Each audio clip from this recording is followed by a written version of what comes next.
order that I think makes sense. And the first motion that I am going to deal with is the motion filed by the state, essentially for a gag order on the defense.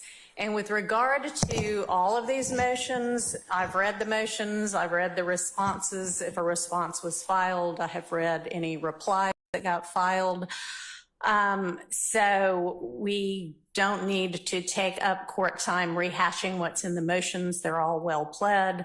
If you have something that you want to add that was not in your written submissions, I'll listen to that.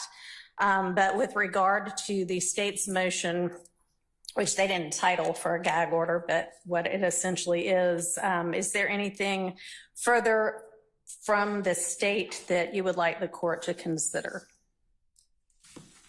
Adrienne Love, Your Honor. For the state, Judge, we will rest on the authority that we have presented to the court and point out to the court that since the time of this filing, other instances similar to in nature to the ones that we pointed out to the court have occurred, and we would just simply ask the court to afford the relief requested in the state's motion. All right, thank you.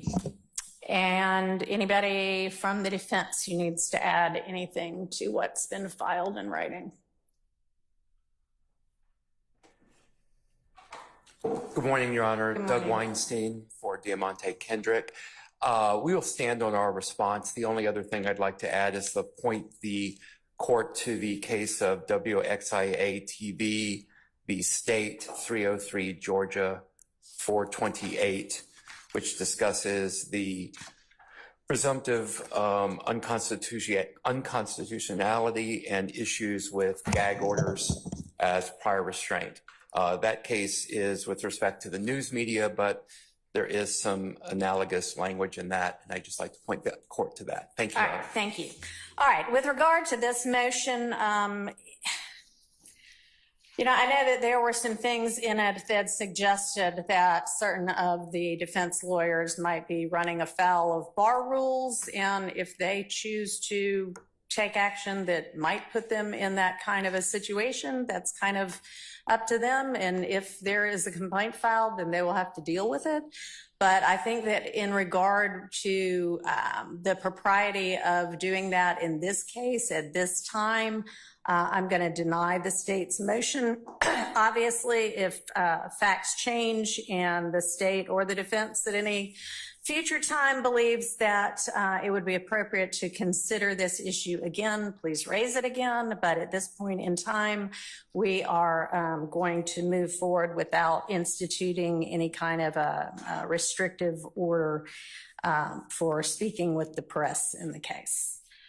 With regard to the media, I'm just going to remind any of the media actors that are recording this case that the Rule 22s, they're in effect in Rule 22 period, only permits recording when the judge is on the bench, not during any recesses and not during any bench conferences. So let's make sure that we abide by that from here on out. I was having to reference some prior live stream that was in some of the motions that were filed and some of the responses, and notice that there were definitely times, at least in what I was seeing, that proceedings were being recorded when court was not in session, and Rule 22 does not allow that. So let's make sure that we stay within the bounds of Rule 22.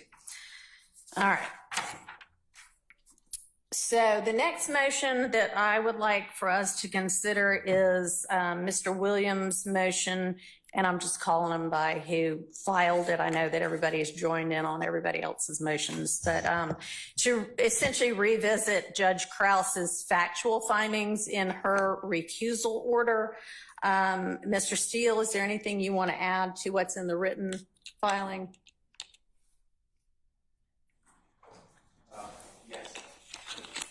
Go ahead.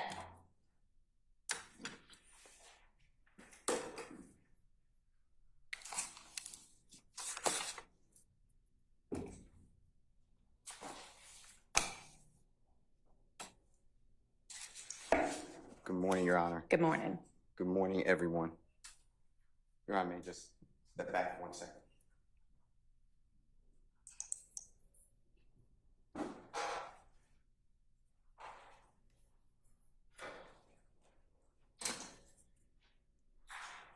Good morning, Madam Court Reporter. I am Brian, B-R-I-A-N, Steele, S-T-E-E-L. And along with the Honorable Keith Adams, represent Mr. Williams. Your Honor, what the Honorable Judge Krause found in her result, we don't take offense to or we agree with, actually, but when she made some comments which were that this ex parte meeting might have been, I'm not looking at her order, might have been okay if it was done in open court. I strongly, and Mr. Adams, Honorable Mr. Adams, strongly disagree with. And the reasons are in the joint affidavit of Mr. Adams and myself, dated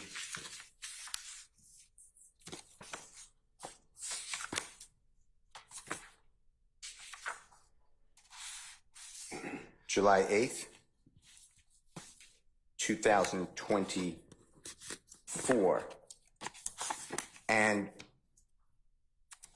what happened here is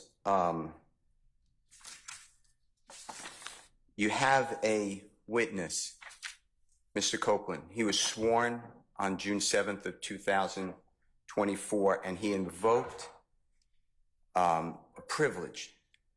To my understanding, Your Honor, he did not have a privilege to invoke.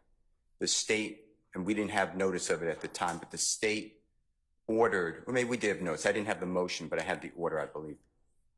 The state asked the Honorable recused court for an use immunity. So nothing that Mr. Copeland can use could be then turned around and prosecuted.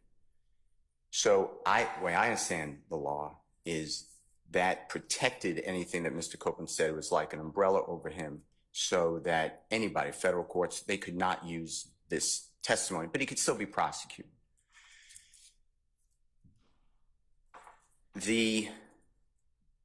Somehow, according to the transcript, which is the ex parte hearing transcript, June 10th, 2024, there's the recused judge, Miss Love, Miss Bumpkus, B-U-M-P-U-S. All right, and let me interrupt you for just a second. I've read the entirety of that ex parte transcript, so I'm familiar with what happened in that. So my position is nothing there was good. Everything was wrong. And I believe, as stated in the affidavit and the motion, that there was intimidation put upon the witness to change his statement. He made it very clear, send me back to the DeKalb County Jail. I'm not testifying. I have a case for the court. And based upon what you just said, if I could just get that case, Okay. and I'll be right back.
All right, while Mr. Steele's looking for that particular case, just a heads up to everybody else that's going to be arguing case law. If they want to present a case, try to go ahead now and be getting that at your fingertips, okay?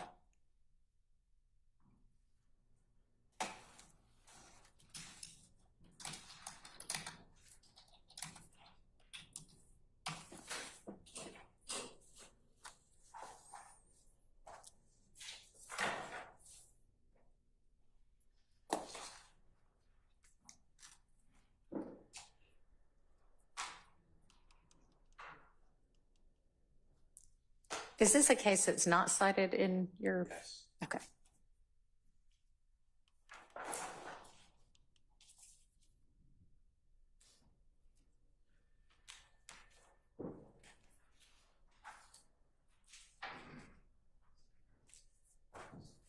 May I approach? Thank you.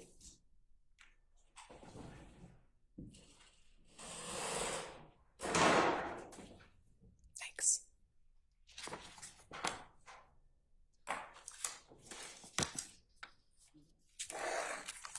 So, Your Honor, I just provide to this honorable court and prosecution in one copy to the Honorable Douglas Weinstein of Archer, A-R-C-H-E-R versus Maryland.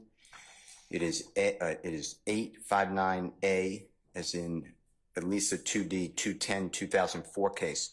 And on starting on page 6 of 22, Your Honor, of the copy I've given the parties, on the right-hand side, right in the center, the Maryland court explains that here Bailey had been convicted, sentenced, and the time for filing an application for leave to appeal his guilty plea had expired.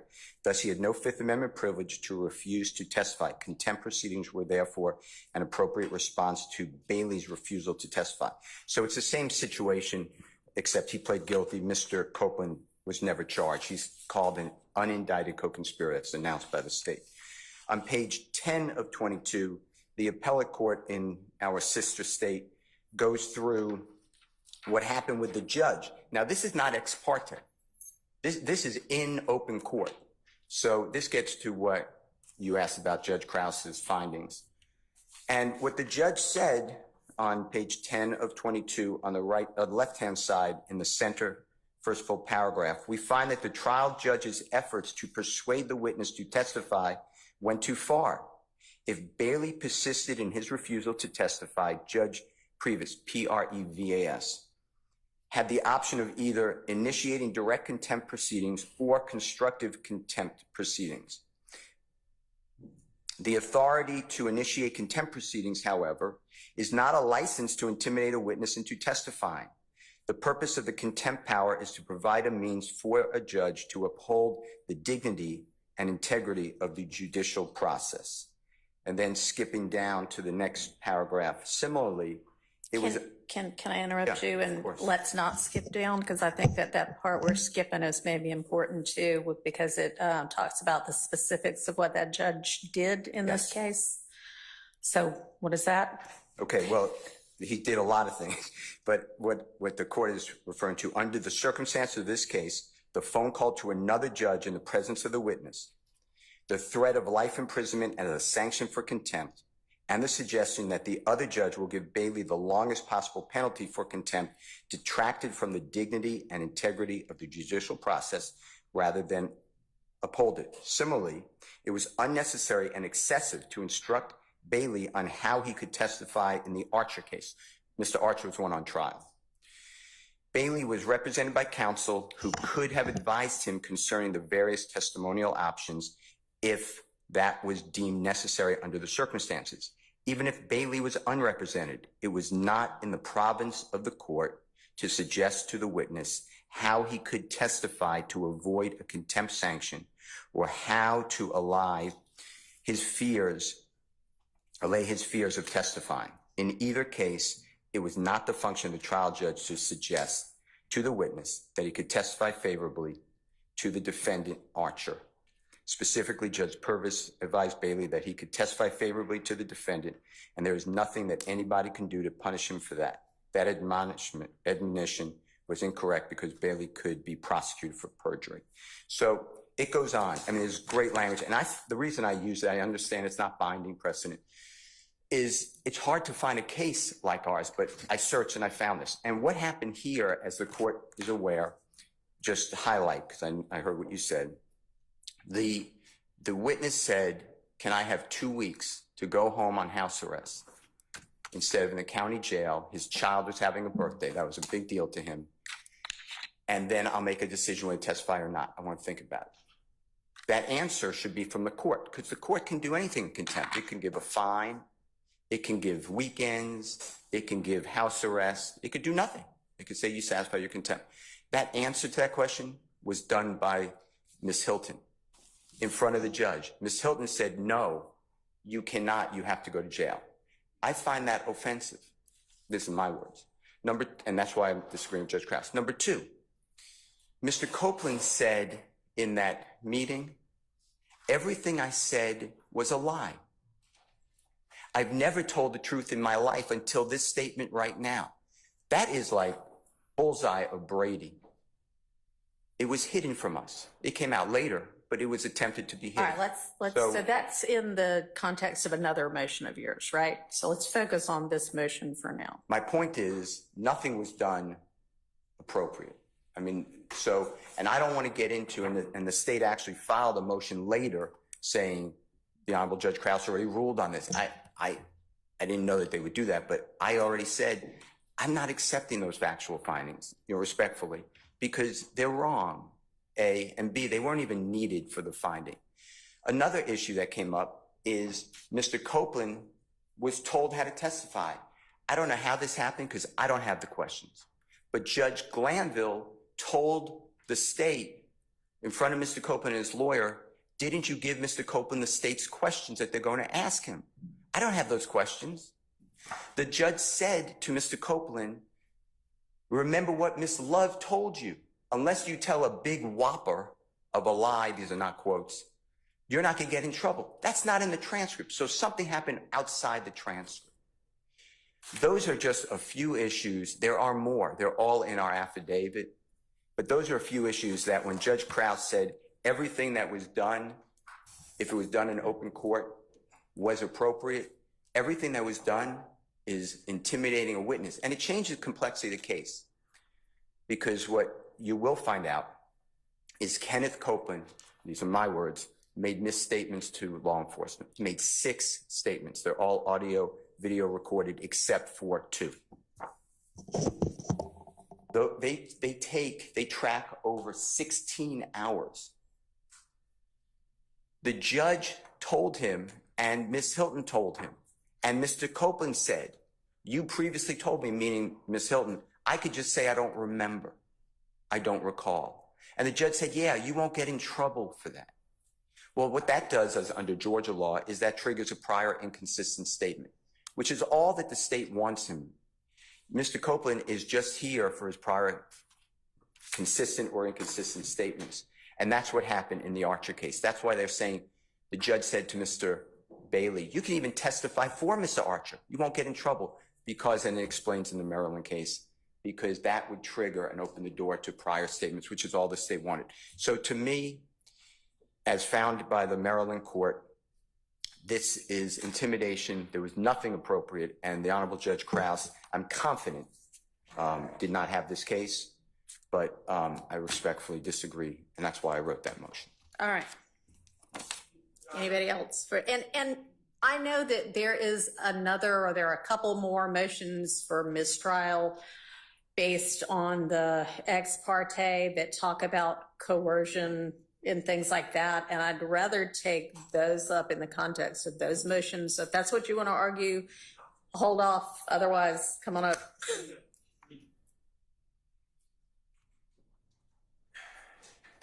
Your Honor, good morning. Max Shard on behalf of Shannon Stillwell. Of course, under the Harvey rule, I have joined Mr. Steele in his motion. I would like to, I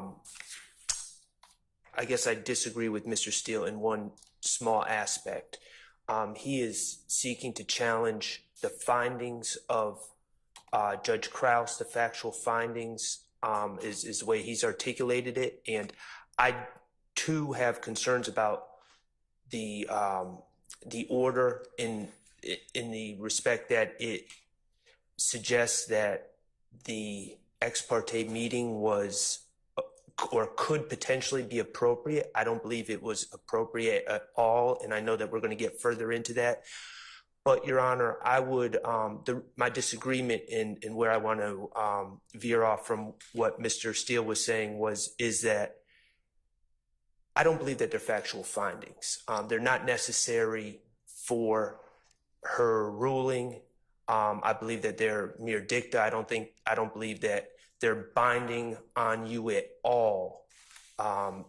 What Judge Krause's order said, I believe that you independently can take a look at the transcript and make your own determination about whether the ex parte meeting had an appearance of impropriety or whether it was in fact improper, which it certainly was.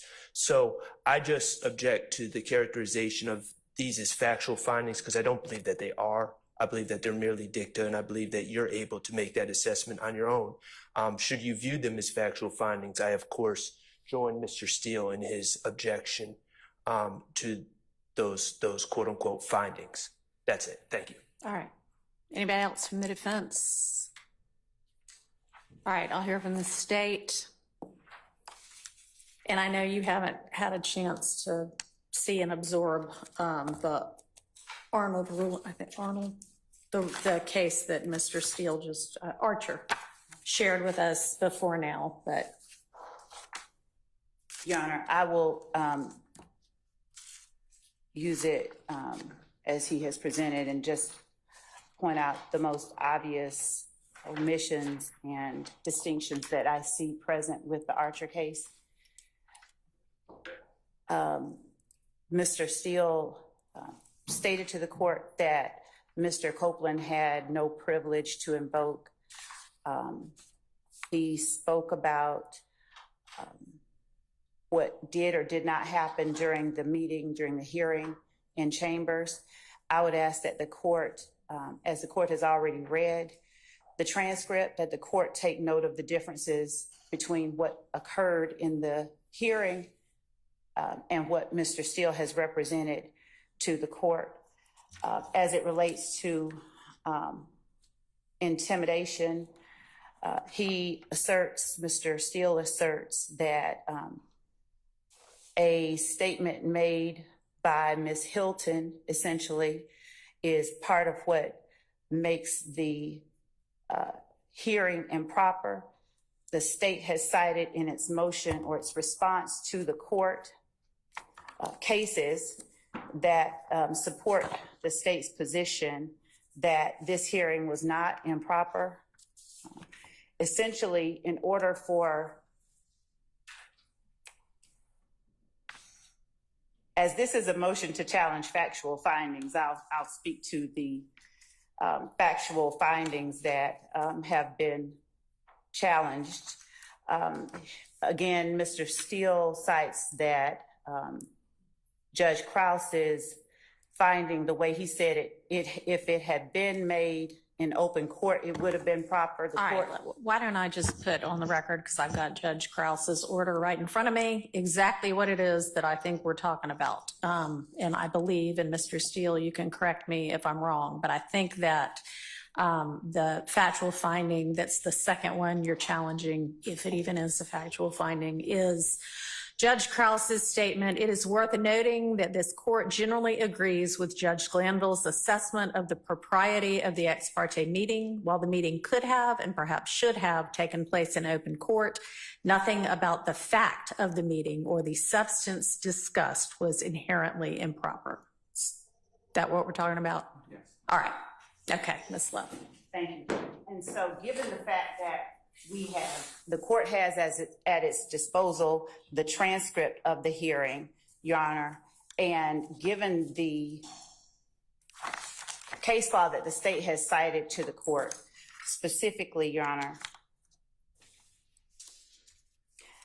Allen v. State, 336 Georgia App 80 at 81, citing King versus the state, a Georgia Supreme Court case, whose site is 273 Georgia 258 at 264 through 265, as authority for its ruling that appellant had no standing to contest the grant of use immunity to a witness. And King versus the state itself ruled after an appellant complained that the trial court acted improperly by conducting a brief hearing outside his presence concerning the state's request for an order compelling a witness to testify at trial.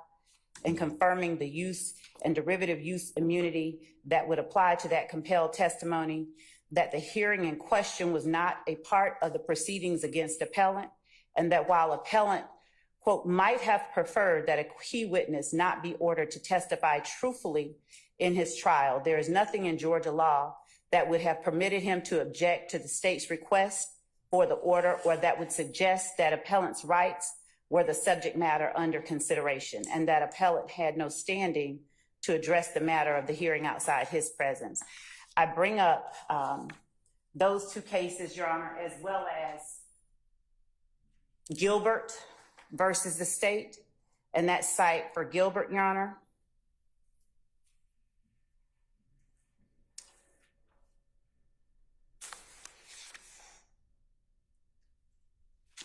is 306 Georgia App 776 at 777.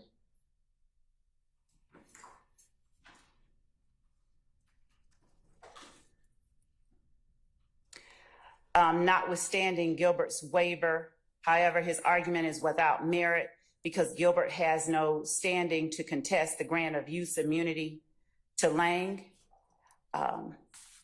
The court again cited King and pointed out how the defendant there had argued that the trial court erred by conducting a hearing outside of his presence to determine whether a witness should be compelled to testify against him in exchange for use and derivative use immunity.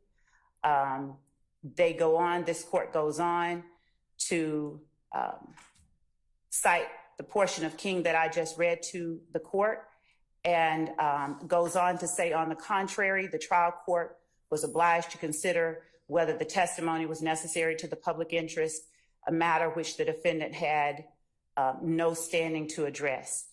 In this particular instance, of course, there is the distinction that Mr. Copeland had invoked his right to not testify at a point where there was no, I'll agree with Mr. Steele, there wasn't a privilege to invoke. The point at which he said, I plead the fifth, is when he was asked, I believe, his age in years. The concerns that we had, we presented to the court, and mainly it was that Mr. Copeland, as is recorded in the transcripts of the July 10th proceedings in open court, that Mr. Copeland had questions that he was attempting to ask the prosecutor, Ms. Hilton, and the person representing Mr. Copeland would not afford him that ability while we were just outside the courtroom. And Mr. Copeland was then called in with the jury in the box without having had the opportunity to have those questions answered. The hearing in chambers, as is reflected in the transcript, dealt solely with Mr. Copeland's rights, what he faced, what his obligations were.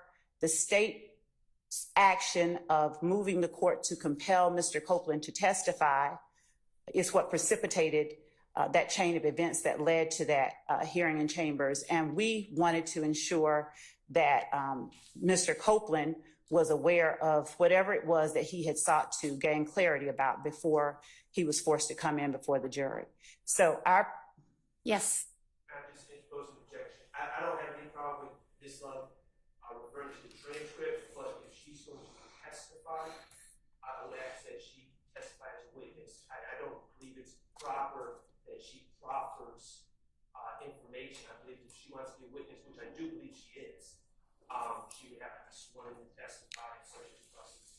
All right, thank you. So I have read the transcript, and the transcript is the best evidence of what happened there. And what we're dealing with is whether I can and or should reconsider, I guess, the factual findings made in Judge Krause's order. So the state's position, Your Honor, is just as Judge Krause was the authority, the court tasked with making a determination regarding recusal. The court has been tasked with the responsibility, the assignment of continuing the trial. Judge Krause's responsibilities we submit to the court are Judge Krause's, not this court's. Just as each court that at each step in this process has its own set of duties, that one belonged to Judge Krause. Okay. So we would ask that the court deny the motion to challenge the factual findings of Judge Krause. Anything else from the defense on this particular motion?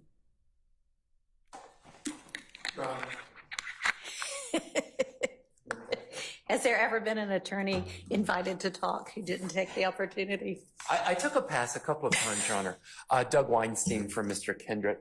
The only thing I want to add is that the King case and the Gilbert case are about a different circumstance than we are objecting to and complaining about here. That is a hearing about the issue of whether the immunity should be granted by the court. Presumably that was done in this case sometime prior to Mr. Copeland's testimony on the 7th. What we are concerned about, object to, believe violate our client's rights, is the ex parte meeting that took place in Chambers on the 10th, far after that immunity decision was made, at least just speaking with respect to my client, Mr. Kendrick. Okay, thank you. Anybody else? All right, with regard to just this particular motion, which is styled a motion to challenge essentially Judge Krause's factual findings in her recusal order. It appears to me to ask this court to almost sit as a reviewing court and find certain factual findings to be erroneous. And this court doesn't have an ability to do that. The time to have filed or sought a certificate of immediate review has passed. I can't really sit as a reviewing court over a fellow superior court's order. To the extent that it is a motion to reconsider that court's order, that's a little bit closer to something that I might be able to do, but I can't really do that either. That, as Ms. Love correctly pointed out, was a motion to recuse Judge Glanville. It was before Judge Krause, not this judge, and she granted the relief that the defense sought. I understand that the defense does not like some of what might be factual findings in there. There are other motions before this court right now for mistrial based on that, and I think it is more appropriate that I consider them in the context of that than going back and essentially undoing potential factual findings made by Judge Krause.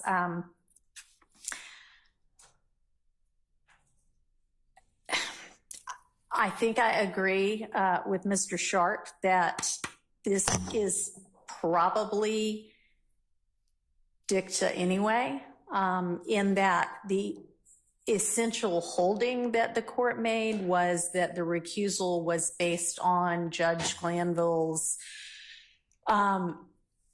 engaging essentially while making a ruling on the motion to recuse and making kind of more than just the minimal necessary findings in his ruling. But I'm not going to reconsider Judge Krause's factual findings, so I am going to deny that particular motion, understanding that we still have other motions for mistrial to take up where some of the arguments y'all made just now might be more appropriately considered. All right. So I think that actually the next motion I'm going to take up is the motion filed by Mr. Williams that has a very long style, but that essentially asks that any other ex partes be revealed, that a neutral judicial officer take a look at everything in the case that has been sealed and make sure that it is above board. And then for a mistrial based on the judicial alleged judicial misconduct that occurred during the particular ex parte that was the, 10th of June? And prosecutorial misconduct there and prior to that. So I got from the clerk's office every sealed filing from the state or any of the defendants in any of these 6 defendants' cases. I've looked at all of them. There's nothing improper about any of them. I refiled them. The order that it accompanies the resealing, I'm sorry, not refiled them, resealed them, actually delineates each of the things that I looked at or the dates of each of those sealed filings. I'll note that a lot of those ex partes were defense ex partes. There's nothing wrong necessarily with something being done ex parte. We're kind of talking about this June 10th ex parte as though, ooh, that is such a horrible thing. And it may be, but an ex parte in and of itself is not necessarily a bad thing, and both sides have appropriately held ex parte communications about things that should be ex parte with Judge Glanville prior to this. So there's nothing in any of those sealed filings that the other side needs to see at this point or that was improper in my determination. All right. The next thing is the defense asking whether there have been any other ex partes that we don't know about. And so I'm going to ask everybody, and y'all know what ex partes you had with Judge Glanville, and you know what filings got made. And so is there any ex parte that occurred that is not connected to one of those sealed filings? And I'll ask the state first. Your Honor, not being certain whether the seal filings include the transcript of the request from the state to have the hearing with Mr. Copeland, and not certain whether or not those sealed filings contain that. Okay. I can't say, but the state requested that we address the matter of Mr. Copeland's representation. All right. And was that done in writing or was that oral? The request was done orally with the court reporter there. Okay. We requested that the court allow us to address the matter and that it be taken down for the record. Okay. All right. Anything beyond that? Yes, there was also the state's request for a material witness warrant for one of the. I think those are all reflected, and you may want to go back and look, but I know that there were material witness warrant requests from several different parties in the case. Okay. Okay. All right. So those are the ex parte matters that we address with the court. Okay. Thank you.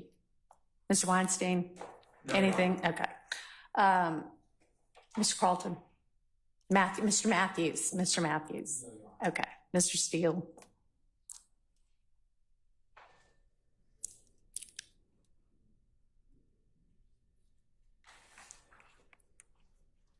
To my best memory, which I believe is accurate, there were 2 meetings with recused Judge Glanville.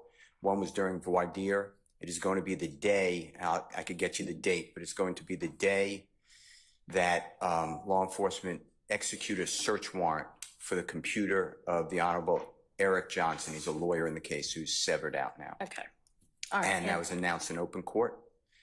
I asked recused Judge Glanville whether we can have an ex parte. All the parties were here, and then everyone went. So when I say everyone, all the people here went into chambers behind, and there was conversation in front of a court reporter. All right. And when you say all the people here, does that include the state? No. Okay. The So state you mean was all here. of the defense attorneys? And the Okay. state was here when I announced that we'd like to meet ex parte. The judge, former judge reconvened, our former judge reconvened. Okay. We went into the chambers here. So I have no idea if that's something you looked at or not. And I don't know whether that's anything I looked at, because that would have concerned a severed defendant, I would imagine it's in that case and not any of these 6 defendants. And I only looked at what was in these 6 defendants' cases. I can't But- answer. Okay. And then, and when I say who was here, yes, Honorable Mr. Okay. Matthews, Mr. Weinstein, Mr. Harvey, I assume Ms. Westmoreland, she's shaking her head. Mr. Williams, I know Mr. Adams was next to me, Mr. Sharp, and I presume Mr. Butts. He's Okay. saying his head, yes. And the second one was also asked in open court for a meeting with the accused judge ex parte, and that was on the day before we're coming up to a man named Mr. White, like the color, was going to testify, and we had it at the bench where the court is, and that was Mr. Sharp, Mr. Matthews, Ms. D. Williams, myself, and Mr. Adams. And if I miss, my memory's wrong, I'd like them to correct me. That's who I remember being there. And it was on the record. Okay. So I don't know if you saw anything about that. All right. And that was the total that I've had with. All right. Thank you. Thank you. Mr. Harvey. Just to be on the safe side, it wasn't, we had a in-camera meeting with Judge Glanville. When I say me, it was not ex parte, it was me, Ms. Westmoreland, and I believe A.E.A. Hilton. But it concerned a scheduling conflict in federal court Okay. that I had, and we resolved that. I just want to make sure that. All right. I appreciate it. Thank you. Mr. Sharp.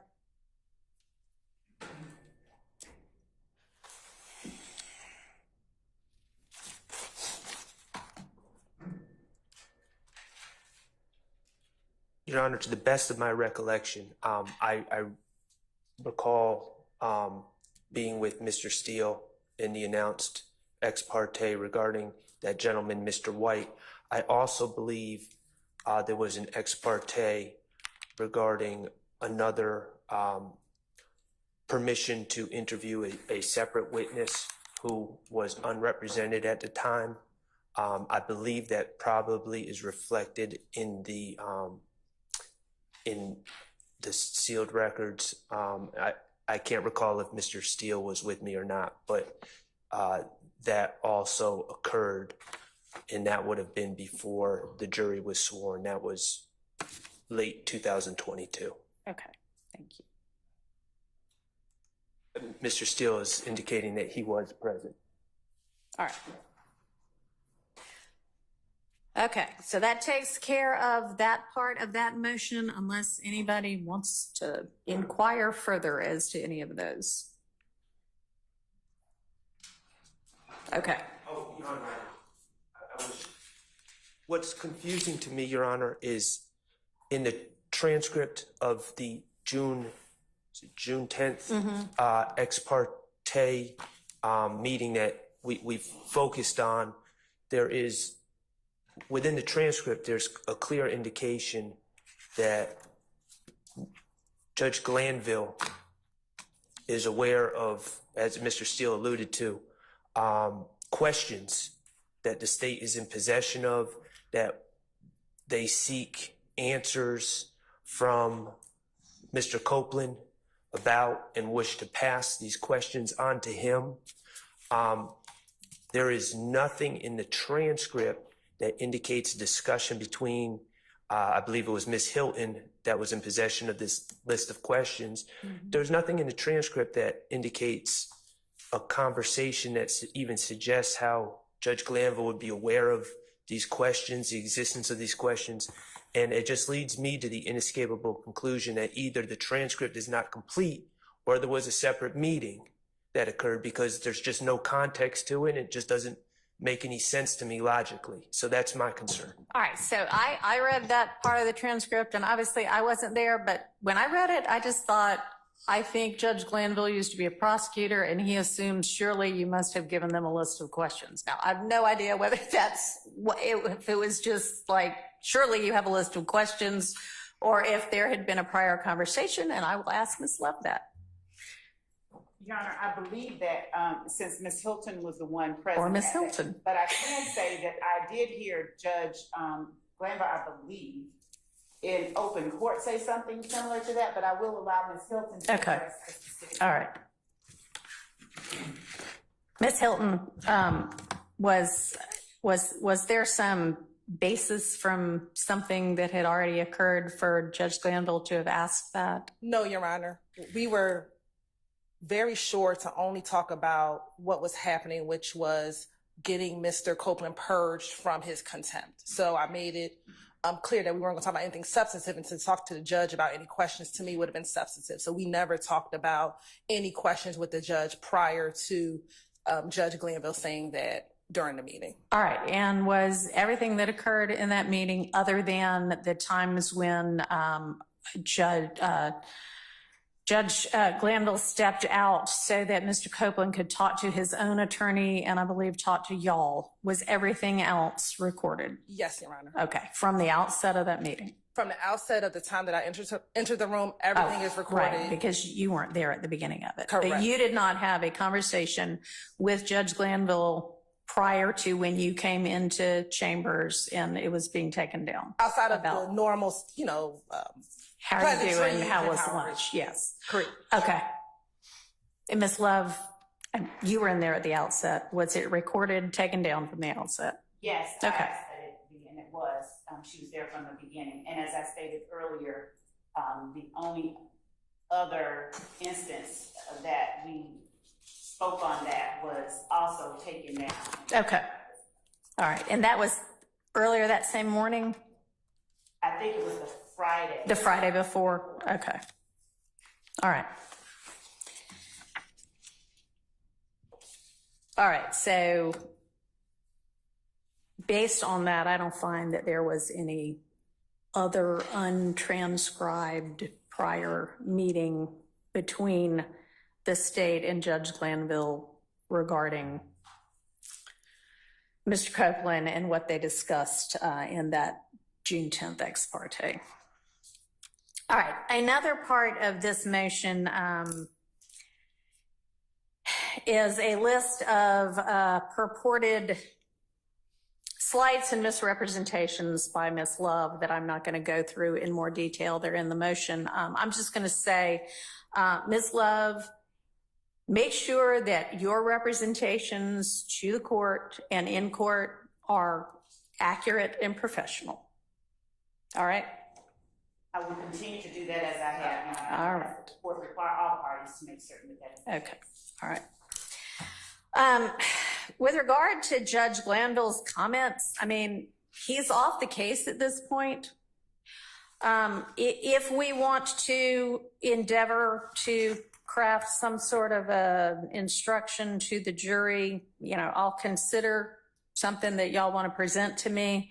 But I know in particular, Mr. Steele, you took issue with apparently at some point Judge Glanville used some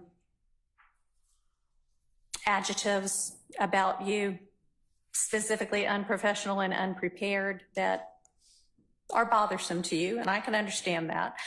I would also say that not only is that in the past, but if that was in front of the jury can see for themselves how you present, whether you're professional, whether you're prepared, and so that ought to take care of that. And this court is going to instruct the jury, just like is done in every case, that nothing that the judge says, no matter whether it's this judge or the prior judge, is evidence. It's not supposed to indicate any kind of a bias one way or another. And so I'll give those curative or those instructions anyway. And if you want something additionally curative wise, I'm willing to entertain that as well. Okay. All right. So given that Judge Glanville is now recused from this case anyway, and I have instructed Ms. Love to conduct herself with professionalism, I am going to deny the motion for mistrial as it is sought and on the bases on which it is sought in this motion. Your Honor, Yes. I just asked for clarification, whether the court is finding that there were any unprofessional or... I am not making any such finding. Thank you. Yes. I think we just, maybe I was lost for a second. I think we switched to a place where I didn't believe we were at, or I didn't understand discussing regarding a mistrial. I didn't really understand us to be at that point in the motions yet. And I just wanted to be clear for the record, to the extent that a mistrial was denied. Mr. Stillwell, it has been we never requested a mistrial. Okay. And to the extent that a mistrial has been denied, I just want to be clear that Mr. Stillwell has not requested a mistrial. And when we were going to move on to Mr. Harvey's specific request for a mistrial, Yeah, I hadn't gotten to that one yet. Okay. All right. I appreciate I just want that. to make that clear for the record. Okay. Thank you.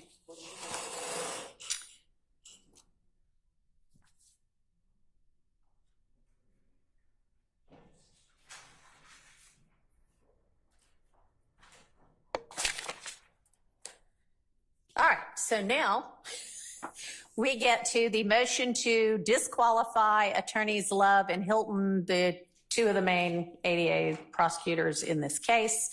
And the basis for that, this is also filed by Mr. Williams, is that they assert a need to cross-examine Mr. Copeland, attorneys Love and Hilton, and Judge Glanville with regard to the ex parte.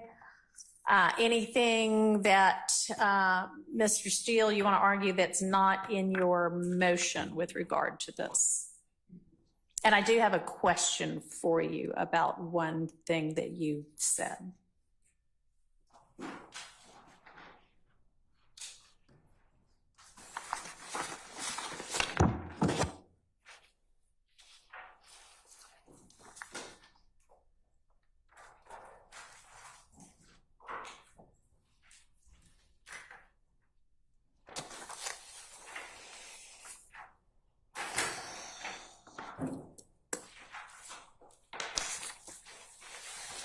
Yes, Your Honor.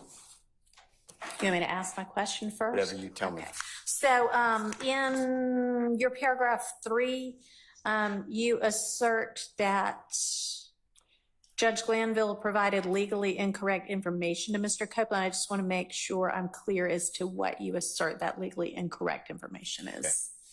Okay. So going back to what you've read and digested June 10th, 2024 ex parte meeting, the use immunity, as we discussed earlier, just protects Mr. Copeland.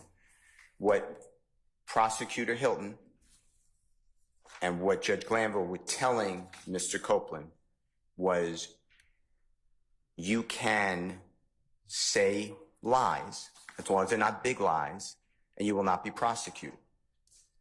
He could be prosecuted for perjury and false statements.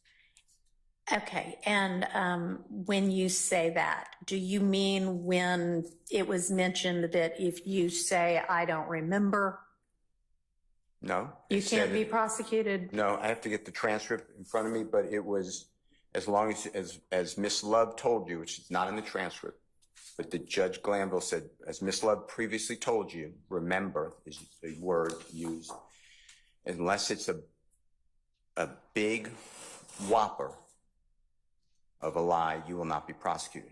Do you have access to the transcript right now? May I step back? Yes, and of course, I thought I brought it up here with me too, but I don't seem to have it in front of me either.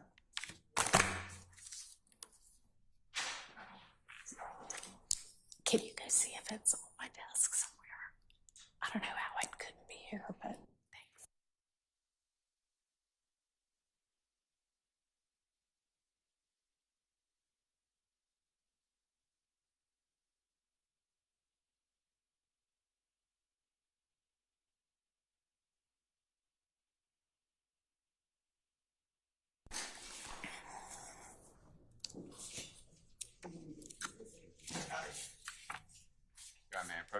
You may. And I'll give that back to you. I've got a copy somewhere. Just given that we're using a borrowed bench in courtroom, I don't have everything at my fingertips. All right.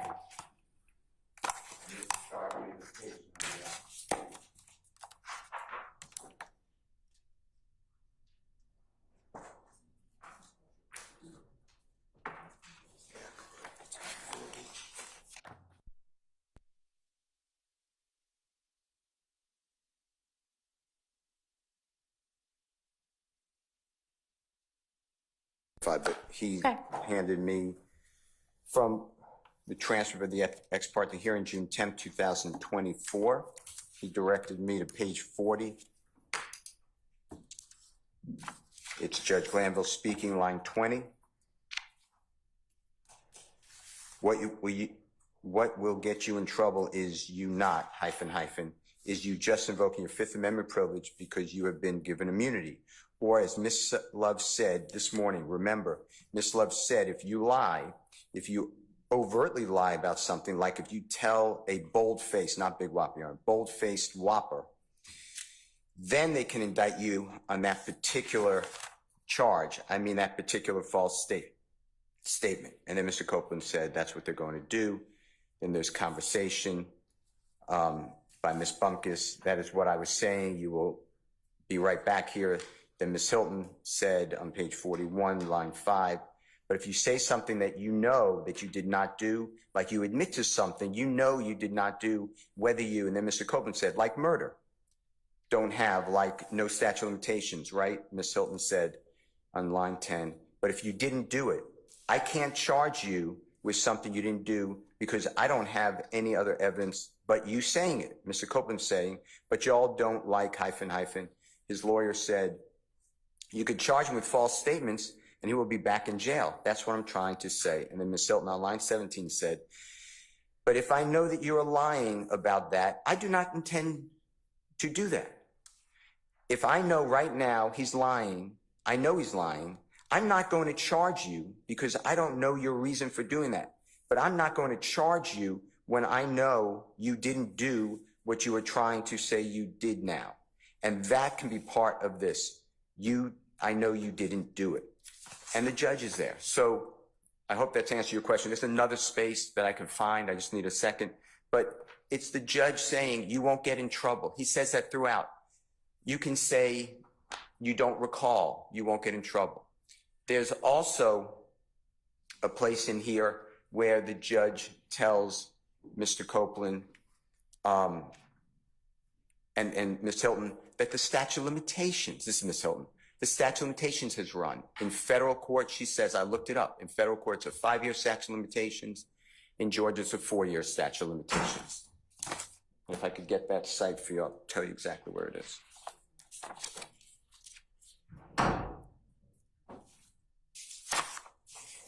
What page?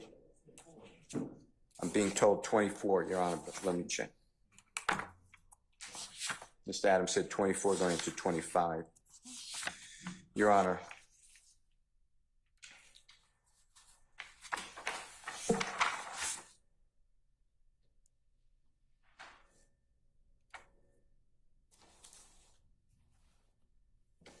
On page 24, line 12 is what I see.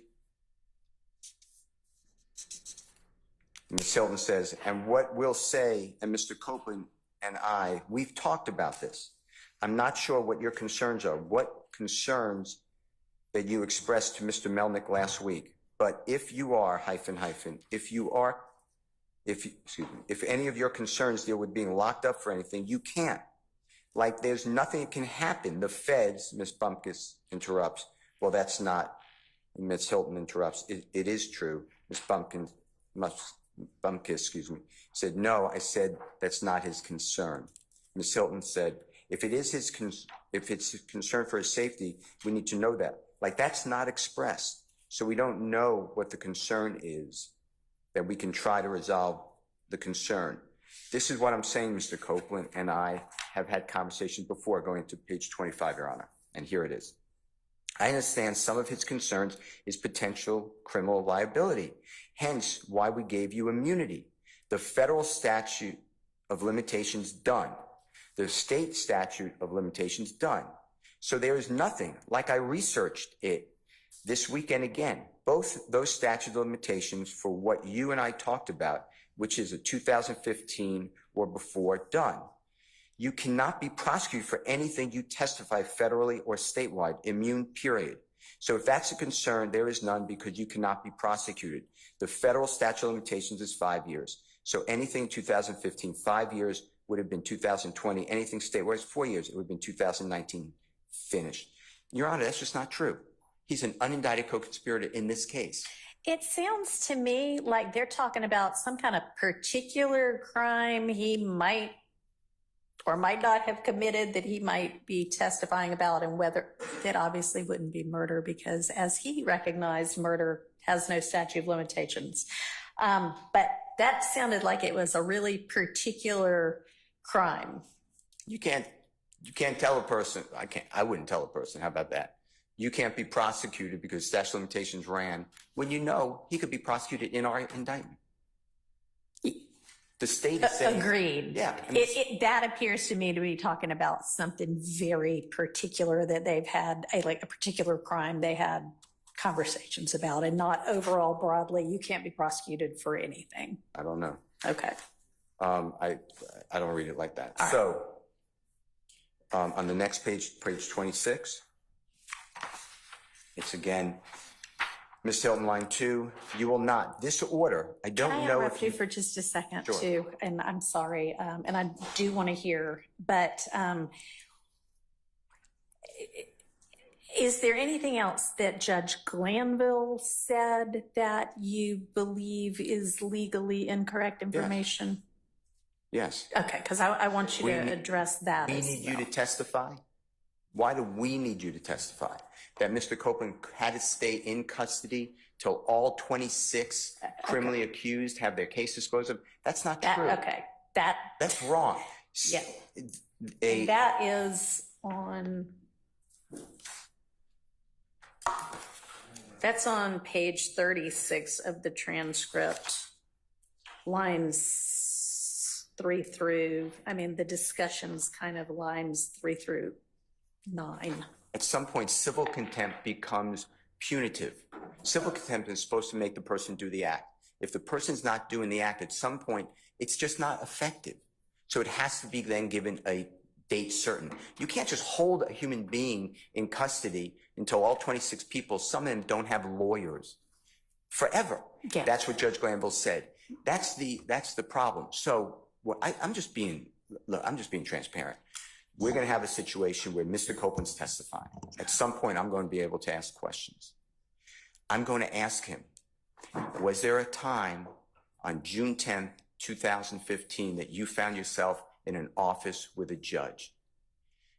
Was this person who I'm pointing at there? He'll say, I believe no. But the transcript says, exactly, you spoke with Ms. Love earlier. If we get to that, that may be something that you are able to examine him about. And I do think that, you have the transcript, and I know everybody has said, oh, there was Brady in there. Y'all got it all now, so it's not Brady anymore. If it even was before, y'all have it. You can use it at trial. I think you can appropriately examine Mr. Copeland if he decides to testify on some, maybe all of the things that happen in there. That may be something we have to hash out a little bit more.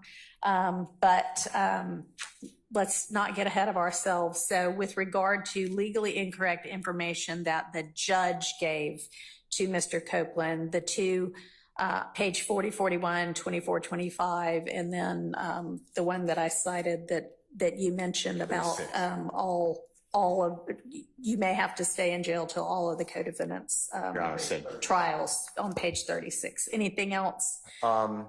We need you to testify. Nobody needs him to testify. He could do whatever, it's America. He could do whatever he wants. He could sit in a jail. Okay. He has to pay penalty of perjury, but that's what judge. And, they also tell him how to testify. Judge Glanville tells the lawyer first. If you remember, I could get you the transcript. You remember, you're shaking your head. Judge Glanville tells the lawyer. Yeah, if you've got a transcript cite, I think the more clear we are, the better. Okay. It's at the beginning when Ms. Love was there. Hold on one second.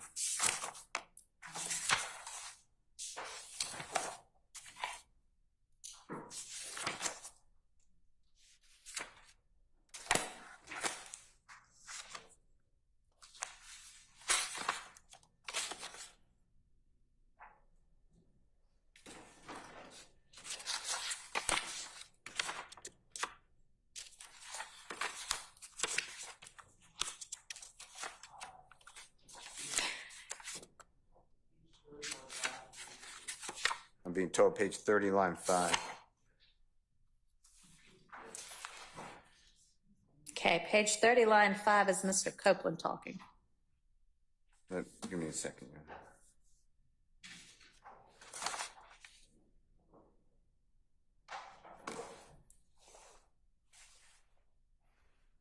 Okay, so I start with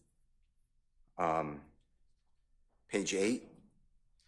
Mr. Page Copeland. 8, Mr. Copeland's not there. Mr. Copeland doesn't arrive until page 23. Right, and you asked where the former judge was asking questions that I'd like No, to ask. where he gave legally incorrect information to Mr. Copeland, Okay, which is what you put in your motion. well, okay, and page 8, though, if you take in consideration, starting on line Okay. 9, the former recused Judge Glanville is telling the lawyer for Mr. Copeland, now, to be fair, I think Ms. Bumpkus, as an advocate or anybody, has got to tell him, meaning her client, he's going to face some pretty significant cross-examination. And then Ms. Bumpkus says yes, or excuse Was me. that legally incorrect? I would think, given this defense team that's been accumulated, that's probably accurate, even though it wasn't said to Mr. Copeland. The judge, though, and the motion is, calling the judge and the prosecutors and disqualifying prosecutors. The judge has stepped out of his role as a judge. What judge tells a lawyer, tell your client, whatever the words are, you make decisions, obviously, but this is how I read it. Tell your client he's going to face significant cross-examination. And you know what else? The judge goes further. The judge starts telling him that the client, he's telling Mr. Copeland that the clients are guilty. Mr. Copeland's not here at this point in time. This is his attorney, Ms. Bumpus. All right, let me get that for you.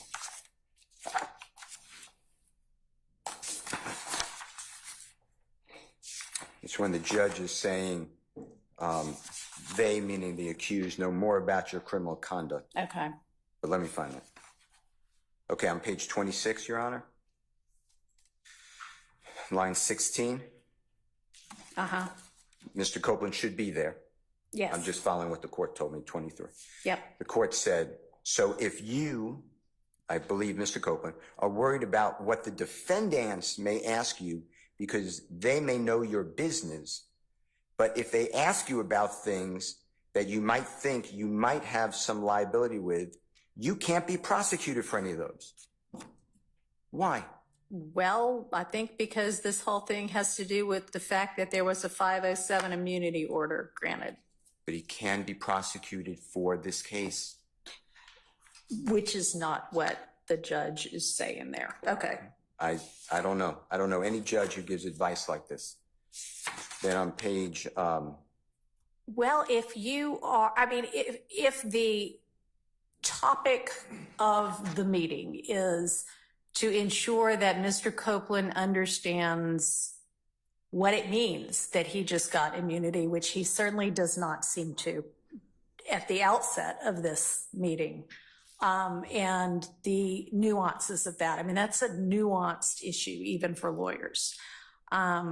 It might be appropriate in the context of ensuring the client understands what could get him in jail for contempt and what the grant of immunity means, that he would explain to the witness, the potential witness, here's what it means. So, all right, I don't find anything improper about that particular one.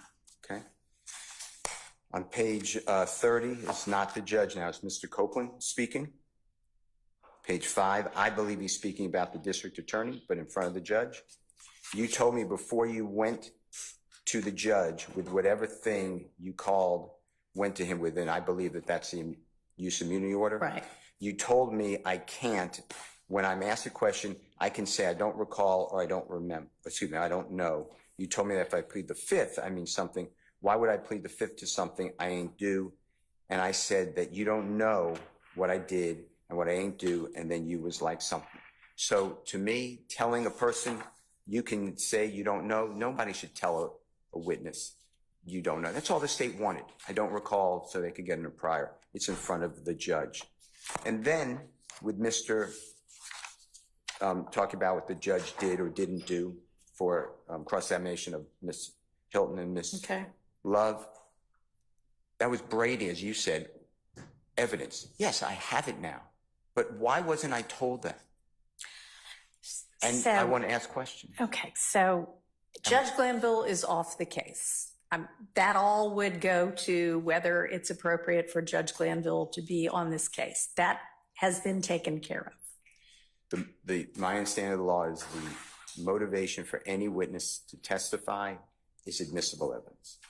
Right, and you can certainly ask Mr. Copeland about that. And I'd like to ask the judge on page 36, line 3, until the trial is over, until all defendants have been, I got these 6 that we have right now, then there's another 6. Ms. Hilton said, no, there's another 12.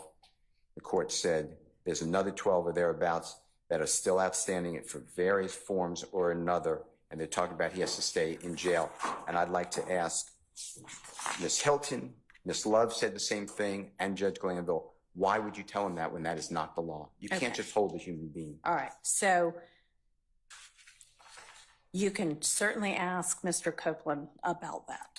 Okay. I don't know that the prosecution's motivations are relevant to the issues that the jury is supposed to decide. And with regard to Judge Glanville, again, he is not involved in this case anymore. So I'm definitely not going to permit you to cross-examine Judge Glanville in front of the jury because, frankly, it's irrelevant, and he's been recused. So to the extent that, do you have anything else with regard to why it is you ought to be able to have Ms. Love and Ms. Hilton removed from the case? Yes. Okay. So, and just go back to your answer, last question, page 44, line 22, it's Judge Glanville speaking. Mm-hmm.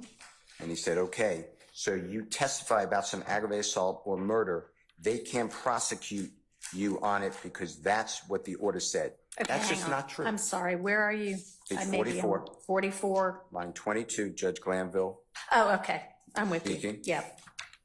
he said, okay, this is Judge Glanville, so you testify about some aggravated assault or murder, Okay, so I'm They can't actually not prosecute with you. you.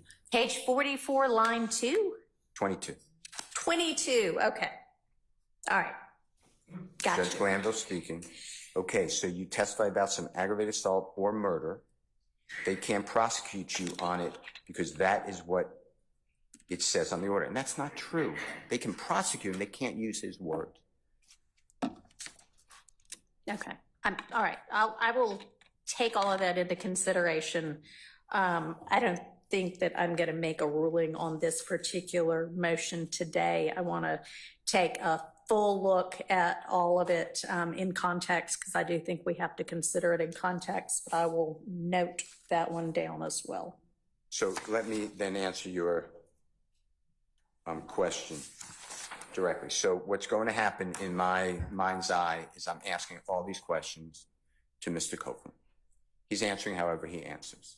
I am pointing fingers at the two prosecutors. That mandates that the jurors have to rate their conduct that happened outside the jurors' purview. I am saying that he was given, he being Mr. Copeland, was given erroneous legal information. He was encouraged by the holding of hands of Judge Glanville, Miss Love, and Miss Hilton, that they all intimidated, coerced, directed, encouraged, whatever the right word is, Mr. Copeland to do what they wanted him to do. It's in the transcript. We need you to testify, Judge Glanville said. Mr. Copeland will say, I don't know what he was going to say. But yes, I felt that. I felt that they were not going to let me out of jail. I can't then have, nobody should have, then lawyers stand up when the jurors now need to rank what they are doing in the case. Their conduct is at issue. I'm not making them witnesses.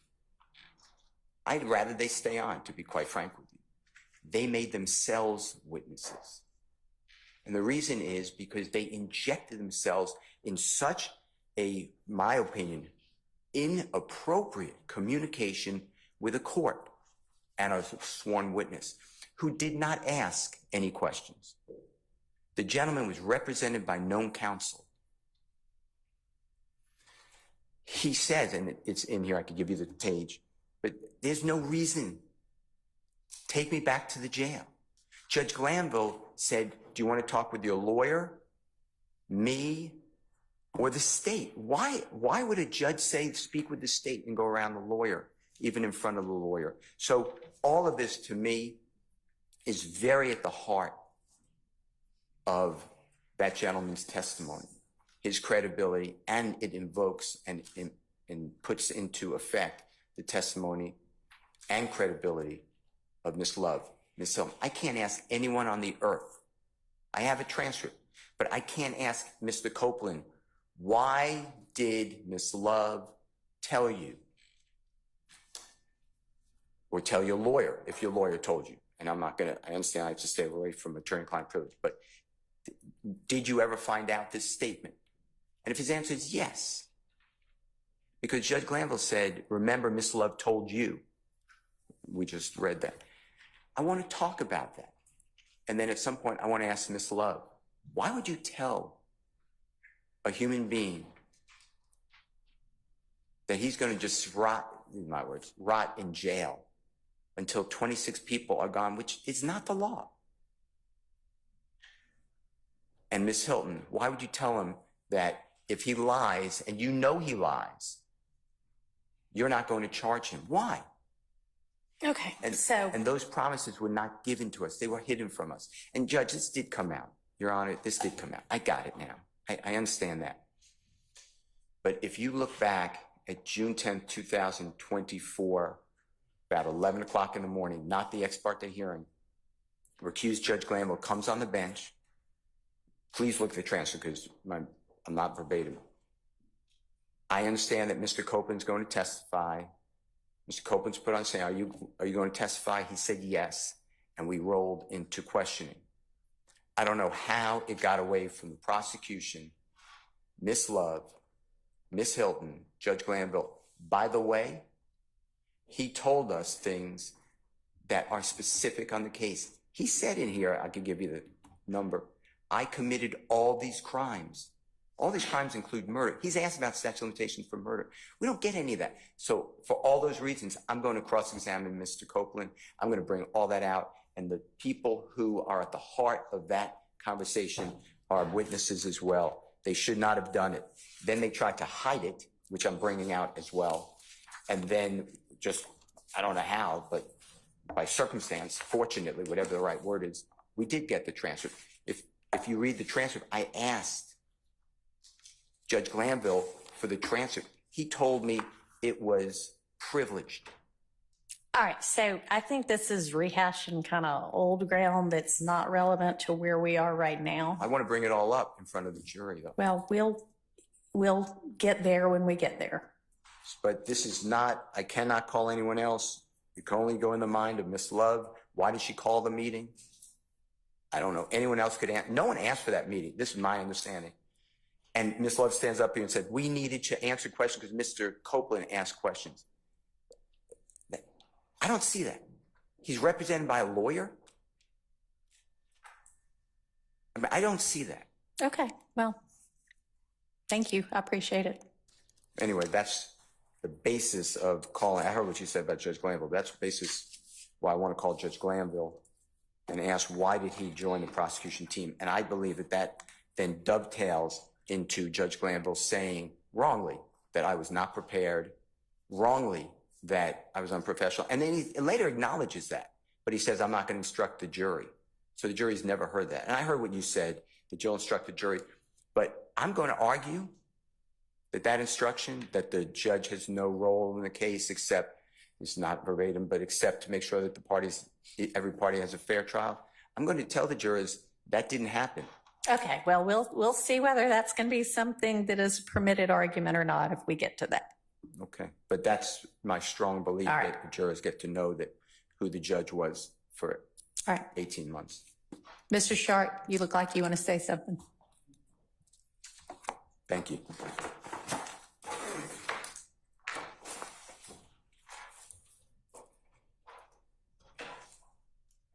And I'm trying not to focus on things that we're likely to discuss. Okay, and yeah, remember that this is the motion to disqualify Ms. Love and Ms. Hilton. Right. I would just like to stress one point that, Your Honor, I know that you have joined us and weren't there on June 10th. I think it's important to remember when we're talking about the potential to call the prosecutors as witnesses. My understanding, I know I didn't call an ex parte meeting. My understanding is that Kenneth Copeland did not request an ex parte meeting. My understanding is Caleb Bumpus nor John Melnick, who served as counsel for Kenneth Copeland, did not call for an ex parte meeting. They did not express any concerns. The state called for an ex parte meeting. And in the beginning of that ex parte meeting, with Judge Glanville explaining the need for the ex parte meeting, the state made statements to Judge Glanville that accused Attorney Melnick of violating his oath and of not fulfilling his professional responsibilities and representing Mr. Copeland. They strongly insinuated that myself and Mr. Steele were somehow in cahoots with John Melnick and were somehow, I guess, obstructing justice, tampering with a witness, intimidating a witness. They presented the judge. And mind you, this is an ex parte meeting where I was not allowed to respond. Mr. Steele was not allowed to respond. Ms. Love stated to the judge, well, Mr. Melnick sent Mr. Steele and Mr. Shard an email, and he may have inadvertently included us, possibly by mistake, and was communicating with them that Mr. Copeland would not be testifying. And we don't know what they have going on between them, and I guess we were just lucky to be inadvertently included, CC'd. Judge, I have the email. I believe it's in the record. I can show you the email. The state's not CC'd on the email. It's to the state. Okay. So that was a misstatement. Convenient. There's absolutely the reality is the state was meeting with Mr. Copeland behind the back of his attorney. The reality is the defense was pristine in their duties in dealing with an attorney and not with a represented individual. And somehow the state in this ex parte meeting where we were not allowed to respond or even to hear the accusations, they suggested that the purpose of this meeting was based on this behavior by defense attorneys and Mr. Melnick, which was completely fabricated and offensive. And again, we weren't there. That's the problem with these ex parte meetings. All right, well, I'm going to get a transcript. I have just typed a note to Judge Glanville's court reporter requesting the transcript of the request for the ex parte itself.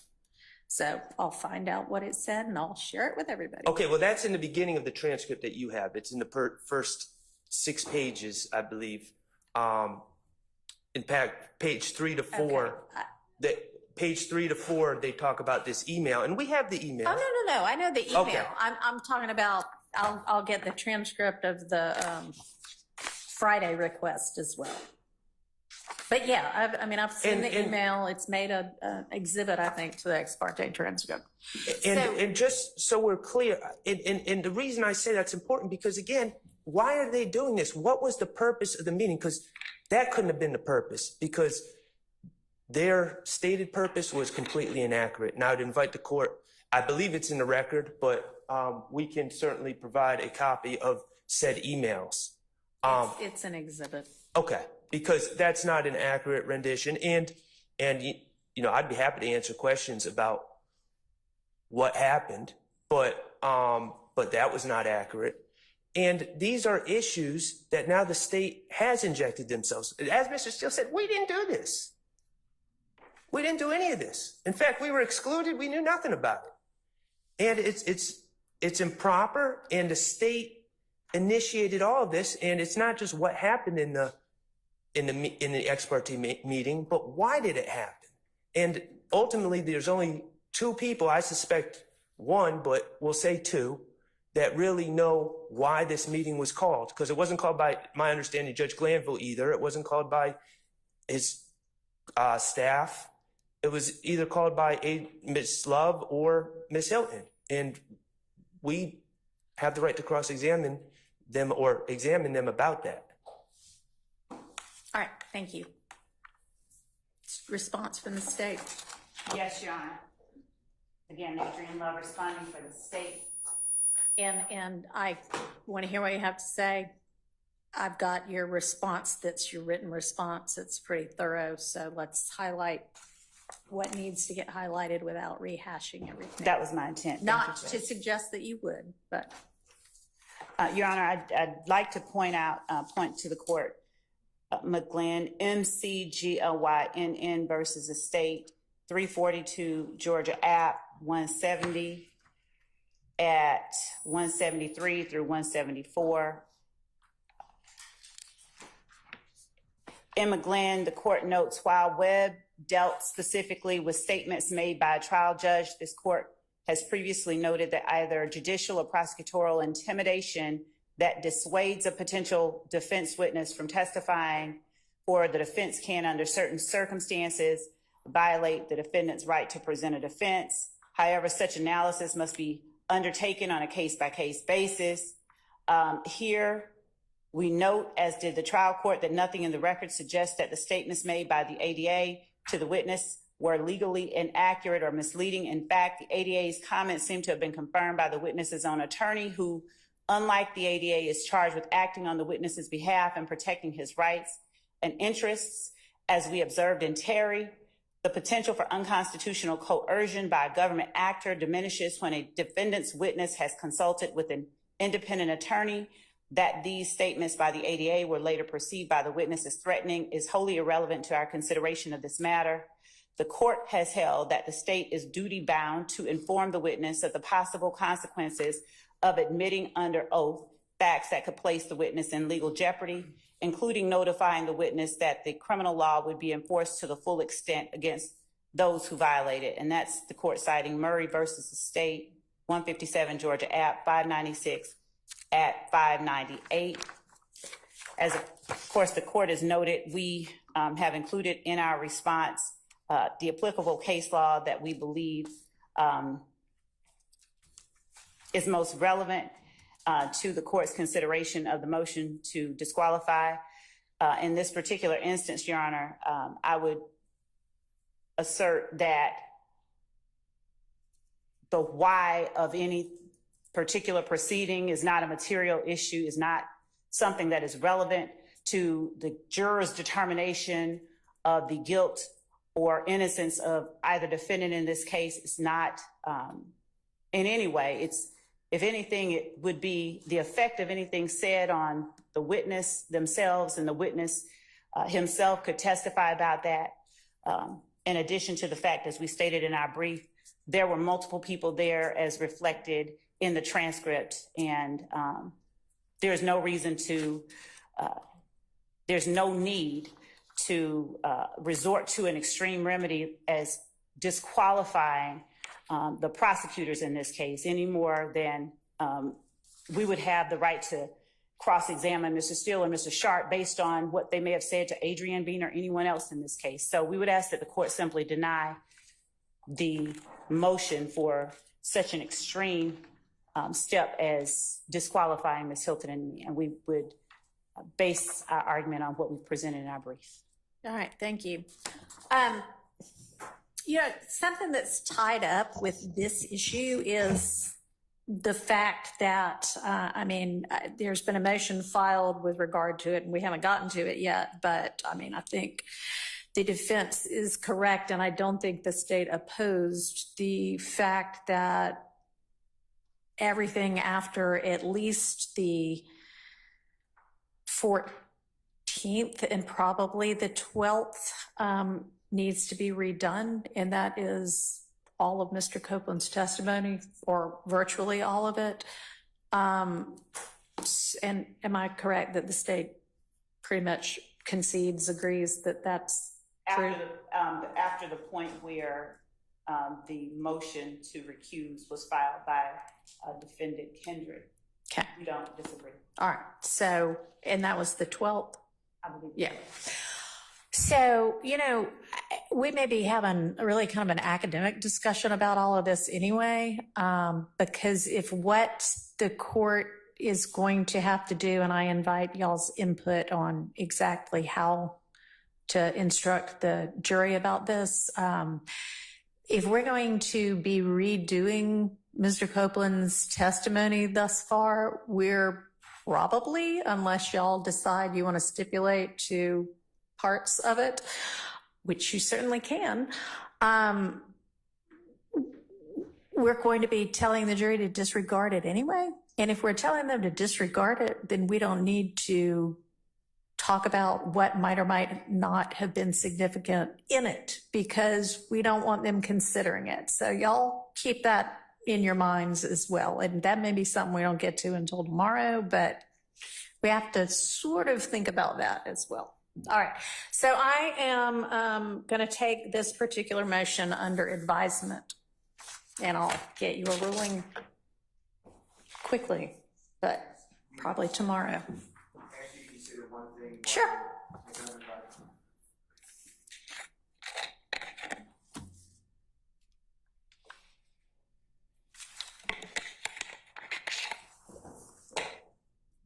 Mr. Copeland testified hardly at all on the 7th of June 2024, but then did testify the 10th, 11th, Right. and then the 12th is what Right. you referred to. And I understand we'll take up that motion tomorrow, but there was a lot of exculpatory information. I'm not going to agree to strike all that testimony. Okay. Well, want you- what I mean that we'll get to tomorrow is how to, and I'd love for y'all to get together on whether there are any parts of his testimony that occurred before, the testimony that occurred before can stay. Okay, I misunderstood what The you said. testimony that occurred after the motion was filed, if there are parts of that testimony that y'all can agree to, then that will be great, because it'll save us time and we'll have better contours about what we're dealing with. So I want y'all to get together about that, and we'll think about that probably tomorrow, maybe the next day, I don't know, but not today. But y'all after court today can think about that together with each other, okay? The reason I stood up, though, Yes. I just want to make that introduction. The reason I stood up is the following. The state elicited testimony. Now, Mr. Copeland denied it, and they've done it with many witnesses before this honorable court took over the case. You've never had to testify in front of Mr. Williams, Mr. Huey, Mr. Kendrick, et al., Right. and you're intimidated, and that's why you're not testifying. Mm-hmm. I would need to show the jury that it's the state, and I have evidence now, and the judge that has been the person to intimidate a witness. So that's another issue when you're resolving this. Can the Judge Glanville, I heard what you said, but can Judge Glanville be a witness? Can the two lawyers representing the state of Georgia be witnesses? I need that in the case. Because Okay, let me ask you this, though. Why can't you use the transcript to get that point across? I mean, it's right there in the transcript. What it is that you assert to be intimidation is in black and white in the transcript. Because I'm intending to cross-examine or examine Lawyer Hilton and Lawyer Love. I know you're On how intending they- to, but what I'm asking you, and I don't mean to interrupt you, but I want you to answer the question that I asked you, which is why can't you use the transcript to do that? Because Mr. Copeland can't discuss. Why are you asking these other witnesses this? And what other witnesses, how'd you treat other witnesses? There's another witness named Miss Bennett who said basically the same thing. She was intimidated by the state. My point is, I can't ask Mr. Copeland what But the happened to these other issue, witnesses. as I understand what you're saying to me, is that you want to get before the jury that the state and the court intimidated Mr. Copeland Right. into testifying, essentially. What you say is the intimidation is reflected in the transcript. Ms. Love's motivation for doing it, if she in fact tried to do that, is not the relevant issue. But I have evidence of other witnesses who were treated not similarly, because I don't have any other evidence that there was some meeting between the judge and the prosecutors like there was in this, but that the prosecutors are doing the same thing with other witnesses. Okay. They are intimidating other witnesses, All right. and Mr. Copeland can't answer those questions. Okay, but And that you can argue because you will have, look, we see that it happened here. We've already heard that it happened from the mouth of XYZ witness.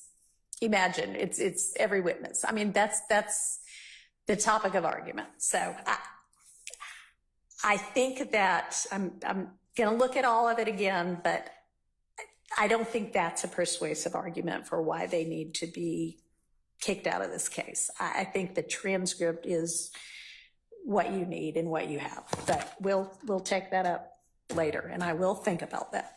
Thank you. Okay. Excuse me, Your Honor. Yes, sir. May I just briefly address something you said earlier? Sure. Well, I did argue with the court that everything after the afternoon of June the 12th is void and needs to be thrown out. Right. I do not, just for purposes of the record, I do not concede that this trial can continue. I that we understand. can, okay, I just want to make sure. A couple of motions from Just here want to make sure still. that's there, because you're asking us to meet tonight to go over what could possibly remain. Well, And I don't know that that's possible. Thank you, Your Honor. Well, it's possible. I mean, unless I rule today that y'all have a mistrial that is with prejudice, it is certainly possible for y'all to meet tonight. No, absolutely. I understand that. We'll follow whatever order right. that you give, Your Honor. All right, thank you. Okay, so the next motion is Mr. Nichols' motion for mistrial and objection to mid-trial substitution of trial judge. And it is quite lengthy and detailed with many subparts. Mr. Judge, Harvey, are there things other than what is in the written motion that you want to there talk is. about? There is. Do you want to but- come up here, or it's fine if you stay there and hold the mic, that's fine. Well, what I want to say is, I think our motion was in seriatim. Number one, we joined the motion for mistrial. Mr. Kendricks, Yes. So Okay. I think that needs to be addressed first. And then our motion was in the alternative. If you do not grant that motion, then we have a separate motion, which most of these defendants have opted out of. okay. So I think that would be the Okay. appropriate. Fine We're with me. I kind of had a note that a lot of those two motions go together and kind of have to be considered together anyway. Well, one, I joined theirs, they didn't join Okay. mine. So it's a right. second step. That's fine. All right, so it's fine with me. We'll take up Mr. Kendrick's motion for mistrial first. And his motion asserts his motion joined by everybody else except for Mr. Stillwell. Is that right? No, I joined. You did join this one. Mr. Kendrick's motion If we're speaking about Mr. Kendrick's motion, for mistrial filed July 23rd. so I am, may I make my stance clear? Yes.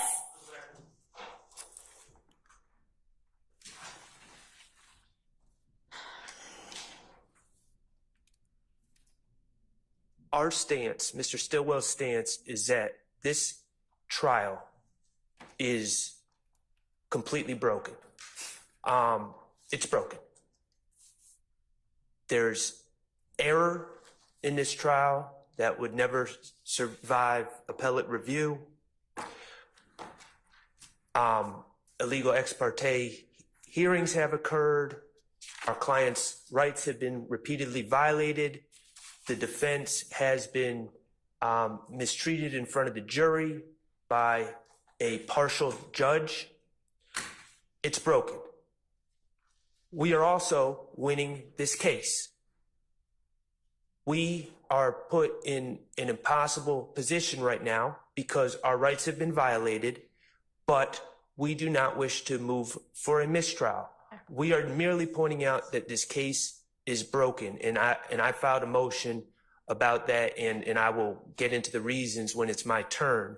But I am trying to be very careful to make it clear that I am not moving for a mistrial, but I have extreme doubts about the ability for this case to continue, and I am absolutely certain that my client's rights have been violated throughout this process. Of course, Your Honor, I'm just going to put on the record, this is your first day here, so I'm not insinuating anything about your performance here today. All right. Thank you. Thank you.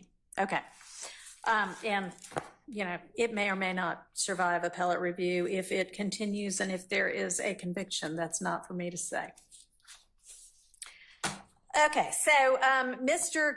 Kendrick's motion for mistrial, joined by everybody other than Mr. Stillwell, essentially asks for a mistrial with prejudice because the assertion is that this mistrial goaded the defense into it, and under those circumstances, if a mistrial is granted, and those are the actual facts, that any mistrial would be with prejudice without the ability to try the case over again.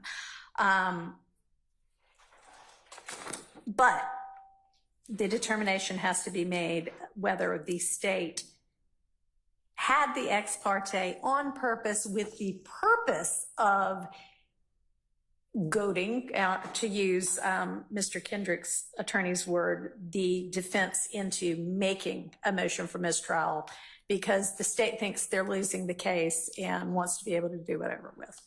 I got the concept right? Yes, Your Honor. Okay. All right. So this is also a lengthy and well-briefed, well-written motion. I will hear what you want to add that's not already in your written motion, if anything. Thank you, Your Honor. I have nothing to add to that motion. Okay. As a lawyer, I feel compelled to speak to it, but I will sit down, Okay. given that I have no additional information. I would like to respond if the state does have something to add. Okay. I did not see a filed response from the state to our motion. I was served a response, so I'm not quite sure. I'm not quite sure what that's about, Your Honor. Now, you know, sometimes they get filed, but they don't show up in Odyssey for a couple of days. Because y'all have been good about emailing the court when you file. I haven't actually checked Odyssey to see whether it's in there or not, but I would imagine that if the state served everybody with a response, they also filed it. If not, they need to. Okay, so that is a part of this motion. And another part of the motion is,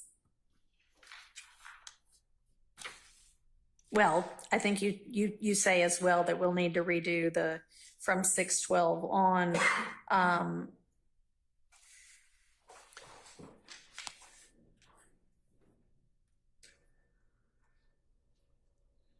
That's a part of this motion. That is a part of this motion, Your Honor, yes, that there is a requirement that everything after 612 is void. Okay. And in that motion, we argue what I stated earlier, that I don't believe it's possible That it's to not erase possible. that information from the jury. Okay. Also, I'm happy to take any questions you may have. Okay, I appreciate it. All right, so Yeah, so there are a lot of different grounds in here. There's the state sought it because they wanted the defense to ask for a mistrial so they could get a mistrial and try the case over again. That substantively speaking, the ex parte was a critical stage at which the defendants were excluded. And then the concept of, which we've kind of brushed over somewhat, that Judge Glanville's comments in the ex parte itself amounted to unconstitutional coercion of Mr. Copeland to testify. Those are exactly my arguments. That's correct, Your Honor. Okay. There's three main issues, three main arguments that I put forward in that motion. The only thing that I can think of that maybe I did not sufficiently highlight is just the tremendous experience of the prosecutors and skill of the prosecutors in the state as both, in this case, as both attorneys and prosecutors. So I cannot believe that they would not have asked for this ex parte, conducted the ex parte in the fashion that they did it, unless they knew that they would be forcing us into a position to request a mistrial. As Mr. Shart has said, we are winning this case. The state's witnesses have not testified the way that I imagine they expected them to testify. And I do not believe that they should be allowed a do-over in this case, Your Honor. All right. But I'm not going to repeat what's already in front of you. Okay, thank you. Again, if you have questions, I'm happy to answer any. And then also sort of in this motion and asserted in a lot of the defense motions are what we again touched on, that Brady material arose from this ex parte and y'all have it now, so it's not a Brady violation anymore. And that there was. And that's not a real requirement in order to grant our motion, Your Honor. All right, I just wanted to make sure I covered that as well. Okay. Does the state want to be heard with regard to anything not already in their response? Yes, Your Honor. Okay. Just based on Defendant Kendrick's representations to the court that and others that they're winning, and therefore we goaded them. If they're winning, then let's just keep it rolling, because the state vehemently objects to a mistrial. Okay. And I am unclear how we are arriving at the conclusion that the state, in conducting something according to the rationale presented to the court by the defendant so far, that the state never intended that they find out about in an effort to cause them to do something. I don't know how those two can be squared with one another. So we would ask that the court deny the motions for a mistrial based on the state, based on anything. I'd point out that this is not the first or the second or the third motion for mistrial. The state has objected every step of the way. We continue to object to a mistrial. Again, if they feel they're winning, let's keep it rolling. And we would ask that the court just deny it. Of course, the court is aware that the issue here is not whether anyone acted improperly, but what objective the prosecutor is trying to achieve.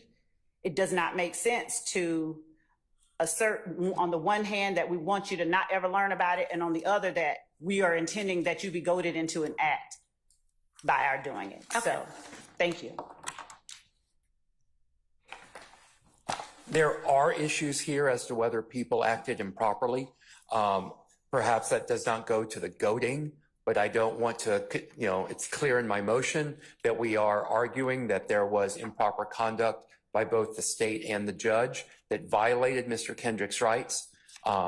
He has been locked up in Rice Street for 22 months. I have done everything that I can to move this trial along. I filed a motion, I believe at the end of March or early April, to try to get this trial moving at a more deliberate pace. That motion was essentially denied. I have no interest in retrying this case, Your Honor, and we are winning, I think, by any measure. So I'm asking for this mistrial, but I'm doing it because I have absolutely no choice but to do that, Your Honor. All right, thank you. And I don't know whether this was, I think this was Mr. Nichols' reply to the state's response. So I don't know if it was with regard just to Mr. Nichols' own motion for mistrial or also Mr. Kendrick's motion for mistrial, but I think it's, the argument is applicable to Mr. Kendrick's as well, so I'm going to address it right now. Mr. Nichols argues that the state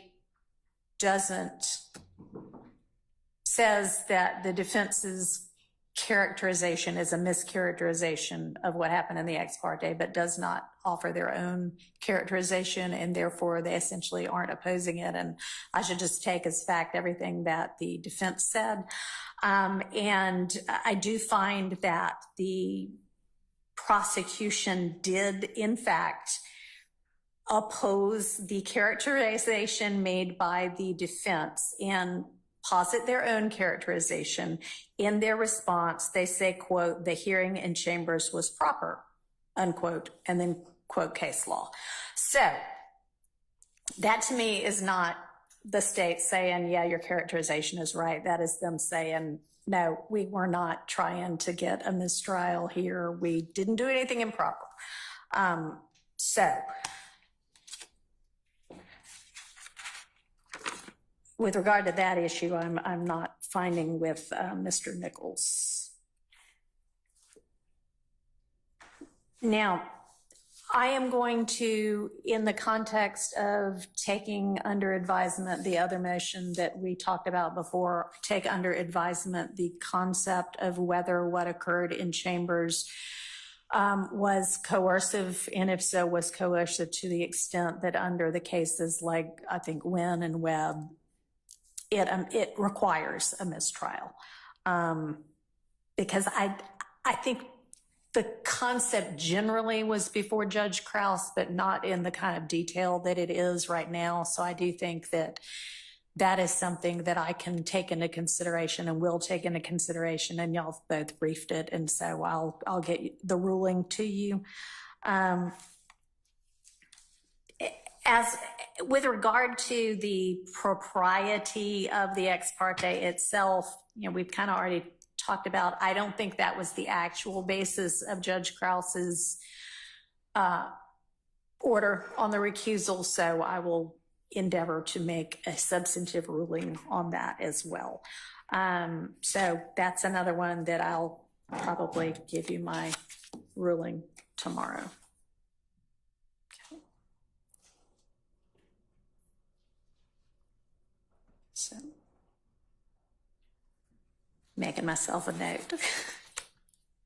All right, now to Mr. Nichols' motion for mistrial, which, in addition to everything else that's in Mr. Kendrick's, essentially says that there are reasons why the mid-trial substitution of another judge makes this impossible.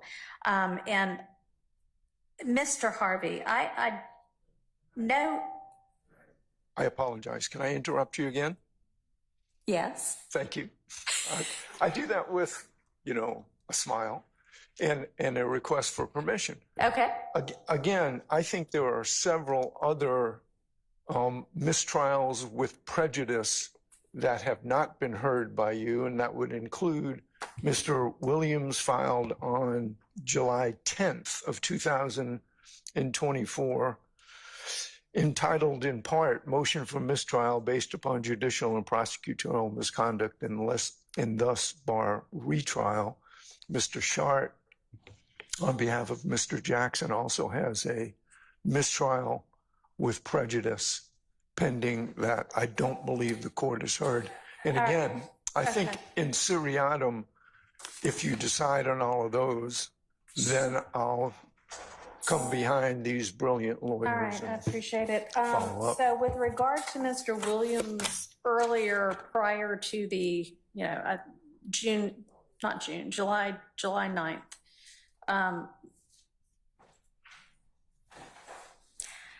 Honestly, I don't know that I saw a motion to recuse filed July 9th, but when we talked about all of the pending motions before, there was the July 10th motion for a fair trial and for mistrial on prosecutorial and judicial misconduct.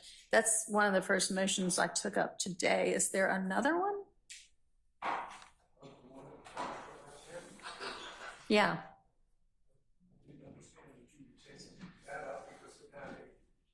Well, I did. That was one of the first ones. Is there another one other than that? Yes. Mr. Williams is not asking for a mistrial. If you grant a mistrial, then that would be over objection, and that if you grant, I joined in the goading. See, I think it's a two-step process. You grant a mistrial or deny a mistrial. If you grant a mistrial, then there has to be a conversation about a plea and bar. So I'm joining. If you grant it, it'll be over objection, then I'm going to file a plea and bar. So I was just upfront with the court. So but you are with regard to anything, is there any motion for mistrial filed by you on behalf of your client other than the kind of, not really omnibus, but multifaceted motion you filed July 10th that was for a fair trial to get all the ex partes for a mistrial based on prosecutorial and judicial misconduct? On Friday, July 27th, I filed a response to the state's, you called it a gag order. And in that, the second part, I also filed an adoption that if you declare a mistrial, it will be over objection. And then I will be raising a plea and bar because it would be, the only reason to declare a mistrial is because the defense was goaded into it. So that is it. So, okay. All right. So, Mr. Harvey, I don't think Mr. Williams has another one. And then Mr. Shart, on behalf of Mr. Stillwell, July 23rd at 3:07 p.m., a motion for fair and constitutional trial. I believe I have a lot to say. yeah. And I believe I'm similarly situated to Mr. Steele in many ways regarding that, because I do believe we're being goaded into moving for a mistrial. I do believe that the case law supports that conclusion. I do believe that so much in this case has happened that has broken the case. I believe, and I'd love to be able to argue all of that, but I am not specifically asking for a mistrial unless jeopardy attaches. Okay. And so that's where I'm at. I'm happy to argue that. I'm happy to argue that before or after Mr. Harvey or Mr. Steele. Okay. Give me just a second.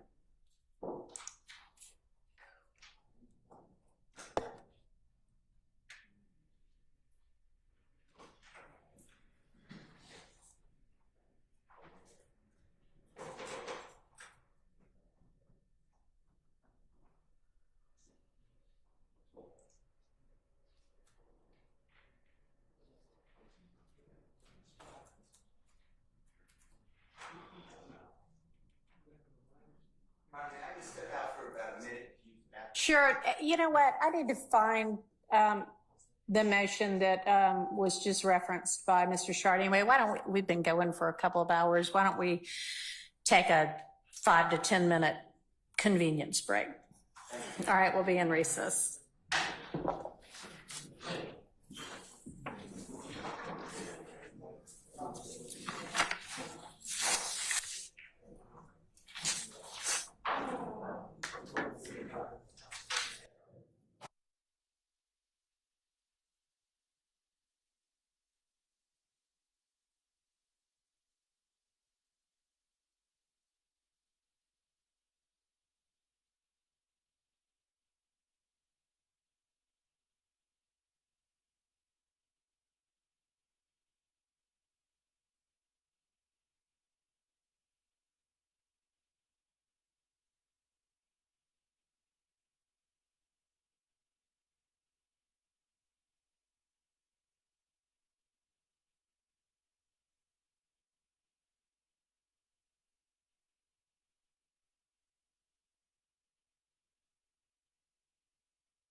I wanted to address to the audience is that there's been kind of a lot of up and down and back and forth and in and out, and that is distracting. So I know there may be times when you need to step out for a particular reason, and that is fine. But let's try to minimize that, because if it gets too distracting, I'm going to have to ask you to step out until all your business is taken care of. Okay, so you got to go out, but then it can't be a up and down every 5 minutes thing. All right, thanks. Okay, so Mr. Short, yes, I saw your motion for a fair trial, and the reason I didn't register it as a motion for mistrial is because it's essentially not. It's saying if you grant a mistrial with prejudice, we're in on that.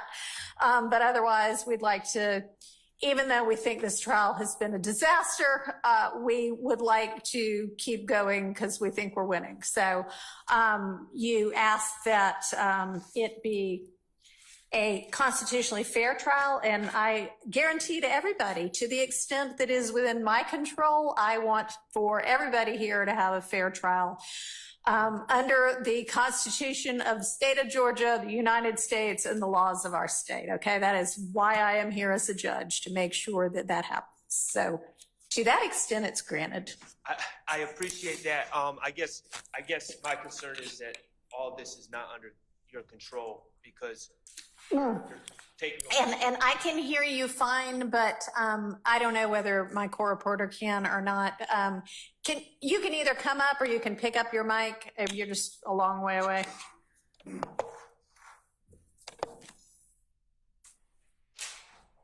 I guess my concern is that and I have no doubt that you will do everything in your powers. I just don't know if at this point, if it's within your control to ensure that we receive a constitutionally appropriate and fair trial at this point, based on what's happened previously. And, you know, I do have cases regarding the concept of goading. Okay.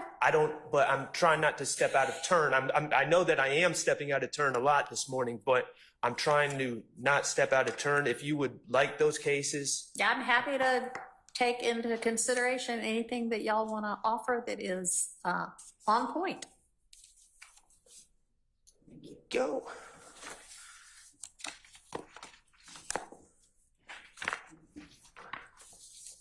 May I approach? Yes. Can't really get to me, but you can get to my staff who can hand it to me. Thank you. Oh yeah, I've seen web-cited, and I'll take a look at Jackson and Wilson. Jackson. Oh, did I not give you Anderson? No. Oh, I'm sorry. Thank you. Okay. And Your Honor, I believe that those cases stand for the general proposition combined. Each of them are a little factually different. Okay. But they stand for the proposition that the trier of fact can consider certain factors. Of course, the difficulty in determining if someone's goaded someone else comes down to intent. Typically, a district attorney or a prosecutor is not going to take the stand and say, I intentionally goaded someone. So you look at objective facts. And these cases stand for the proposition that you look at how basic the rule that was violated is, the experience of the prosecutor. In this particular case, you know, this is a big county. The prosecutors involved in this case are a chief deputy with the district attorney's office, and a deputy with the district attorney's office are the two prosecutors that were involved in the ex parte meeting. You look at the evidence of the case, and I know that this is another area where you're hamstrung a bit because you haven't been sitting to hear the evidence. But I concur that the whole purpose of Mr. Copeland taking the stand was to impeach him. Mr. Copeland's testimony was not, well, at the time of this ex parte hearing, it's our stance that he was pleading the fifth, and the state was in a position that they're a key witness. And without him, the alleged murder of Donovan Thomas, without his past statements, goes away. And they were in a situation where their key witness was not taking a stand and was not going to allow himself to be impeached with prior statements. And our stance is that they panicked and they needed a mistrial. The trial was not going well. The previous witnesses that have testified, it's been again, I know you haven't been here, but you know, we've had witnesses testify. I don't remember anything that happened in 2013. It's just been a parade of impeachment by inconsistent statements and contradictions. So, and that's another factor that those cases look at is the how the trial's gone so far and the motivations for goading a mistrial. So I believe that those cases provide some insight and some guidance for the court to consider certain factors when we get to that goading question. And that's why I wanted to bring those to the court's attention. All right, I appreciate it. Thank you. All right, so Mr. Harvey, you're up. I don't think there are any other motions for mistrial preceding yours that we have not discussed. And I am going to address a few of your issues really, well, I guess one I'm definitely going to address before you start your presentation, and that is that you assert in your motion that this court, meaning me taking over this case, has indicated it does not intend on familiarizing itself with the trial proceedings, and I have no idea where you got that from, because I certainly never said that. When we were here last week, and I don't have a transcript of that, and if I've misinterpreted what you said, and perhaps it was in the context of you saying, I'm not going to revisit certain motions, or I'm not going to go back to hear those, that was in the context that I meant it. And I said it for a specific reason, because some of the motions, as I allege in our motion, Judge Glanville said, well, you know, I'm going to deny your motion, for example, for a severance, for a 105 instruction at this point, but that does not mean we're not going to get to a point where I would consider that and grant it. So I meant that in the context of you understanding, this court, understanding the cumulative nature of what has happened and how it would factor into your particular decision at the next point in trial. That makes a little more sense. I absolutely intend to familiarize myself with what has gone on in this trial prior to me getting involved in it. I've already begun to. Judge Glanville's court reporter is beginning the somewhat arduous task of transcribing everything that hasn't been transcribed yet and giving that to me, you know, as soon as she finishes it. You all have, some of you have already pointed out, you know, particular things that, while not the official transcript, I can review on YouTube, and I've done that to the extent it has been relevant to these motions. And I also believe that with the very capable defense attorneys in this case, that you all will be able to elucidate for me anything that I might not have been here present for at the point in time when you make a motion that to any extent requires considering the cumulative nature of anything. Okay? Well, okay, yes, and okay, no.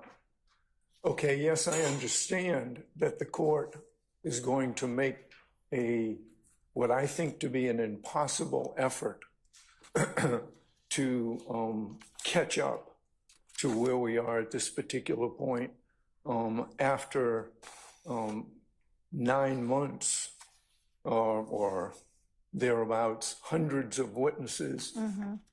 I appreciate the court's effort, and I understand the genuineness of the court's statements that I'm going to do it.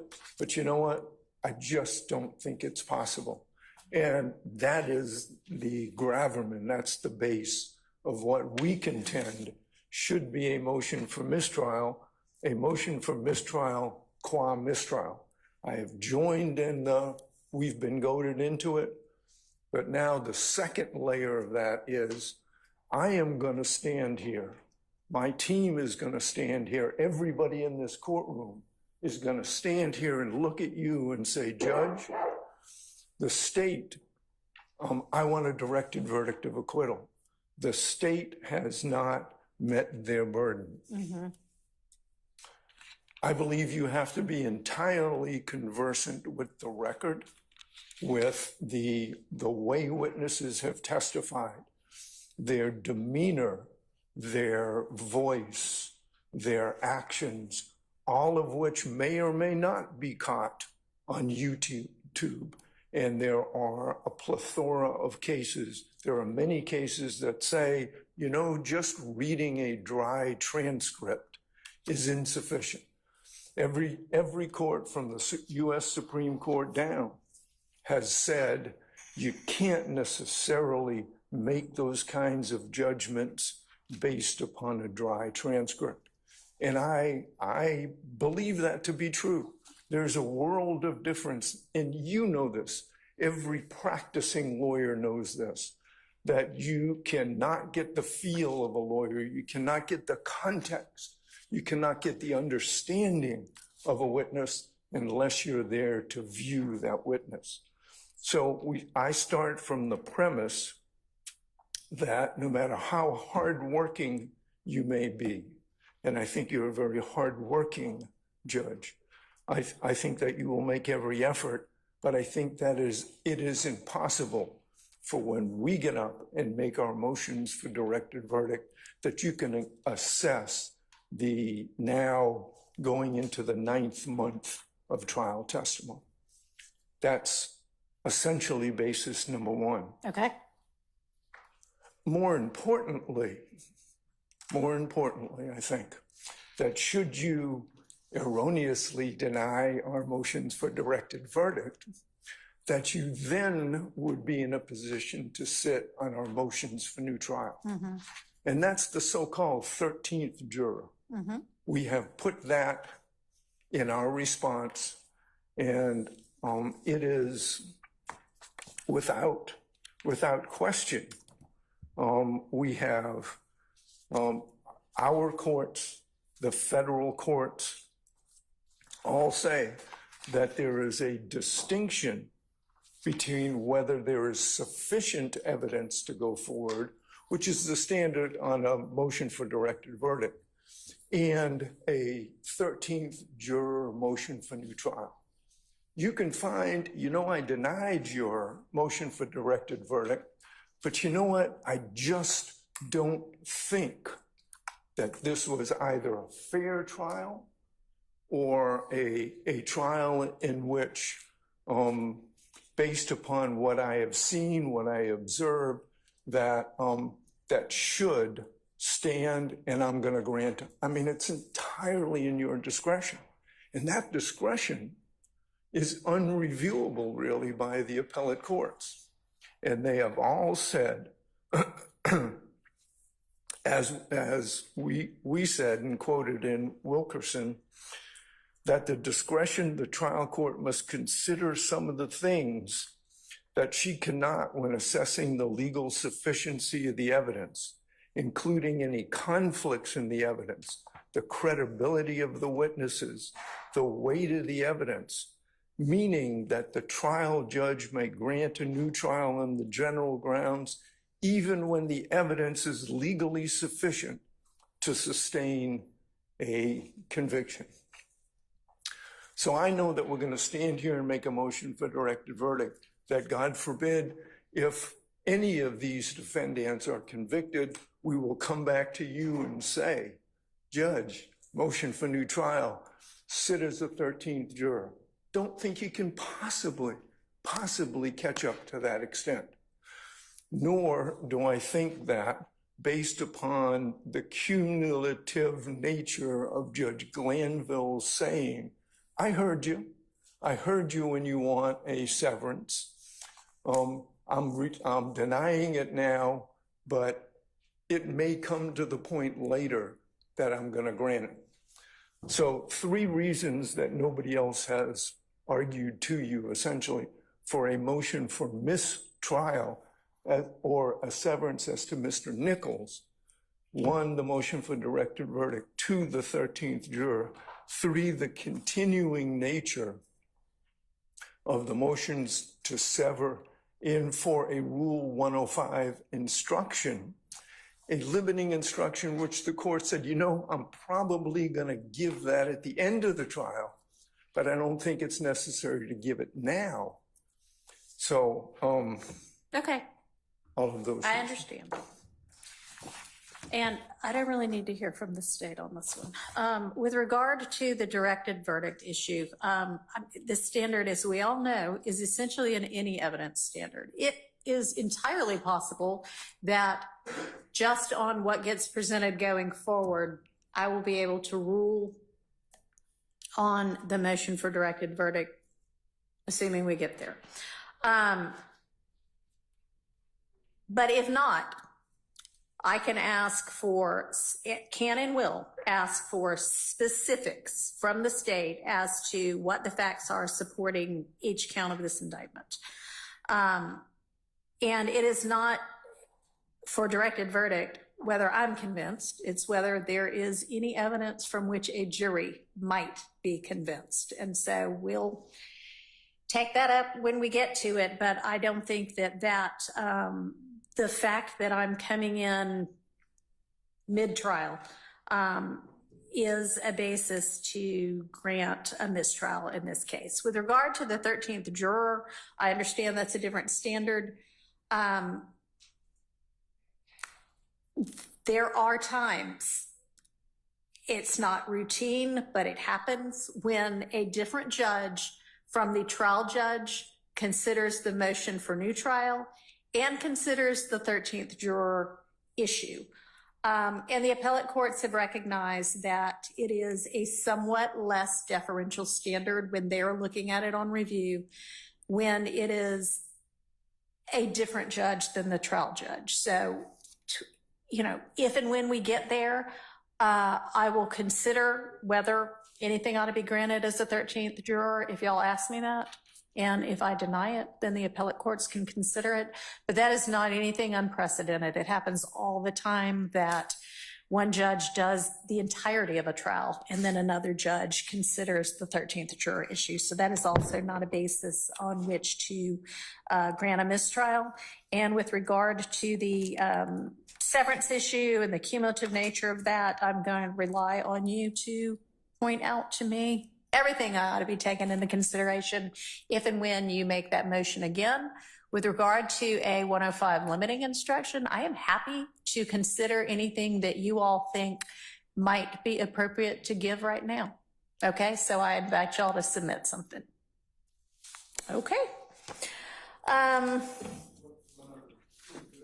make sure that my motions were also based on the underpinning constitutional rights, both federal and state. And I don't want the appellate court to say, hey, she didn't say anything about that, but I want to make sure that those bases are preserved. Although I disagree strongly with your ruling, I'm still here. All right, understood, and it is so noted, and obviously it's to whatever it is that you have, any of y'all have set forth in your various motions. All right. All right, I think we all already sort of agreed that we need to redo everything that happened post recusal motion on June 12th and the details and logistics of that we'll take up probably tomorrow. But that motion itself is granted. All right, a lot of what comes next is evidentially specific. And before we get to that, I know that there are some outstanding bond motions. So Mr.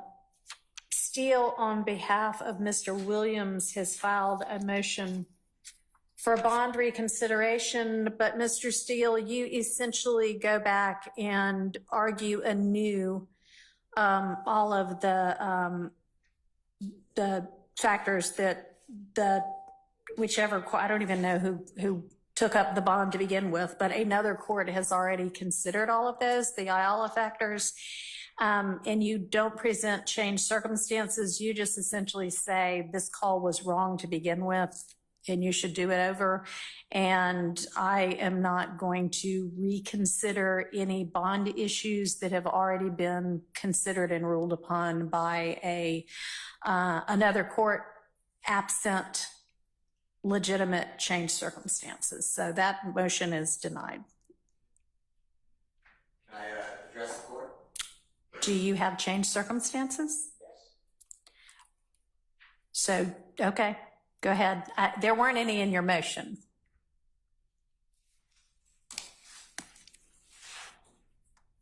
Mr. Williams has been in custody since the 9th day of May of 2022. This is in my motion. Or it should be in my motion. He has sat through unnecessary jury selection for months, bringing in over 2,000 people when the jurors were chosen from the first 511. That should not be on him. This is excess. He's now sat here for a month while the antics of Judge Glanville and Lawyer Love and Lawyer Hilton cause him to just wander and squalor in a jail. The case is, God forbid there's a conviction, going to be reversed potentially because these are serious issues, and I've raised them. I've put them to the court. There are issues of confrontation clause violations, prosecutorial misconduct, judicial misconduct, not being present at a critical stage of proceedings. There is no reason to believe that Mr. Williams is fleeing. He would be crazy, because if he flees, the case goes on because it's mid-trial, and he waives his appellate rights. He has the strongest ties to the community and the backing of wonderful people, both near and far, who are willing to come. Those are my changed circumstances. All right. Thank you.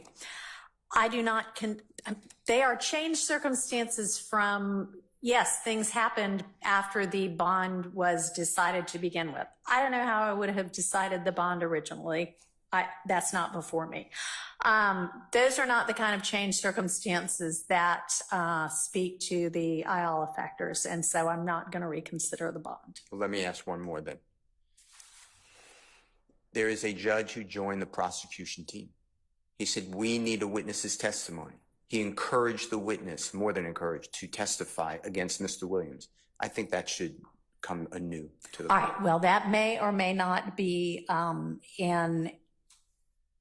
a substantive error in these trial proceedings. I've got that under advisement right now, but that also would not be an Ayala type change circumstance. Okay. So I appreciate you presenting this to me, but I'm not going to reconsider bond. Okay. Even though potentially it was not done by a fair tribunal. I don't, so, all right.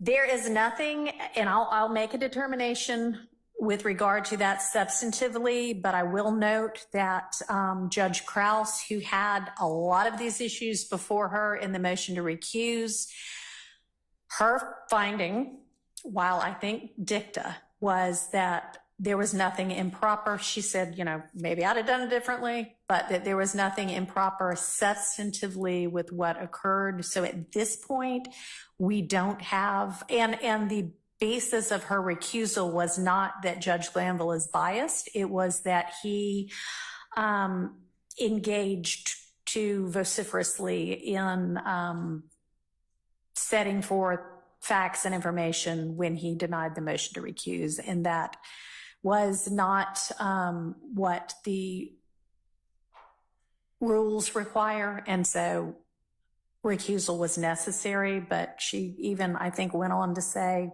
but even with that, I think he could have continued on unbiased. It's dicta, but right now, that is your position in the litigation. It's not a factual finding. It's substantively before me.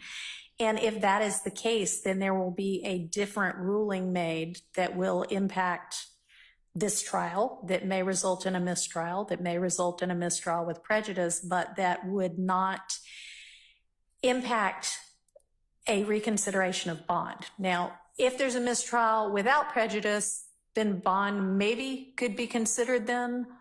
That might be a changed circumstance, but right now we don't have that.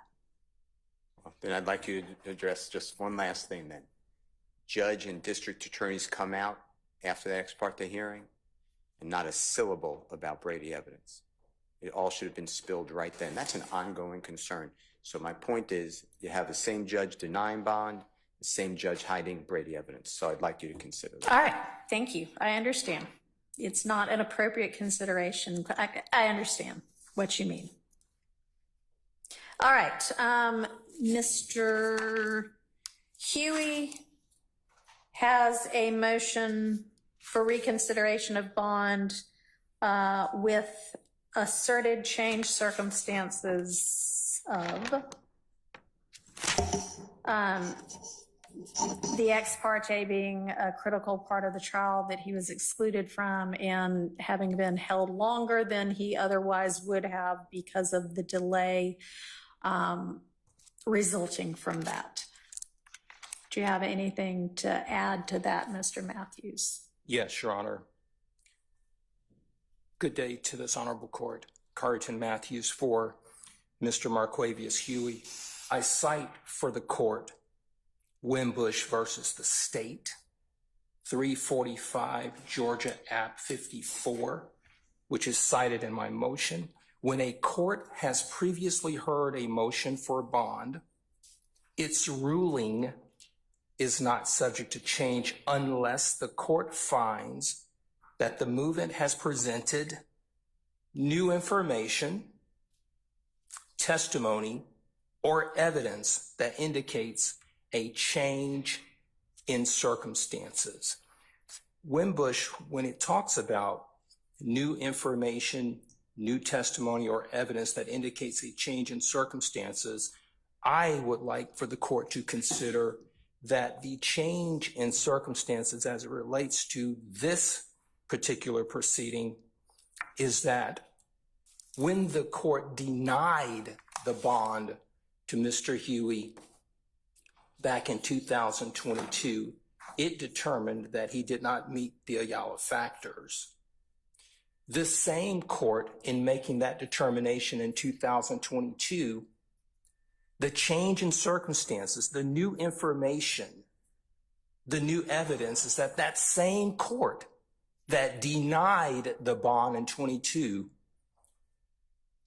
that court indicated in or on June 10th, it had a meeting that this court has heard over and over again now with the state, right? With a sworn witness, right? And in the transcript, Your Honor, the court that denied the bond to Mr. Huey then, that court engaged in conduct which I believe influenced the witness, caused that witness to reconsider his position that he was not going to testify, talking about Copeland, caused that witness to, rather than say, I'll sit in jail, co-signed on the state of Georgia's recitation that, no, Mr. Copeland, you will sit in jail until every single defendant on this indictment is tried. So what I'm asking the court to do is look at what is the change in circumstance here.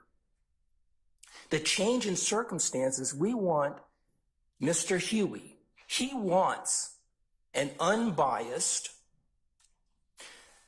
a neutral referee to decide whether or not he is a good candidate for bond. I would assert to this court that that has been clouded because a neutral judge, a neutral referee would not have engaged in the conduct on June 10th, which essentially is why he has been recused. So I'm asking the court to say, hey, look, there has been new information, because that was not information that existed when the court decided that Mr. Huey was not a good bond candidate. That was not evidence when the court decided that he was not a good candidate. And we're looking at a judgment call here. The court has to be comfortable. The court has to be confident that when a request for a bond is made, that the candidate, based upon the change in circumstances, would be a good candidate for a bond. Now, Mr. Huey has been in custody since December 14th, 2021. It's a long time. Now, Judge, we have been out of court, out of session for over a month and some change and still counting. That delay, Your Honor, is a change in circumstance for Mr. Huey. He is on 23-1 at the Fulton County Jail. He's on lockup for 23 hours out of the day. 1 hour out. We don't have to go over and over what the conditions are at the Fulton County Jail. We know what they are. The news media shows us what they are. He tells me what they are. When I go visit him, I see what they are. So what I'm asking the court to do here is look at those change in circumstances. Now, here's another factor. How much, Your Honor, does it cost the taxpayers of Fulton County, Georgia, and the state of Georgia? Mr. Matthews, that is not an appropriate consideration for bond. I would ask Period. Understood, Your Honor. I'm asking the court to look at the resources that are required to have Mr. Huey here every day. That's all I'm asking the court to look at. Consideration for bond. All right. So essentially, Your Honor, I'm asking the court to look at the change in circumstances that I have cited in my bond motion. I'm asking the court to take that into consideration, that the decision to deny the bond for Mr. Huey in 22 was made by the recused court, and the change in circumstances that I am alleging were done by the recused court. All right. Based on judgment calls. Okay.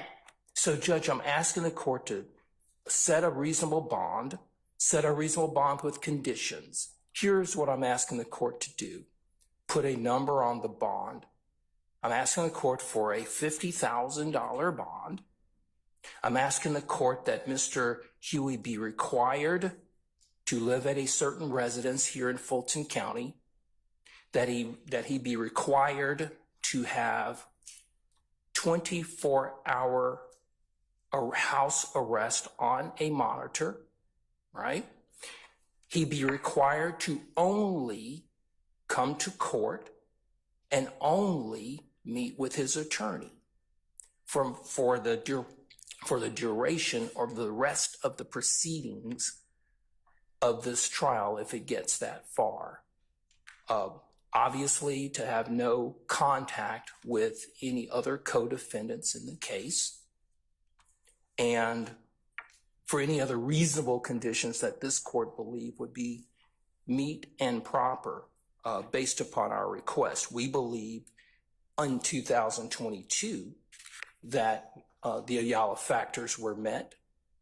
The court has indicated, obviously, that the other court made that decision, and then this court wants to hear about the change in circumstances. I think I've efficiently been able to lay those out in our motion, support it with proper case law, and also I would, just for the record, I would address the case that I cited with respect to the ex parte meeting, and that's Scudder versus the state, 298 Georgia 438, a 2016 case. What was that site? Is it in your motion? It was in my motion, Your Honor. Okay. And the Scudder court determined that a criminal defendant has the right to be present and to see and hear all critical parts of his trial, Okay. so forth and so on. That's with regard to that substantive issue. Yes, Your Honor, Okay. which we are alleging is a change Okay. in circumstances, a change brought about by the court and not by Mr. Huey. And we believe that that month-and-a-half delay where he's had to sit in the jail, we're asking the court to not only be a court of law, but to be a court of equity, which this court is. And we believe that equity and fairness dictate that a reasonable bond be set in this case. Otherwise, any other change in circumstances that are not brought about by Mr. Huey has to suffer the consequence. And that's what he's doing. He's suffering the consequence, Your Honor. Okay. Respectfully. Thank you. Thank you, Judge. All right. So that the record is clear, the basis for the recusal of Judge Glanville was not that he is biased, was not that the ex parte itself was improper. It was that Judge Glanville engaged in an exposition on the facts in making his rulings on the motions to recuse. I understand the argument that the court who undertook the original bond consideration in the defense's view has become biased, but that in the same way that I said to Mr. Steele with regard to Mr. Williams, if I substantively end up determining that, then it may be appropriate at that time to take up bond again. Right now, it is not. And it is unfortunate that this case has lasted as long as it has. It is unfortunate that there have been delays in the case, but those do not, in this court's mind, amount to the kind of changed circumstances that make it appropriate to reconsider bonds. I am not going to reconsider or grant bond in Mr. Huey's case either.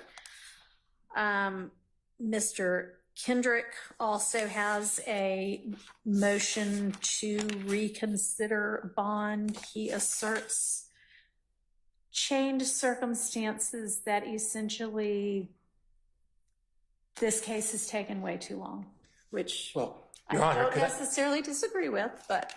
I would ask you for Mr. Kendrick's bond motion, if you could defer ruling on that until after you rule on the mistrial. All right, I will do that. I think that would be more appropriate. Thank you. Okay.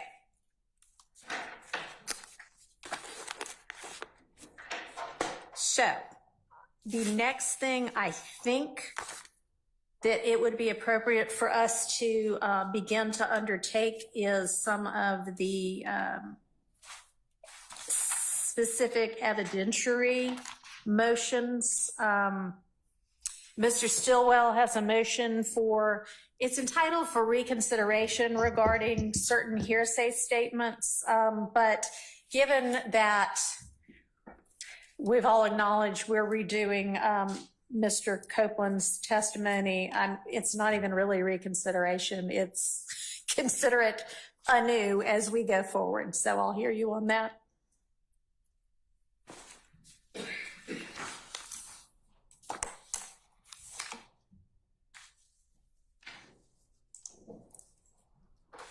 Thank you, Your Honor. Before I get started, could I hand over a case? It's actually the Scudder case that Mr. Okay, Matthews sure. referred to. And the reason I'm giving you this case, when you consider some of the issues that you said you're going to consider tonight, I never really, and I understand, I'm not complaining, but I never addressed my other motion, which may in fact not be a motion, but For a fair trial? yes. Okay. But in the state's argument against Mr. Kendrick's motion, they're relying on King. Right. I would invite the court to look at the facts surrounding this ex parte meeting. It's clearly distinguishable in every way from King when you look at the facts. And I would just remind the court that King was involving a request, giving the court background facts to show that granting immunity to a witness was in the interest of the public. Okay. That had already been done in this case the Friday before. So it's completely different when they had the ex parte meeting on Monday, and I believe Scudder is Thank you. more appropriate All right. to consider, and it's much more analogous and on point to what happened in this case. And of course, Scudder points out the problems with such a meeting and held that it was improper.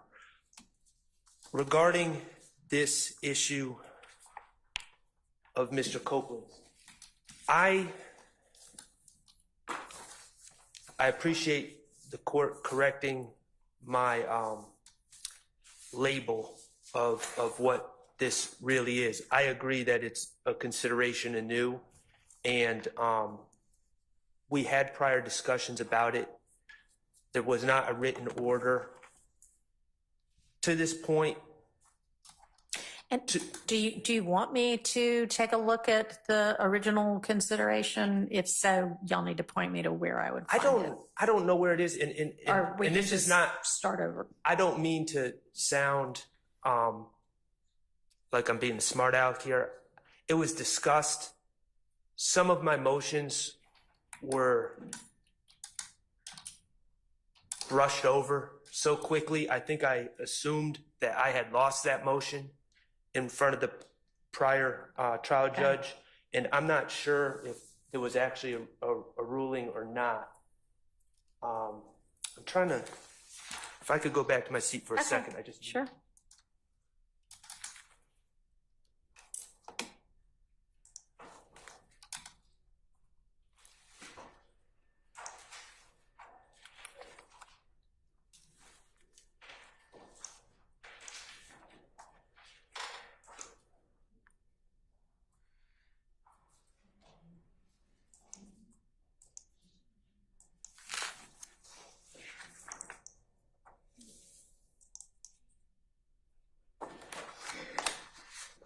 I'm gonna give you something else as well.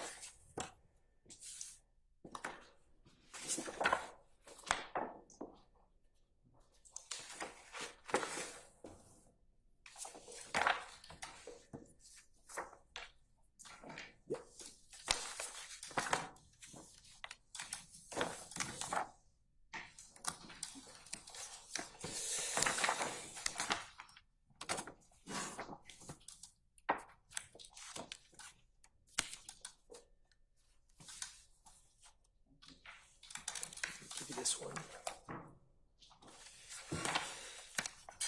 Okay.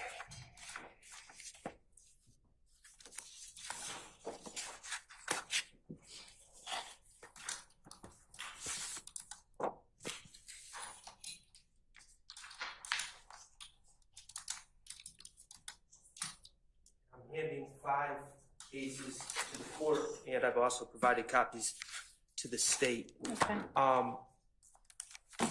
Factually, what this is about, Your Honor, is based on statements made by Kenneth Copeland, out-of-court statements. I think the understanding where we are and the understanding of the facts as we know it, or the alleged facts as we know it, is that Mr. Copeland claims that he was in Mechanicsville on January 10th, 2015. This involves the alleged murder of Donovan Thomas, for which Mr. Stillwell and Mr. Kendrick are charged, and is part of this RICO indictment as well. He alleges he wakes up in the middle of the afternoon, is in Mechanicsville, maybe 300 yards from the scene of where Mr. Thomas was shot, at the Green Store, off of McDaniel Street, at the corner, I believe, of McDaniel and Glenn Street. And Mr. Copeland tells the police that he is trying to find his friend Demekion Garlington, and trying to figure out where his friends are, because he woke up in the middle of the afternoon. And he allegedly calls Mr. Garlington and travels down to a McDonald's on Cleveland Avenue. In these pretrial statements, he claims that Mr. Garlington was pulling into the McDonald's as he was pulling in, and essentially in pretrial statements he says Mr. Garlington and a gentleman named Mr. Demise McMullen, who's also known as Nard and is also charged with the murder of Donovan Thomas, approached the car. Mr. Garlington gets in first, and quickly indicates to Mr. Copeland, before outside of the earshot of Mr. McMullen, they killed Nutt, essentially, and allegedly points to another car that is a white small SUV type car that contains, according to the story, Mr. Stillwell, Mr. Kendrick, I believe, Mr. Williams, Mr. McMullen was at one point in the car, and another gentleman.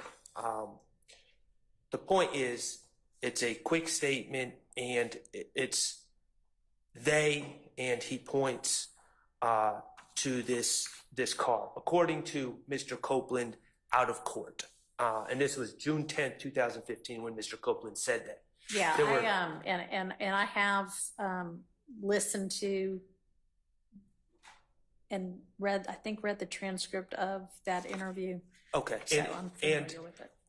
And just to add context, there were several interviews with Mr. Copeland prior, Right. and he never made mention of This was these the things. fifth one. So, and also to add context, Mr. Garlington is called in to an interview. He's subsequently interviewed. He denies making those statements. Also to add context, Mr. Copeland on the stand acknowledged that he made those statements to the police, but denies that they were true.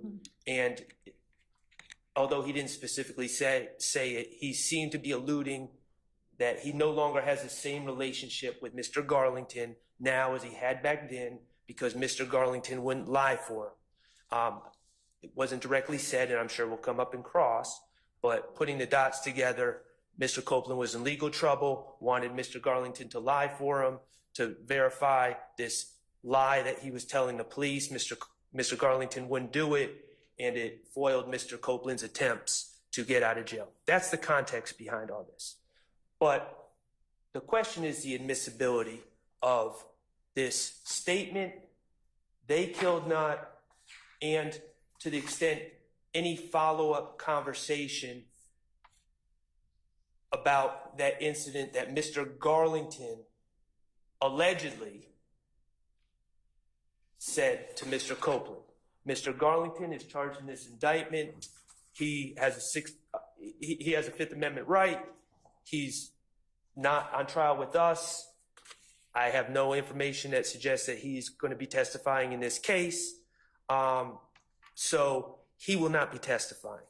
So the state is attempting essentially to ask Mr. Copeland about statements he made to the police of what Mr. Garlington told him, because there's no indication that Mr. Copeland himself has any firsthand knowledge or is a witness to any of this. Now, I have a separate concern about the way they're not laying the foundation for a prior and consistent statement to play the videos, because Mr. Copeland is in fact acknowledging that he told the police. He's not denying making that statement. He's just denying the veracity of that statement. That being said, the statements themselves, how are they admissible? Because they're clearly hearsay. Garlington to Copeland. Copeland without firsthand knowledge. So the state has always taken the position, as I understand it, that these are statements by a co-conspirator. Thank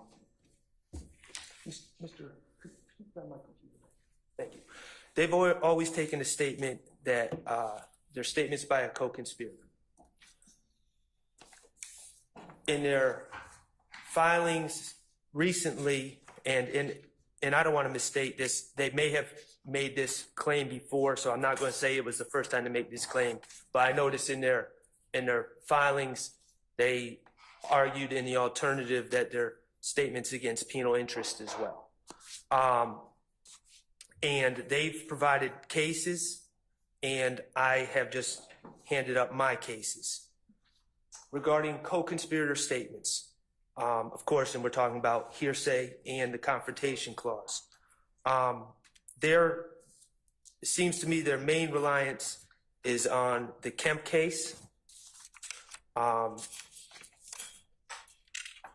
where the Kemp case, as they want it to be understood, is that idle chatter or narrative of past events do not further a conspiracy, but narrative of past events are admissible if they serve some present purpose of the conspiracy, including statements made to solicit membership or participate in the conspiracy or to promote cohesiveness among or provide reassurance to other conspirators.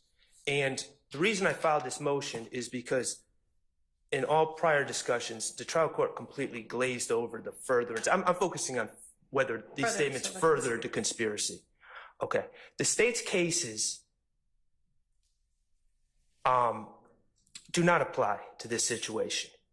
The difference, and I'm referring to the Kemp case, United States v. Flores, which the state relies, United States v. Santiago, and U.S. v. Holt, all in their filings. There's absolutely no indication in the record in these statements that the alleged declarant Garlington was attempting to solicit the membership of Copeland in the conspiracy in any way. And I understand the states, in the case law, some of the cases indicate this, that you have a conspiracy, you got a small conspiracy and a large conspiracy, and statements in furtherance of a conspiracy could be furthering the large conspiracy. Okay, but soliciting membership, there's been no allegations whatsoever by the state. In fact, we've been talking about this ex parte motion ex parte hearing where they're saying that Mr. Copeland clearly had nothing to do with the murder of Donovan Thomas. They've fought to say that Kenneth Copeland had nothing to do with that conspiracy. So there was no solicitation there's no evidence of anyone soliciting his membership in the conspiracy to murder Donovan Thomas. In fact, that had already occurred at the time that these alleged comments by Mr. Garlington were made. And if the argument is, well, they were trying to solicit his membership into a larger conspiracy, the YSL conspiracy as a whole, Mr. Copeland, according to the state, from the very beginning, according to their expert, Investigator Belknap, according to everything they've provided, they've shown the jurors pictures of Mr. Copeland, videos of Mr. Copeland, from 2012, 2011, 2013, well before this date, where he's with these gentlemen, putting up hand signs, claiming YSL, all the rest.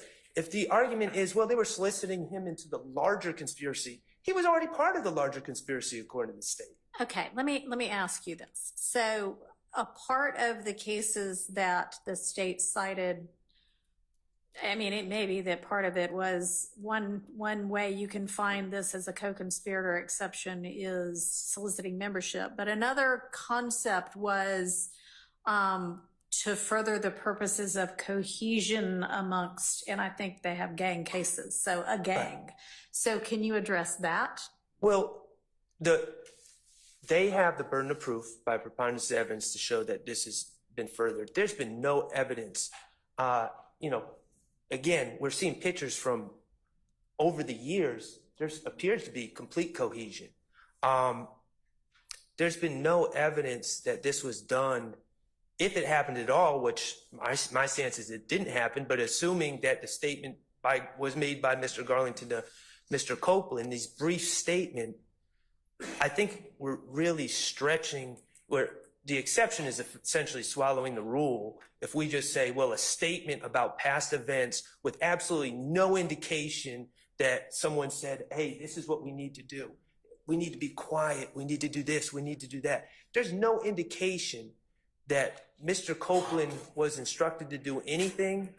Mr. Copeland just drove where he wanted to go afterwards. Now, I will say, and I'm sure the state's going to point this out, that people on the street apparently thought Mr. Copeland was involved and began allegedly shooting up houses that he was associated with, but that has nothing to do with the purpose of the statement that allegedly Mr. Garlington made to Mr. Copeland. So there's absolutely, I mean, the record is just completely devoid of any evidence that supports that other than the statement themselves and just reading into the statement and just assuming, well, it must have been done for cohesion. But again, if we can just assume with nothing else, then what's the point of the rule to begin with? Mr. Copeland has never testified that anyone allegedly involved in the murder of Donovan Thomas has ever asked him to do anything. You know, the story that comes out through past statements are Mr. Treadwell takes a car somewhere to get rid of a car, to get rid of guns. You know, again, I'm not saying these are true statements, but that's what comes out in the discovery, and that's what comes out in other people's statements. Mr. Copeland has, it's completely devoid of anything that Mr. Copeland was asked to do. As far as also fostering cohesiveness, Mr. Copeland himself said that Mr. Garlington at the time was his best friend. So I'm not sure. In the United States v. Flores case, they talked about cohesiveness and cohesion within the group. And that was a situation where one individual, the declarant, was talking to another individual that didn't know. So you got the declarant, who ends up, and then another individual who ends up being the witness. We'll call him the third party. And then you have the defendant, and the declarant is telling the witness, hey, let me tell you about the defendant. He's a solid guy because this is what he did, and we're all one cohesive group. But the witness and the defendant were not close. They didn't really know each other. So the middleman, who ends up was the declarant, is kind of informing one person about the other and saying, oh, he's solid. We can be cohesive. In this case, Mr. Garlington and Mr. Copeland and Mr. Stillwell all knew each other very well. And that's come out in testimony. That they're, according to Mr. Copeland, they were the three best friends. So I don't understand how that falls under fostering cohesiveness, because there was already extreme cohesion between that group. So I think it's distinguishable in that aspect as well. US v. Holt, I'll just point out also, With all my other arguments, there's no indication in that case. It talks about keeping a co-conspirator abreast of the situation. There's no indication that Mr. Copeland needed to be kept abreast of the developments at the time. Mr. Copeland was not summoned to do anything by the group. Mr. Copeland called Mr. Garlington wanting to find out where he was. So it wasn't a situation where the group, assuming these statements were made, called Mr. Copeland to bring him in. Oh, can you pick us up? Can you do this? Mr. Copeland reached out to them. And also I'll point out that U.S. v. Holt was argued under or decided under the plain error standard because the trial attorney did not object appropriately. I have the 4 cases I handed up, U.S. v. Blakey. Well, I'm sure the court will read the cases, but State v. Wilkins I thought was particularly informative. It's a Georgia Supreme Court case. Trial court made a pretrial ruling excluding incriminating statements made by the co-defendant had been tried earlier. Trial court held that while statements were made by a co-conspirator, they did not further the conspiracy, and the trial court did not abuse its discretion. And it goes through all these different statements that the declarant co-defendant made that were basically spilling the beans and did not further the conspiracy in any way. State v. Lane, same thing. In that one, it's interesting. The appellate challenges the murder conviction, and the trial court granted Lane a new trial. The allegation was, the appellee, the defendant, hired Stallworth to kill a gentleman named Mr. Perez. A witness named Thompson testified that Stallworth told her about the plans to hit a lick before the killing, and then afterwards said that Lane did not pay him because he killed the wrong guy. The trial court initially at trial let the statement in, but then at the motion for new trial reversed itself, saying that in no way, in no stretch of the imagination was this statement made in furtherance of the conspiracy. A statement merely spilling the beans, disclosing the scheme, or informing the listener of declarant's activities are not a statement in furtherance of the conspiracy. The state points to no evidence that suggests that by these statements, Stallworth was seeking to solicit the help in conducting the scheme or concealing its existence when he made those statements to his girlfriend. So those are the cases that I rely on. I also provided Stafford v. State, which is a little different because that was made to law enforcement. It supports my proposition generally, but it's a little different because it was made to law enforcement. Would you like me to address the statements against interest while I'm up here? Is that in this motion? Well, no, I understood the state's reasoning for the admission of these statements. The penal interest? Yeah, Yes. Go ahead. Yes. So I'm confused on how this is against Mr. Garlington's penal interest to say they killed someone. It's a hearsay statement that inculpates the accused is admissible if the declarant is unavailable. Okay, I can see that. The statement so far tends to subject the declarant to criminal liability that a reasonable person... Gotcha. I'm sorry.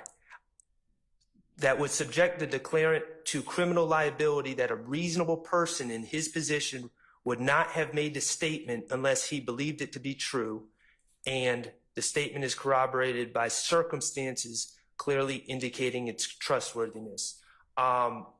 My main objection is number 2, although I do believe that the statement is not corroborated either.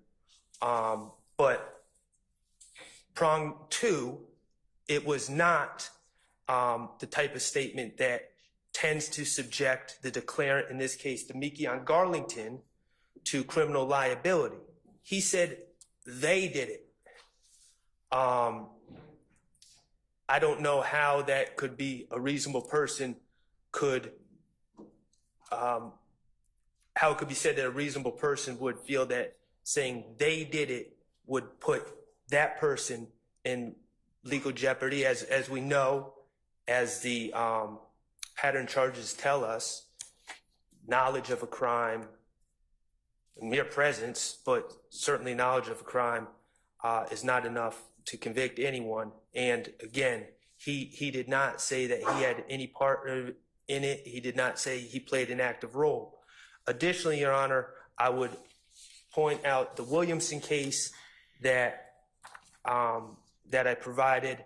And the Williamson case is, I believe it stands for the proposition that when if you find any part of Mr. Garlington's statement to be self-inculpatory, which I don't believe it is, Williamson dealt with a situation where within a statement there's inculpatory and exculpatory segments of the declarant statement.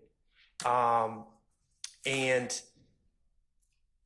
Williamson says you have to deal with the pieces of the statement individually, and you just can't say, well, there is some inculpatory parts of this statement, so therefore it's all allowed in. You have to excise out the self-exculpatory areas within the statement and the neutral areas within the statement. It says 804B3 only extends to self-inculpatory statements and not self-exculpatory portions of a larger inculpatory statement, or to aspects that are neutral as to interest.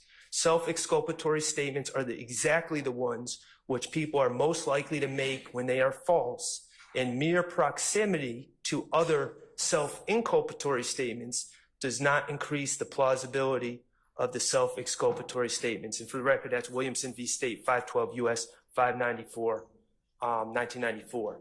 So if there are, which I don't believe there are, any inculpatory parts of Mr. Garlington's statement, the exculpatory or neutral aspects of that statement need to be excised out. And I'll point out that if you listened, and I know Your Honor did listen, but I mean, I've listened to these statements 15 times, 20 times at this point. It's very unclear to me where the source of we're assuming a lot of it's coming from Garlington, but it's really unclear where Mr. Copeland is claiming to have received some of his information and when he received some of his information. So that makes this task difficult. I think that absent a showing that the state can meet their burden under 801D2E or 804B3, that none of it should be admitted. But certainly, if we were going to admit some of it, we would have to excise out the parts that are not self-inculpatory, including, but not limited to, the part where he's pointing at other individuals and say they committed a crime. So those are my objections. I think if they come in, that it violates hearsay as well as the confrontation clause. And what's your confrontation clause argument? Because we haven't really touched on Well, that so because much. Mr. Garlington's the source of the information, and he's not going to be subject to cross-examination. He's not testifying. All right. So thank you. Thank you. Who's arguing this for the state? I am, Your Honor.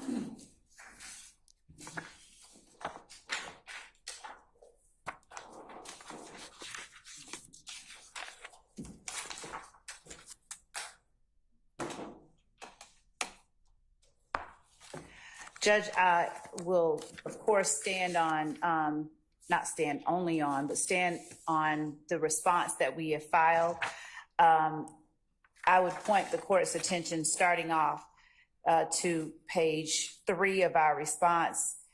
and the second full paragraph on that page, Your Honor, where we are giving some facts of the case wherein it's already been shown at trial that a few days before the murder of Mr. Thomas, Mr. Copeland said that he was with Defendant Williams when Defendant Williams rented an Infiniti from a rental facility at the Atlanta airport. That same Infiniti, we allege, was utilized in the murder.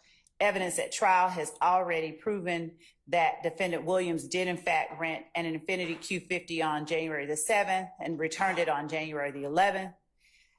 Testimony at trial has already revealed Mr. Thomas's participation in Mr. Thomas's standing as a high-ranking rival Inglewood family blood gang member to the YSL criminal street gang. The week before, as Mr. Thomas was murdered, Mr. Copeland was physically assaulted at Club Crucial by Mr. Thomas's brother, Kelvin Watts. And in the early morning hours after the murder, multiple YSL gang members, including Mr. Copeland. Slow down. I apologize. Including. And y'all start reading instead of talking. Speed up. All right, go ahead. So in the early morning hours after the murder of Mr. Thomas, multiple YSL gang members, including Mr. Copeland, Defendant Williams, Mr. McMullen, Demekion Garlington, Diamante Kendricks, and Shannon Stillwell fled to Miami, Florida. And after these members of YSL returned to Atlanta, there were a number of retaliatory shootings between YSL and IF gang members. So just to sort of encapsulate that, all of that, when Demekion Garlington alerted Kenneth Copeland that they just killed Nut, he was alerting Kenneth Copeland to the fact that a rival, a high-ranking rival gang member, has just been killed by our guys. And it's important for us to now prepare, protect ourselves, and flee to Miami. Excuse me, I apologize. yes, sir. A lot of this is not, and I put in writing, I'm objecting to any proffer of Ms. Love. A lot of this is her theory. It is not what the evidence has shown or will show. Okay. So you, Ms. Love, are presenting this as what the evidence has already shown. Part of it, not So- the part that I'm saying now. I specifically say when I mean to say that the evidence has shown. Okay, so the evidence has shown that Thomas was a high-ranking Yes. person in a rival gang. Yes. That the week before Mr. Copeland was assaulted by Thomas's brother. Yes. That in the early morning hours after the murder, Mr. Copeland was amongst the people who fled, the group of alleged YSL members who fled to Miami. That's established already? No. So that will be established. Okay. I did not assert that testimony at trial has revealed this, but I am Okay. asserting that it will be established. Your Honor, Who all has? I apologize. If it matters, it was not in the early morning hours. Mr. Copeland's phone records, if you go by phone records, will be several days later. Okay. Thank you. Excuse me, Your Honor, I object to the language of it's already been proven in here. I don't mind if she says that there's been evidence that's been submitted, but Okay. already been proven, I think, is too much. Noted. Agreed. That's not for us to decide. That's for the jury to decide. Ms. Love. Our position. That's fine. Our position is fine. But what, so is your evidence going to show that Mr. Copeland went to Miami in the early morning hours after the murder, or is it going to show that several days later? he Not went to several Miami? days later. I believe it was actually, I know that, was it the next day? I think it was the next day that The murder was, January 10th. okay, and he went to Miami. And then he was in Miami.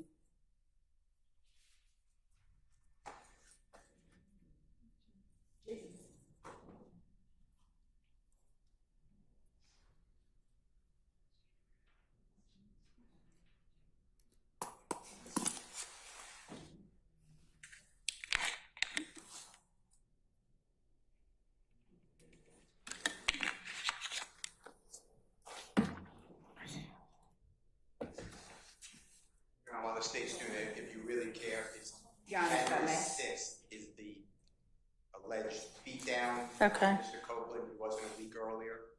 January 10th, it's going to be January 6th. It's at the club Okay, compound. thank you. Crucial, it's a compound. It was the Sunday before, Your Honor. Okay.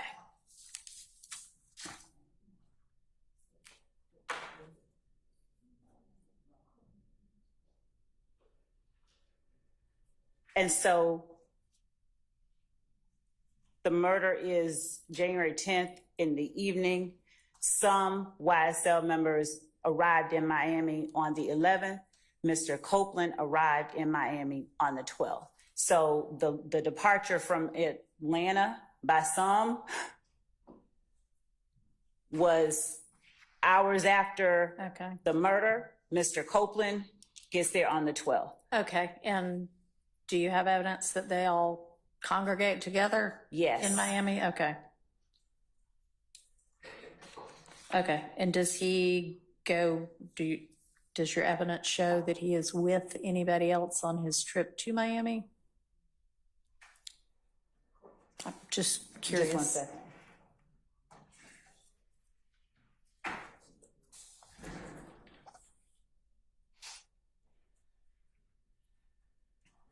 Mm-hmm. He testified to answer your question.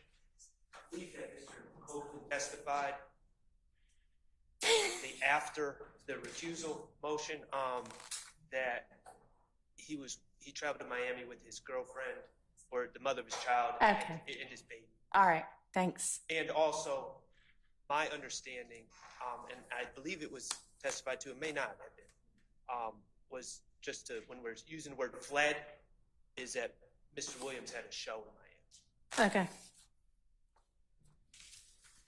So, Your Honor, Mr. Copeland, I believe, has testified already that they were collectively in Miami. Okay. Regarding the court-specific question of who he went down there with.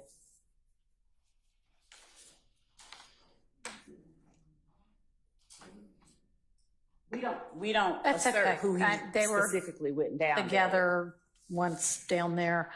And when did they come back? They came back at different times. Our phone records, I'd have to look at. Couple of days later? I mean, just give me a ballpark. Some, they came back at different times. Okay. Different times. All right. And was there a show for Mr. Williams down there? Some kind of a music show, I assume? That's an assertion. Okay. That we haven't, that's not evidence that we have or we have put in. It's not evidence that we have. All right. Well, that might be some. And there was, so just to also clarify, this vehicle that was rented, it was rented for a certain number of days. It was supposed to be returned, I believe, 3 days after it was returned. So they returned it early. They returned it on the 11th instead of returning it later in the month, as it were. I think, as I said earlier, I believe it was returned about 3 days early. If there was a show, Mr. Williams was aware that he was going to be attending at a particular time on the 11th. The need to keep the car, unless they intended to drive the car to Miami, I would assert should have reflected itself in the way that he secured the rental. If he intended to be at a show, then All right. What date did he rent it? he rented the Infinity on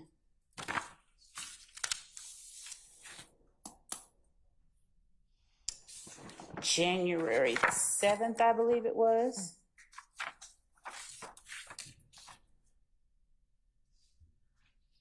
And he returned it on the 11th. All right. And the already admitted at trial is the rental agreement that shows that it was due to be returned later after the 11th. So it was probably a week rental, Actually, Judge, maybe? Okay, whatever. You said a few days early, which, okay. All right, so back in the Atlanta area, there is a series of retaliatory shootings. Is that in evidence or is it going to be in that evidence? has been already put in evidence and additional information regarding those. And is there any evidence that Mr. Copeland was involved in any of those shootings? Yes. Back and forth. Okay. Between YSL and whatever the gang is If that gang. Mr. Thomas. IF. Okay. Yes. All right. Specifically, if I may, there were instances that were testified about regarding a particular shooting. So right after the murder of Mr. Thomas, there were a number of shootings that Mr. Copeland was very concerned about and spoke about when he spoke to police in the early morning hours of the 11th, when he himself went down there. He essentially said to them, and I believe that the court has the recording of Mr. Copeland's first interview, they're shooting at me. They think I did it. They being Ifke, they think I did it. And so his girlfriend's father's house was shot up. His brother's house was shot up. Mr. Williams's father or stepfather's house was shot up. There were a number of shootings that have already been testified about. All right. All right. So just to start with the assertion regarding cohesiveness, that it's not so much a situation where we're asserting that someone is trying to bring Mr. Copeland in to the fold. He's already a part of it. And in alerting him to this happening, this event, he's including Mr. Copeland in on what's going on with the gang. This is our position, so that Mr. Copeland can comport himself appropriately. All right.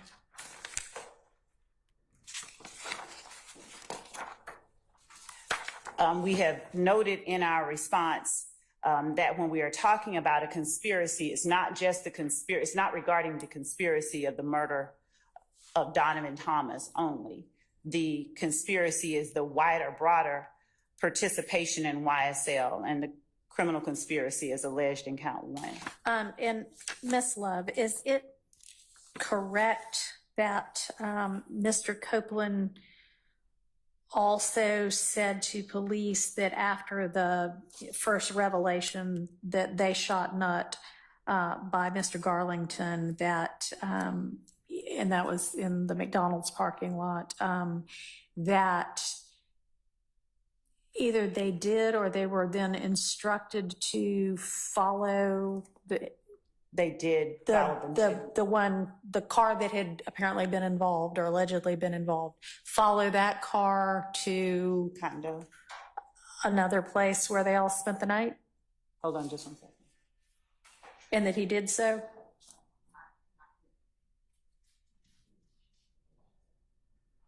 Okay, we're trying to make certain that the court is hearing that it's Mr. Treadwell's vehicle, not the Infiniti, Okay, that they are following to the same place. okay. But the vehicle that Garlington apparently indicates when he says they shot Nutt Pointed to the means the people in that car. Yeah, the Nitro, yes. Nitro, okay. Yes, the sorry. Dodge Nitro. Okay. And they then, Followed the Dodge Nitro. Mr. Copeland follows the Nitro. Yes. And is he directed to, according to him? I don't know that he says that he's. Okay, well, anyway, he follows the Nitro and they all spend the night together at an apartment that Mr. Williams has in Midtown? I don't know that they spend the night. They end up at Mr. Williams. I don't know whether they did either. I'm asking what Mr. Copeland said happened. That they all go to the Okay. home of Okay. Mr. Williams. Okay. I can assert what I expect other evidence will show that is not yet been shown, but other persons that we expect will testify during the course of this trial will also say that they met at Defendant Williams' condo, and as reflected in some of the factual acknowledgments of some of the persons who have already entered negotiated pleas in this case, they were given money to lay low. Members of YSL were given money to lay low following the shooting of Mr. Thomas. Okay. All right. And so your theory is that. In alerting Go ahead. Mr. Copeland to what just took place, it furthers cohesiveness. It lets him know about a significant event that just took place that involves members of the gang itself that he needs to be aware of. He needs to be alerted to so that he can act accordingly. All right. And they do act accordingly. Okay. All right. What about your statement against penal interest argument? I mean, I think that Mr. Sharp raises kind of a good point that how can it be against Mr. Garlington's penal interest to say somebody else did the shooting? It wasn't just the shooting. He also, Mr. Copeland, that he has also talked about Mr. Garlington's words to him regarding his presence and his knowledge of who it was that participated in the Little Wayne bus shooting as well. Okay, so this is an entirely different shooting. There were two, yes. Right. So let's focus right now on what he said, the hearsay about the Thomas shooting. Okay. How is that against Mr. Garlington's penal interest? It's Mr. Garlington, as we said, is providing information about we argue, a gang-motivated crime committed by members of the same gang that he is a member of. So in saying what he did, he is talking about actions committed by, I would argue, co-conspirators. He's a member of the same criminal conspiracy as those that he's called murderers and shooters in the Little Wayne incident. He is, given the context of his relationship, his being Garlington's relationship with Stillwell and the other YSL associates that he names as having killed Mr. Thomas, he had no reason to lie about the murder or the shooting. He would not be privy to the information that they just killed Nutt had he not been a part of that same gang that these persons that he alleged have just killed Nutt are also parts of. All right, so is your theory then that when he says this, it reveals that he's a part of this same gang and therefore he can be charged under a gang count? No, he has he's, because of his involvement, so it's not just that, it's not so much that he can be charged under a gang count. A statement against penal interest would require that what you say could get you arrested and convicted of a crime, right? Correct. So how is what he said going to do that? It is evidence of his membership in a criminal conspiracy that is YSL. The act that they have committed is evidence that this enterprise commits criminal acts. It subjects him to punishment under count 1 in our indictment. So as a RICO charge, not even a gang charge, RICO charge. A RICO charge and a gang charge, to be clear, because in our case, the RICO charge is involving the criminal enterprise that is YSL, the criminal street gang. Mr. Garlington is a member of YSL, the criminal street gang. Part of what is necessary to prove a criminal street gang even exists is the fact that members commit crimes to further the interests of the gang. He is acknowledging that a group that he is a member of commits these type of crimes that he is talking about. That acknowledgement can subject him to punishment for acts that he commits as part of or in furtherance of the Yes, criminal for acts street that gang. he commits.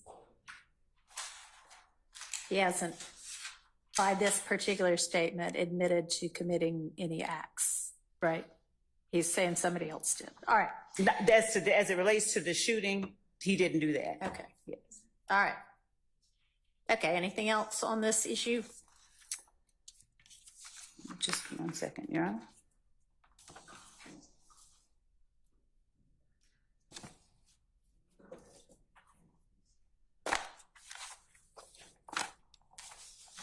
And Your Honor, the fact that Mr. Garlington is alleged to have been, according to the statement, with them when they drove by and saw Mr. Thomas before the murder. Okay. Also reflects his involvement in the gang itself. Okay. All right. Sure. And Judge, if I Hang may, on, before she might Mr. not be done. Go ahead. Apologize. That's okay. I would cite the court to United States versus Padilla, P-A-D. Is this a new case that's not in your response? It's Okay. not. Okay, all right. US v. Padilla. Yes. What's the site? It is 2000 US APP Lexus 1843 at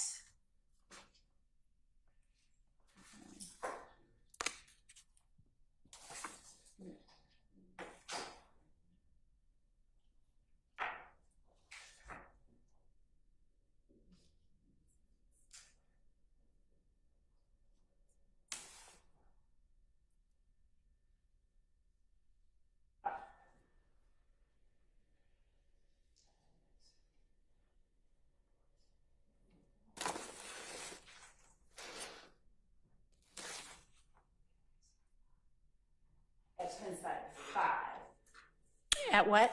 5, page 5. Okay. All right, 2000 US APP Lexus 1843 at 5? Yes. Okay. All right. Wherein the court says that we reject the arguments of Padilla and Rodriguez that the district court erred in admitting plea allocutions of 5 co-defendants. The district court found that all of the co-defendant statements being admitted into evidence were self-inculpatory, involving inter alia admissions of membership in the named RICO conspiracy, and the court declined to reverse the district court's finding as an abuse of discretion. So in his statements, we would argue inculpate him in the RICO conspiracy that we have alleged in this case. Okay. Thank you. Mr. Sharp.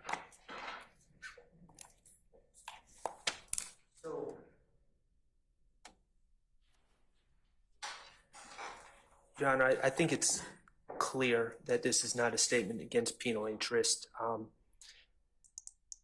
It's what a reasonable person would believe. And to come up with these theories about RICO conspiracies when you haven't done anything wrong, I just don't see that as falling under that exception to the hearsay rule. Regarding the statements, whether they're in furtherance, you asked, was he directed? The answer is no. He called Mr. Garlington. Mr. Garlington said, hey, and this is before making any statements about the alleged murder. Apparently, he said, you know, can you come pick me up? Sure. He went down there. A statement, we say it was never made. Mr. Copeland now says it was never made. But regardless, the statement, if it was made once Mr. Copeland gets down there. He's never directed to do anything. He just goes and follows people that he knows. The state is arguing that narrative events given so someone can comport themselves appropriately makes a statement in furtherance of conspiracy. And if we just logically think about that, that would mean that any time there's a declarant and someone else and a witness who are allegedly involved in the same conspiracy or in the same gang or anything else, anytime a statement of narrative events is made from declarant to witness and they're linked together in any sort of alleged gang or conspiracy, by definition, it would fall under this exception. And that's just not the case. The state is saying so he could comport himself appropriately. They have no evidence of that at all. That's just their theory, and it's just a blanket statement to say that it fits under these cases, but it's not backed up by anything. And you know, if we were to just allow those spilling the beans statements in under that just imagined alleged basis, then the rule really doesn't even need to exist, and the exception would swallow the rule. So it doesn't fall under either of the exceptions asserted by the state. All right, thank you. Your Honor, may I add one thing briefly? Yes. I just point out that the cases that were cited by defense in support for their position, those were not gang cases. Ours specifically, the cases that we cite are gang cases. We cite a plethora of gang cases. And in doing so, we express how here there is a distinction between the case that we have and the cases that they are citing, and that we are specifically talking about the criminal conspiracy of the YSL street gang. The argument that any statement made for a narrative purpose would be admissible is inapplicable here, where the statement that was made was not just any statement for a narrative purpose. It was a statement about a criminal act committed by a co-gang member, a co-YSL member or members of the enterprise that this young man, Damikion Garlington, is alleged by the state and we believe can be proven to also be a member of. Additionally, we will be at trial later on presenting evidence from other sources of what took place at that condo, which further show what we are arguing here. All right. Let's break for lunch. We're probably a little bit on the late side for breaking for lunch, but it is 12:35. Let's come back at 1:45.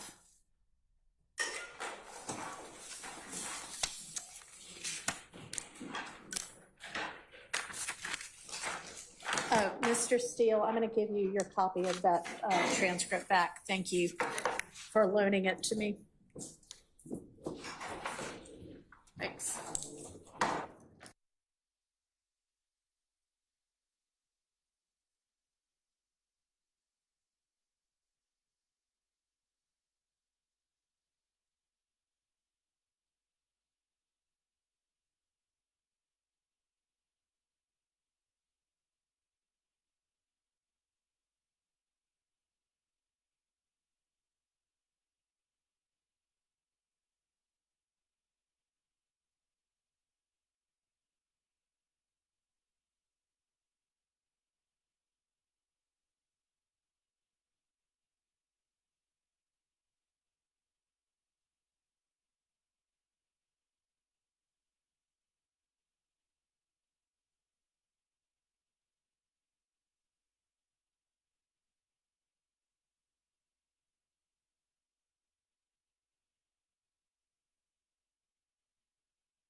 The next evidentiary motion is Mr. Williams has filed a motion, and again, I don't know whether this is styled for reconsideration or what, but it's an issue we're going to have to deal with going forward. So while I'm not reconsidering prior rulings, we do have to sort out how we're going to handle this moving forward, and that is concerning 801 and self-serving statements. So, Mr. Steele.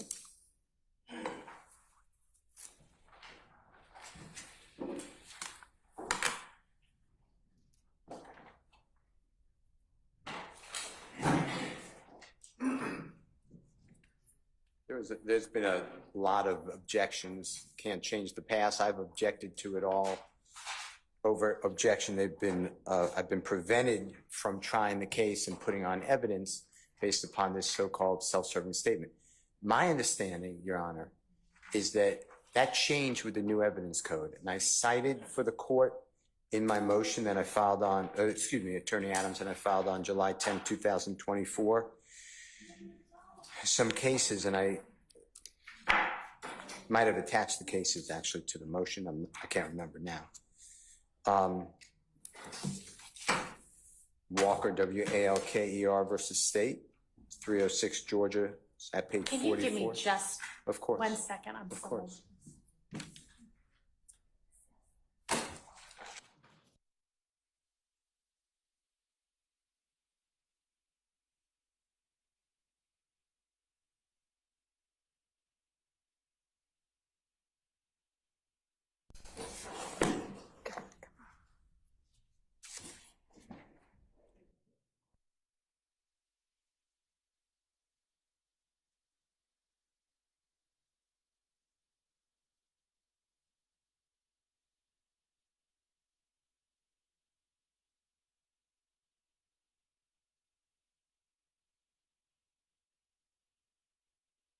Okay. No apology ever, Your Honor. So Walker is W-A-L-K-E-R versus State, and it's 306 Georgia 44, specifically footnote 3, 829 Southeast 2D 121 2019 case, where our highest court wrote that and I'm quoting now, the blanket policy against self-serving statements might not have survived the passage of the Georgia New Evidence Code. Then in Jones versus State, it's 303 Georgia, 496, it's in Division 4, 813 Southeast 2D 360 2018.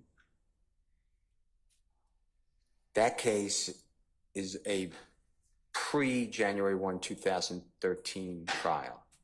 So the self-serving statement objection was valid. That's why I put that case in the motion. And then it's a good case of Hodges, which it's State actually versus Hodges, H-O-D-G-E-S, 291-413, footnote 6, 728 Southeast 2D 582 2012.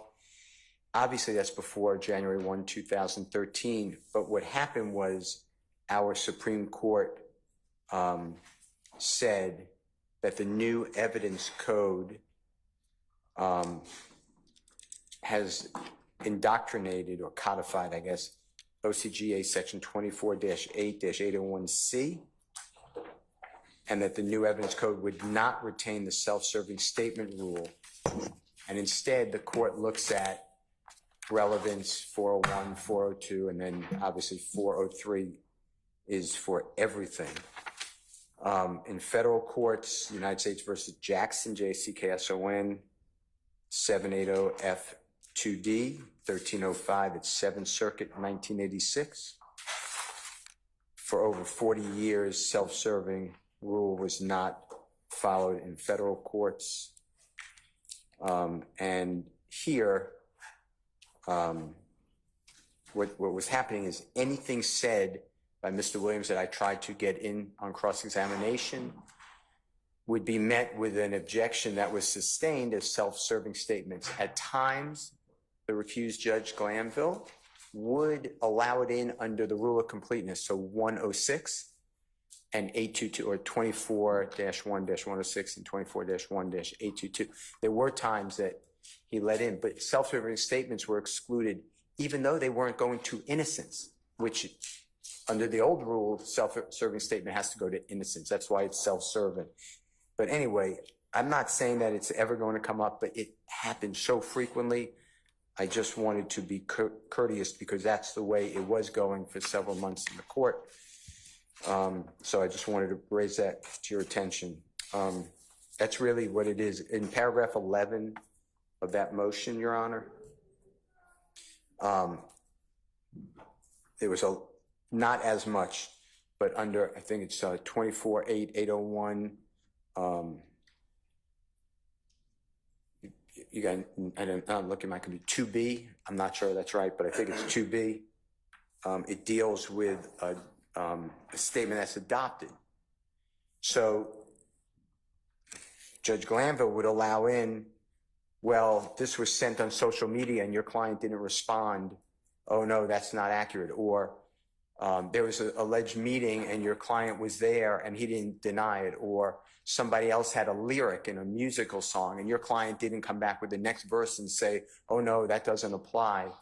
And that's not an adoption has to be specifically intended to adopt by your silence. Like, so anyway, those are my issues. Okay. They came up a lot. I'm not, Your Honor, I am not saying that there'll be issues going forward, but it like permeated this trial. Okay. I appreciate you bringing all of that to my attention. And I mean, this isn't really, I guess this is more bringing it to my attention than anything else. We're not talking about anything specifically right now. And obviously, as we're moving forward, we'll take up specifics of things as I'm going to say as we get to them, although if there's evidence that either side knows they're going to be intending to use that might have issues or objections, let's try to deal with that to the extent we can before we're in front of the jury. I think I said that already. But, you know, I looked at all your case law and I've looked at the statute and I don't know whether maybe some people were just using self-serving as sort of shorthand for something. I don't know, but I agree that there is not that's really no longer the issue. And if something is going to be excluded, it's not going to be on the basis that it's self-serving. It's going to be on the basis that it's hearsay and there's no recognized codified exception that has been met. So, I mean, that'll be my intention going forward is, you know, to look and see, is it hearsay? And then if it is, and obviously a prior statement of your client is probably going to be hearsay unless and until he testifies. So the question is going to be, does it come in under an exception? Is it a prior consistent or a prior inconsistent statement? And with regard to adoptive admissions as well, I agree. There has to be something to indicate, not just I heard it and I didn't say no. It has to be I heard it and I didn't in some way dispute it when the circumstances would expect me to dispute it. So yeah, generally speaking, that's my understanding. And like I say, we'll take up the specifics as they come at us. Thank you, Your Honor. All right. That was the totality of that motion. Great. Thank you. This is left. Can I ask a question? Yes. There's I don't want to take something, but there's a transcript of the January 10th, 2024. That's yours? Yes. Okay, I just want to make sure. I don't know. I think I handed yours back to you before. Okay. So I handed, or through my staff attorney, handed you back your copy. I don't know what that is. Okay, understood. All right. The state has a motion to exclude victim character evidence. It was filed on July 23rd, and I don't know if that's something that has been ruled on previously or what this one is really. Has that already been dealt with, or where are we on that? It has come up, Your Honor, ADA action on behalf of the state. The state wanted to file that for the court's guidance of any motions where we were going through specifically Mr. Copeland's redactions. Okay. And there was a couple times, and Judge Glanville overruled the state's objection. We wanted some what we classified as speculative homicides that the deceased victim, Mr. Thomas, was involved in, that Mr. Copeland speaks about in his interviews. Okay. And so those redaction conversations with the court were after June 12th. So the state, foreseeing and forecasting at least that specific issue and or additional questions that may come up, wanted to file this motion precluding improper victim character Okay. evidence, Your Honor. And flesh it out a little bit more for me. Yes, Your Honor. So Mr. Copeland wanted to testify to, and or you all had prior statements where he had mentioned and you wanted to get in him saying something about homicides that Mr. Thomas had been involved in perpetrating, So, Your Honor, potentially? yes, Your Honor. And I have some, let me grab these notes right here. Okay. Oh, no. I wanted to show these examples that I have.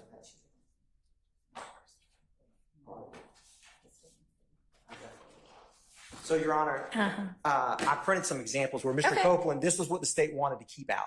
So, Wanted to keep out. yes, Your Honor. Okay. And the way that the Honorable Chief Judge Glanville addressed these redactions was, state, let me know what you're not playing, and Right. then defense counsel would bring up questions they were going to ask Mr. Okay. Copeland and or play. So there was portions the state was not going to play and defense counsel said they wanted to get into, where Okay. Mr. Copeland is mentioning there's a murder on Auburn Avenue, there's an individual by the name of Scooter, and it comes up kind of off the cuff of he heard that Nutt had something to do with this murder. And so the state felt that that falls under what's kind of classically a specific bad act of a victim, which can't come in under really any witness to include a deceased victim in a case. And the case law and the state's motion on that is, explains all of that, I feel like, succinctly. And so the state, knowing that we're going to have to go back over these interviews with Mr. Copeland, Okay. and some of this may depend on the questions asked and his responses, the state filed this motion. There may be other instances. Those are what came to mind because we recently addressed those.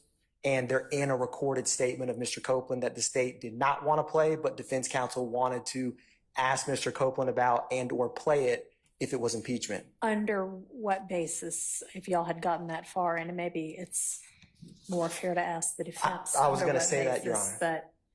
But, I will defer to the defense on their basis for that because I don't want to misspeak Okay. for them. all right. Somebody from the defense want to let me know what they might intend to argue with regard to this type of evidence? Couple things.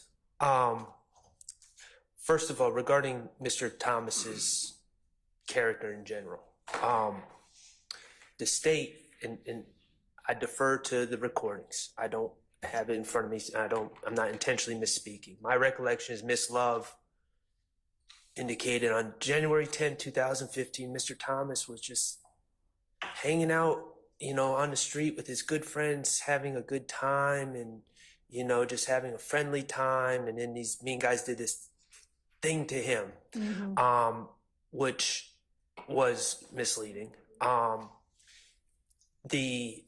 then the state presented witnesses that said that Mr. Thomas was a gang member. This wasn't us. We didn't bring this up. That he is a gang member, that he was a gang leader. And then they brought in experts that talked about If Gang, Inglewood Family Gang, and Bird Gang. And these are the gangs that Mr. Thomas was associated with. And so all this character evidence has really come from the state's witnesses, and it's been elicited by the state. Now, regarding what Mr. Atkins just spoke of, I think we're putting the cart a little bit before the horse, because these are things that Mr. Copeland said in out-of-court statements. I am not conceding. I hope Your Honor is considering the prior argument today about whether the statements regarding what Mr. Garlington said Mr. Garlington's statements, alleged statements to Mr. Copeland, are even admissible. But then there's another issue. Even if they were admissible, our stance is that Mr. Copeland on the stand, and assuming he testifies consistent again, would not deny making those statements. So I don't even know why we're playing prior statements to begin with. All that being said, my recollection of the arguments were that Mr. Copeland was making references to what he knew about Mr. Thomas as, you know, a gang leader that may have been involved in other violent acts. My recollection of the litigation of that issue was that certain defendants, and it wasn't on behalf of Mr. Stillwell, but certain defendants have argued that Mr. Copeland is responsible for the death of Mr. Thomas. And the argument, as I recall it, was that if that's the defense's theory, that Mr. Copeland's belief and understanding, you got to remember in context, Mr. Copeland, aside from all the gentlemen here, was embroiled in his side controversy with Mr. Thomas's brother, Mr. Watts, Kelvin Watts. And there was a fight a couple days beforehand at Club Crucial where Mr. Copeland's face was blooded and he was robbed, essentially. Right. So he had this side disagreement going on with these individuals, and my recollection of the argument was that Mr. Copeland's knowledge and belief that Mr. Thomas had a history of violence created the motive to essentially a preemptive strike. That he knew that he was in a beef, in a disagreement with dangerous people, and that goes to his motive.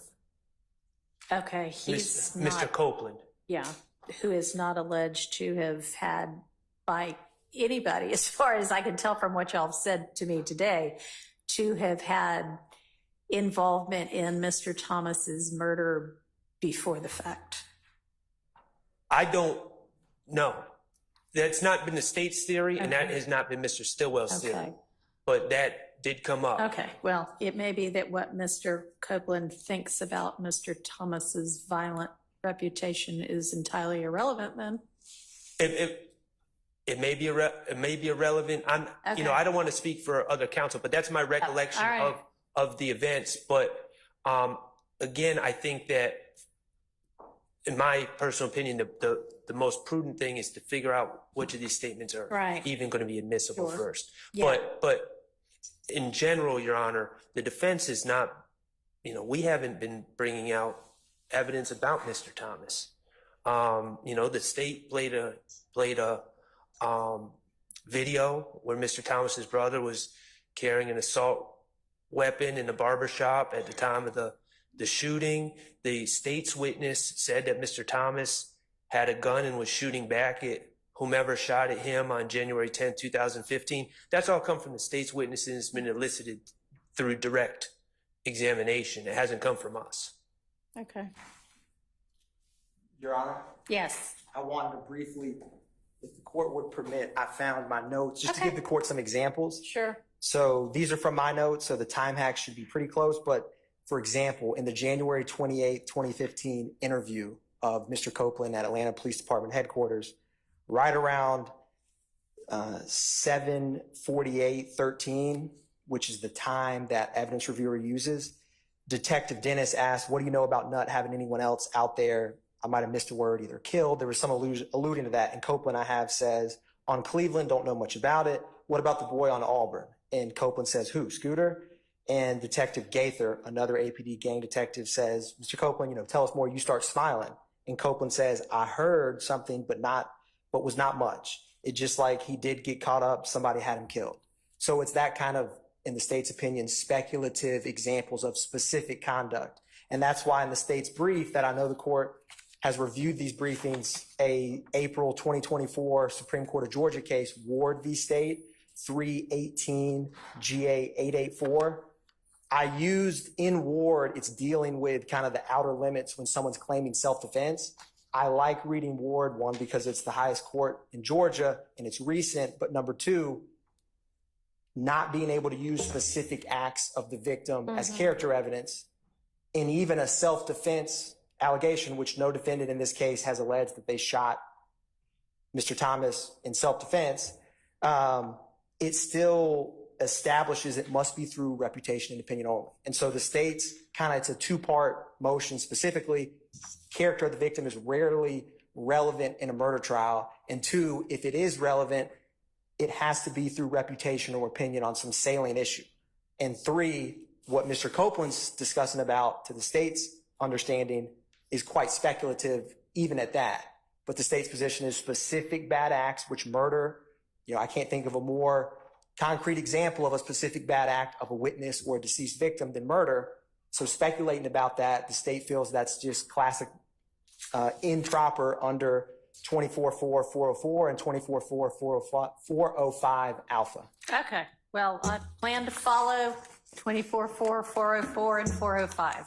That's about as much as I can say about that right now until we get into specifics either. All right. But thank you for at least fleshing it out so I understand what we're talking about. All right, the state has a motion to compel defendants' compliance with the reciprocal discovery obligations and to exclude evidence intentionally withheld and not timely disclosed. And I had via email asked specifically as to the authorship of this particular motion and to have whomever authored this motion be present in court. The response I got back was Ms. Love saying, I will be present. Does that mean, Ms. Love, that you are the author of this motion? Yes, Judge. Okay. So I have some problems with some of the representations made in this motion. Specifically on page 3, the citation to U.S. versus Young, and then to U.S. versus Waddell, and then the statement, quote, a defendant has a duty, underlined, to disclose prior to trial and an ongoing duty to timely disclose, in bold, any evidence he intends to use as both impeachment evidence and as substantive evidence of innocence. See id, meaning see the above two cases, Waddell and Young. I've read both of those cases. Show me in either of those cases where there is a proposition that discovery and reciprocal discovery obligations of the defense applies to evidence that's going to be used solely as impeachment. I didn't say solely as impeachment. I said as both impeachment and as substantive evidence. Which implies that the use of it as impeachment evidence triggers the reciprocal discovery obligation. No, unless I wrote it inartfully. What I was saying. Well, you wrote it inartfully. I did then, because what I was saying was that it has to be both. That is the representation that all right. I made. And then when I amended it. I didn't see an amendment. I have a copy for the court. Did you fix that? What I did was. Thank you. Sort of elaborate on it, or yes, I guess you could say it was fixed. So you concede then that if evidence is going to be used solely as impeachment evidence, that there's no triggering of a reciprocal discovery obligation? Yes, that's okay. Yes, I was not saying that. I was saying. Good to know. My apologies to the court for that inartful wording. Okay. And what I said in the amendment, Your Honor, was. Did you email the amendment to my chambers? I did. Okay. Yesterday, I believe. Yesterday. Okay. Yes, well, that may be why I hadn't seen it, although I've been looking at y'all's stuff nonstop. Yes. Okay. It's in front of me now, so. So what Our position is, Your Honor, as I state on page 3 of the amendment, is outlining what Georgia's statutory requirements are. Of course, the court is aware of what OCGA 1716 4C1 requires. Then I go down to subsection C on that same page where I cite Aggie versus the state 311 Georgia 340 at 343 and go on to say Georgia's discovery law does not explicitly apply 1716 4C to evidence used simply for the purpose of impeachment. Okay. And then I say it unquestionably applies to that second intended purpose, use as substantive evidence. And then in section D, Your Honor, I cite two relevant similar federal laws, pointing out that federal law requires the defense to provide the government with materials that are within the defendant's possession, custody, or control. Possession, custody, or control, my apologies, where the defendant intends to use the item in the defendant's case in chief at trial. And that's Federal Rules of Criminal Procedure 16B1 alpha. All right. So it can be used in the state's case in chief and maybe be impeachment evidence, maybe be substantive evidence, maybe be both. It's not where in the trial it comes in that matters. It's whether it's used and intended for use as substantive evidence or not. That is, yes. Okay. So as long as we're all on the same page with that, and I actually do think that to the extent anybody might want to take a closer look at what those distinctions are, I think it's Waddell, Yes. where the court actually says, hey, you know what, these can be tricky, these can be dicey. Here's what it means. Here's the difference between the two. So I would recommend for everybody's reading pleasure the court's exposition of that issue in the Waddell case. And in this amendment, I did correct All the right. Waddell site. Okay. All right. So we'll follow that law as well. So, Your Honor, Yeah. And so I guess I don't know if you've got specifics with regard to things that you believe have not been turned over or that exist and haven't been turned over. Well, Okay. I cite, for example, in these amendment to the supplement on page 1, the first example was recordings that were held by counsel for defendant Williams of an interview conducted with state's witness Adrian Bean. The evidence that was shown at trial was that Mr. Bean was a co-conspirator with defendant Williams in an intrinsic armed robbery. The state conducted days worth of direct examination of Mr. Bean, only to learn the weekend before the day cross-examination of Mr. Bean was to begin that counsel for defendant Williams had a recording of an interview he had conducted along with his investigator, which had been in counsel's possession since January of 2023. Okay. In which Bean claimed that defendant Williams was never involved in the armed robbery, and in which Bean claimed that the police told him to put defendant Williams in the crime. Mr.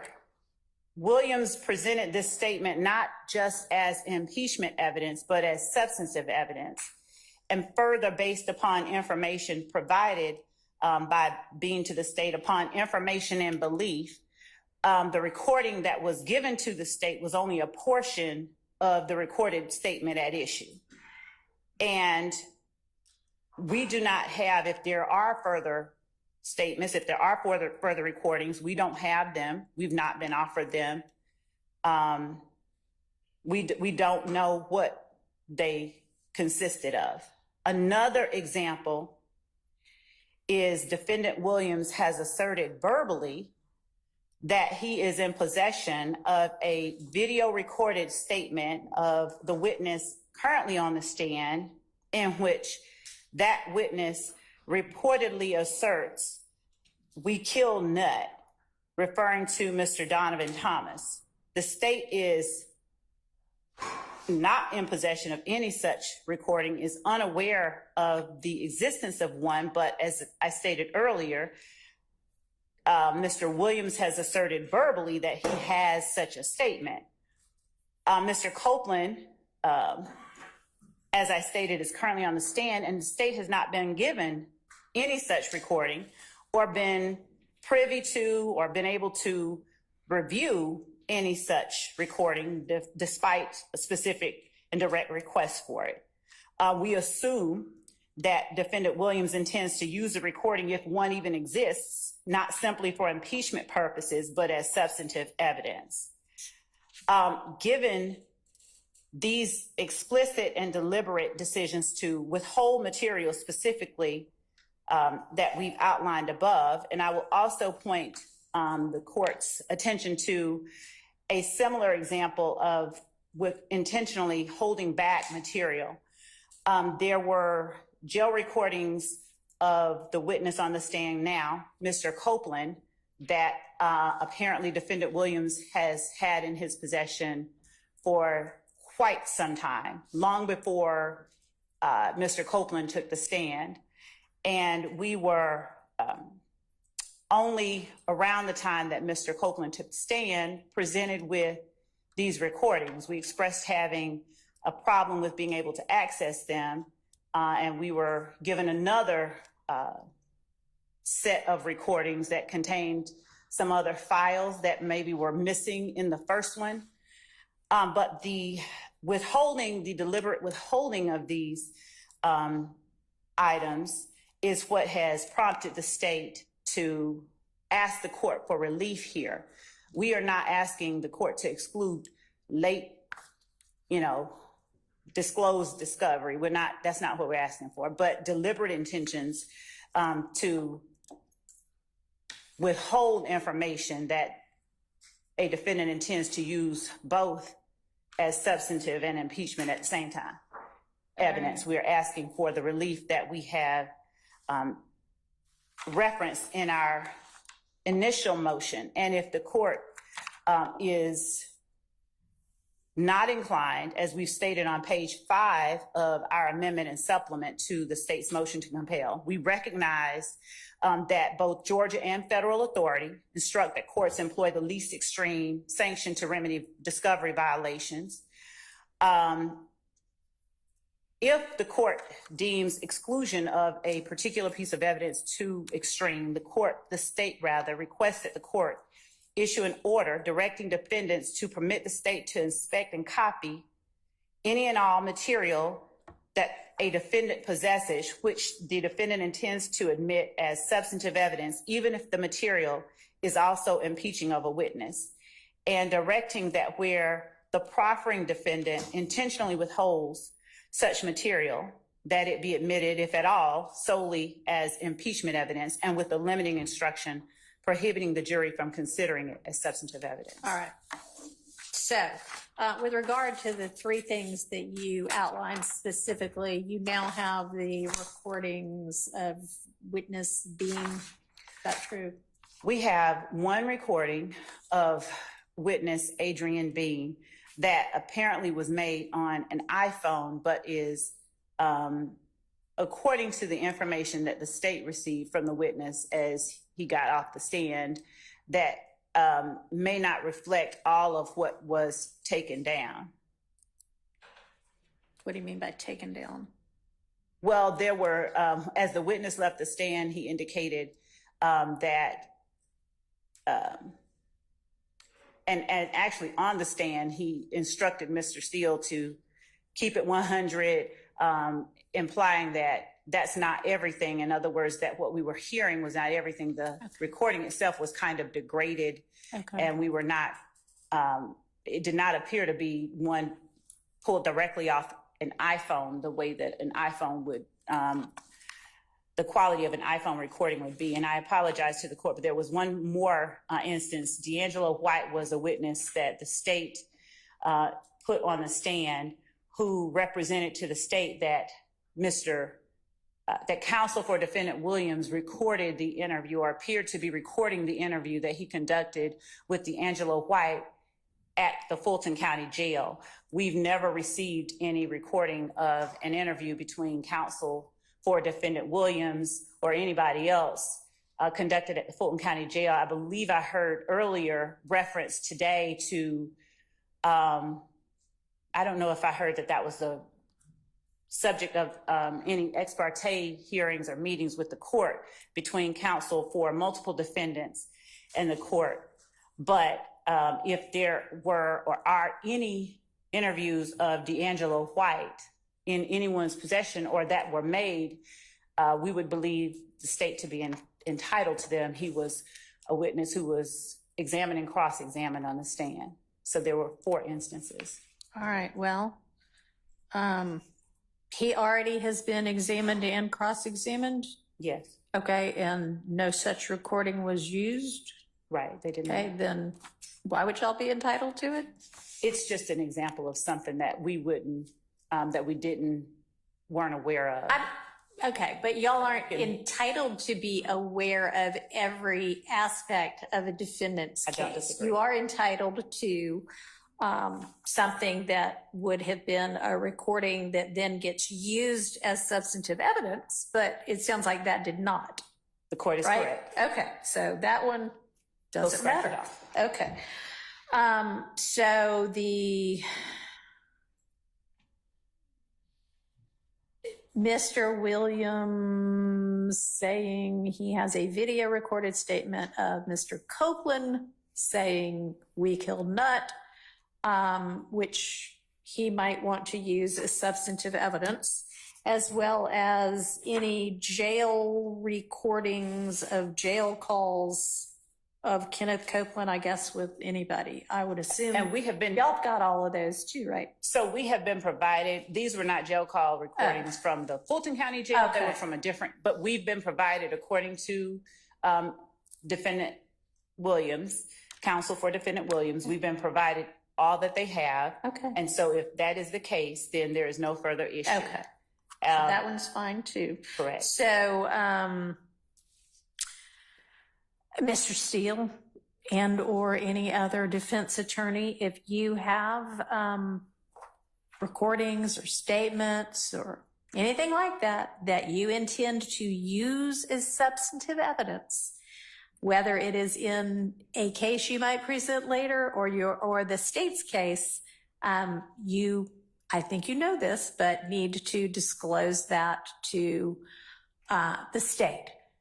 Now, if it just comes up at the very end that, oh my gosh, I didn't know I was going to use this, but now I think I want to, then we might have to sort out whether that's in fact what's going on or not. But I expect everybody to abide by their discovery obligations. If I end up making a determination that somebody is willfully failing to abide by those obligations, then I will consider sanctions. But I would hope at this point, and with what I've already heard, I haven't really heard anything that I find alarming and improper. So unless anybody wants to say anything else, I'm just at this point going to say I expect y'all to abide by your discovery obligations. And Your Honor, if I may add one more thing, I believe that counsel for defendant Williams emphatically stated he does intend to use a video recording that he has in his possession of the witness currently on the stand purportedly saying what he asserted, and that we're okay, well, I mean, I can see how that might be impeachment evidence, and I'll have to hear whether and how it might be substantive evidence. Mr. Steele.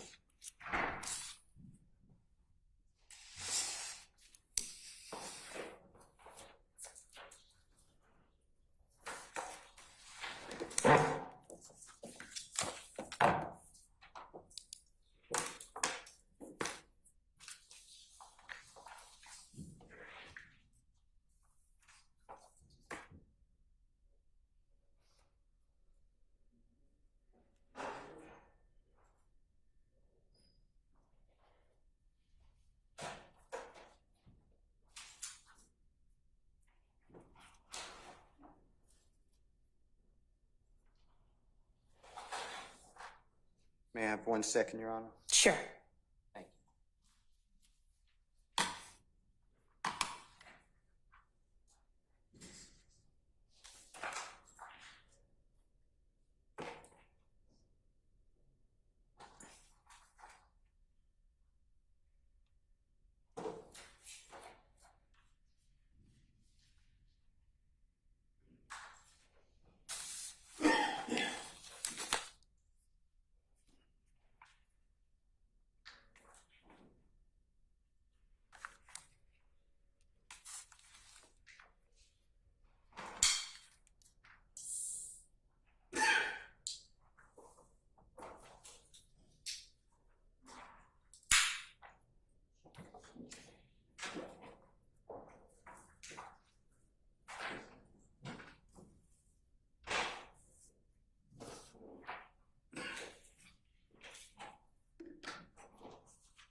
This is a long second, Mr. Steele. No, hopefully it'll be worth it.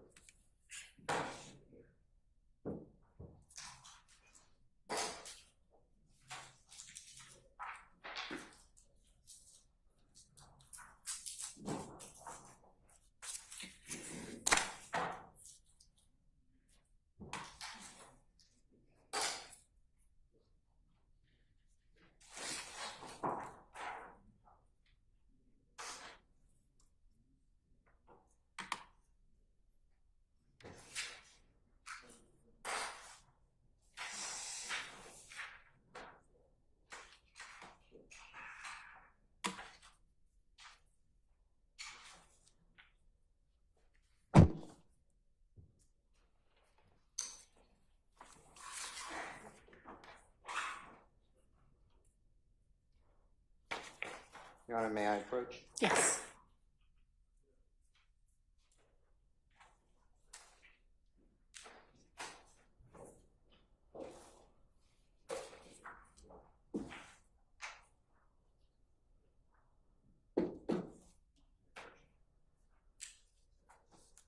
Thank you.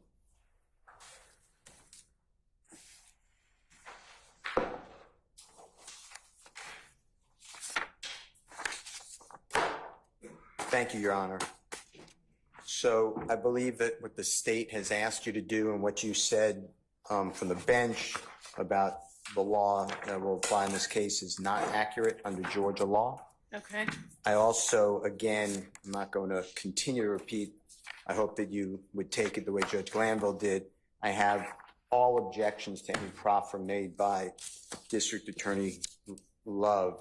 They are not only wrong, but I'm going to show you why they are knowingly wrong. This is the 4th time we're having the same hearing. I know you're not here privy to this. Okay. What Prosecutor Love did not tell you is the Georgia law that I've already handed to them.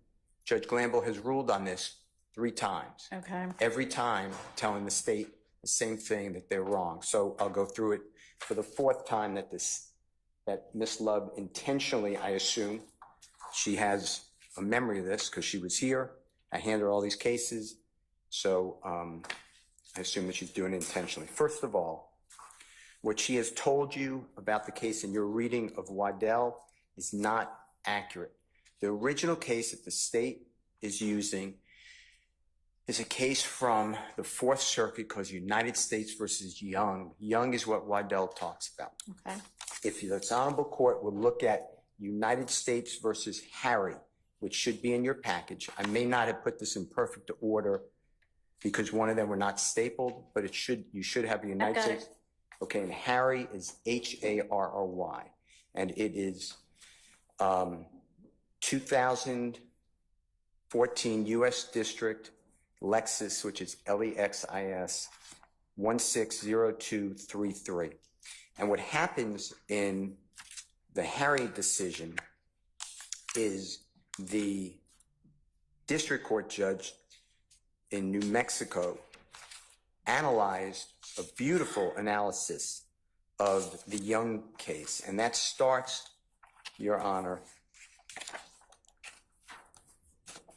on page 11 of 17 of the copy I've given this honorable court and the parties. And if you can turn to that page, if you don't mind, I'm there. on the left-hand side, the first full paragraph. And it reads, in United States versus Young, which is Y-O-U-N-G, the 4th Circuit did not explain its decision, but held only that the district court did not abuse its discretion. The holding in United States versus Young may be explained by the fact that the 4th Circuit was applying the previous version of Rule 16, which used the term evidence in chief. Unlike Judge Friedman in United States versus, and I'm just going to spell it if you don't mind, HSIA, the 4th Circuit did not define evidence in chief as case in chief. And then it goes through defining case in chief. The advisory note, I skipped 3 lines, Your Honor. The advisory committee notes to the 2002 amendments state that the change from evidence in chief to case in chief may be substantive in nature.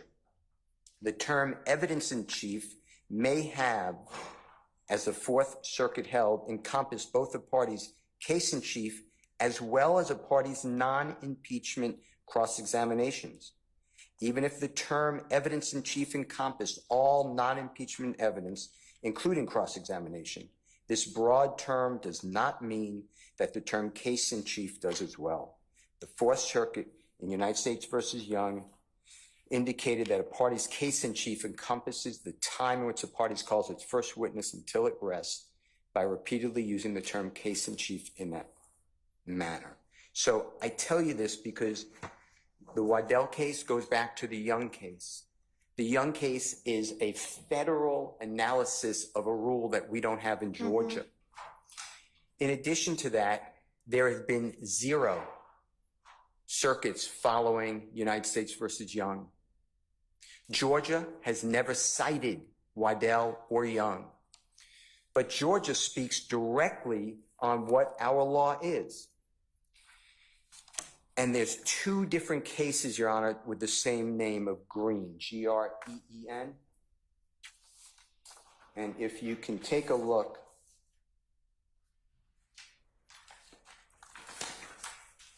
at the most recent Green case, which you should have in your package. Yes. And for the Honorable Court Reporter, this is going to be Green, no E at the end, and it's 368 Georgia Appeal 74. 889 Southeast 2D 190 2023. And what the Honorable Judge Pipkin, which is Pipkin, states, and Your Honor, you could look at, if you don't mind, at this case on page 3 of 5 of the copy I've given the parties.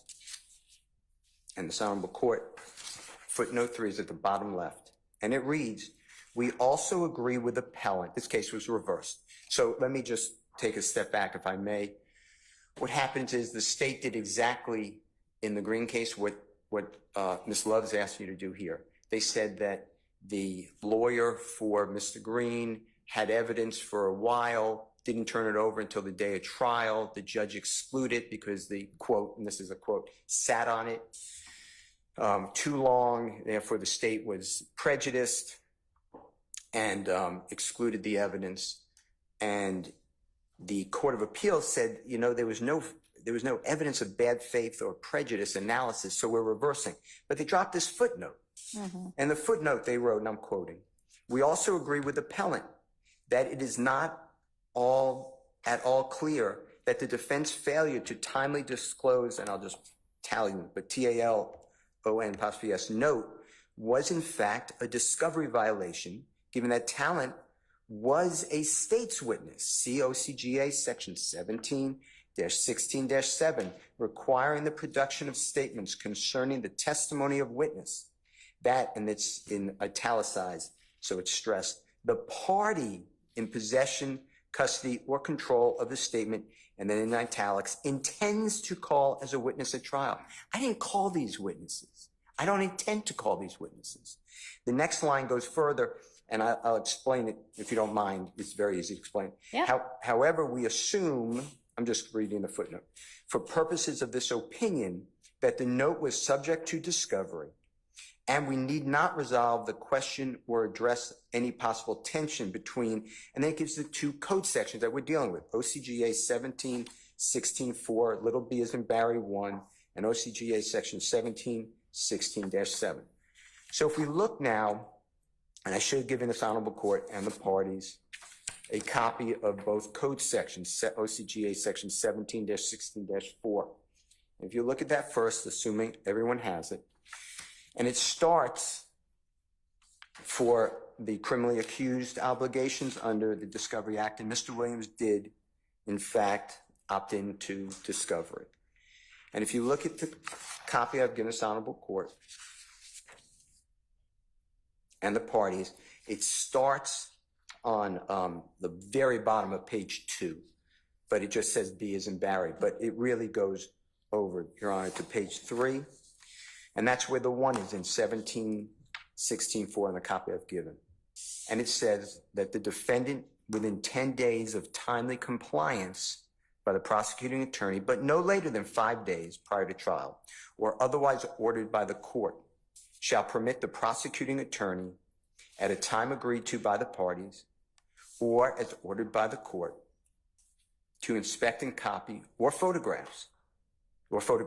books, papers, documents, photographs, tangible objects, audio and video, tapes, films, and recordings, or copies or portions thereof, and to inspect and photograph buildings or places which are within the possession, control, custody, or control of the defendant. And this is what I stress, Your Honor, it's stressed in the footnote, and which the defendant intends to introduce as evidence in the defense case in chief or rebuttal at trial. Your Honor, under OCGA section 17-16-7, if you look at that, and I've given a copy of that to Honorable Court and the parties. And that has, give me 1 second. That has no later than 10 days prior to trial, or at such time as the court permits, or at the time of any post-indictment pretrial evidentiary hearing, other than a bond hearing, the prosecution or the defendant shall produce for the opposing party any statement of any witness that is in possession, custody, or control of the state or prosecution, or in possession, custody, or control of the defendant or defendant's counsel, that relates to the subject matter concerning the testimony of the witness, that the party in possession, custody, or control of that statement, and this is what I stress, intends to call at the trial or such post-indictment pretrial evidentiary hearing. I didn't call these witnesses. So the reason that it is so important is we're just dealing with whose case in chief. Georgia doesn't have the pre-2002 Rule 16 analysis that was done in United States versus Young. This is not even close. Page 5 of 7, and Your Honor, I am now in the other green. So it is GREEN versus State, but it's 307 Georgia 171, 835 Southeast 2D 238. It's a 2019 case. No relation that I know of. It's in Division 4. It's on page 507, like I said. Left-hand side, the last line before the footnotes, 2 lines up, actually. It says, however, that is not what Georgia law requires. As provided by the plain language in 1716-4B2, the statute does not require a report to be prepared and made available or served unless the defendant intends to introduce in evidence the defense, I apologize, in the defense case in chief or rebuttal the results of the scientific test or experiment. If you go to the next case, which should be, or another case, I don't know if they're in order, but it's Carmichael, Your Honor, which is CARMICHAEL versus State. 353 Georgia Appeal 64. That's 836 Southeast 2D 184, 2019 case. And Your Honor, if you can turn to, from the copy of Guinness Honorable Court and the parties, page 7 of 8. And Your Honor, this is on the left-hand side. The first full paragraph, but counting from the bottom. 9 lines up on the right. I am quoting from our court, and this is just one case. There's so many. Just before the state rested its case in chief, the trial court instructed the jury that when a stipulation is entered into the facts, as to facts of other parties, you can accept those facts as being true without further proof. My point is, case in chief is, it's a term of art. It has a distinct meaning. Yes, and if you go back to the Harry case, it's actually a fascinating case to read. It's an enjoyable case to read. They go through case in chief versus evidence in chief, and they talk about specifically all the U.S. Supreme Court cases. It's on page 8 of 17 of United States versus Harry, Your Honor. It's a well-written, it's really a good job. On the left-hand side, the first full paragraph on page 8 of 17. And the district court in New Mexico wrote, courts have repeatedly used the term case in chief to refer to the part of the trial between the time that a party calls its first witness and when it rests. And then they go through all these United States Supreme Court cases that talk about that. I mean, it's not even an issue. So I, for the 4th time in doing this, the state then has, or the court said that it wants to know about Waddle. Waddle is different. Waddle specifically, and I assume that you have the case because I heard you refer to it. If not, I can get it. I do. So in United States versus Waddle, which is WADDELL, and it is 2016, 2016 U.S. District, which is DIC period, Lexus, LEXIS 68748. It was decided and filed on May 25, 2016 by the district court in Southern District of Georgia in the Savannah Division. Your Honor, if you go, and I'm not saying we have the same copy, so this is on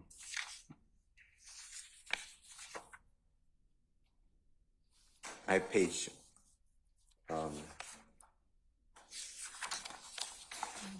Maybe what page of the slip opinion? I'm trying, I think it's page 11 is what I'm looking at.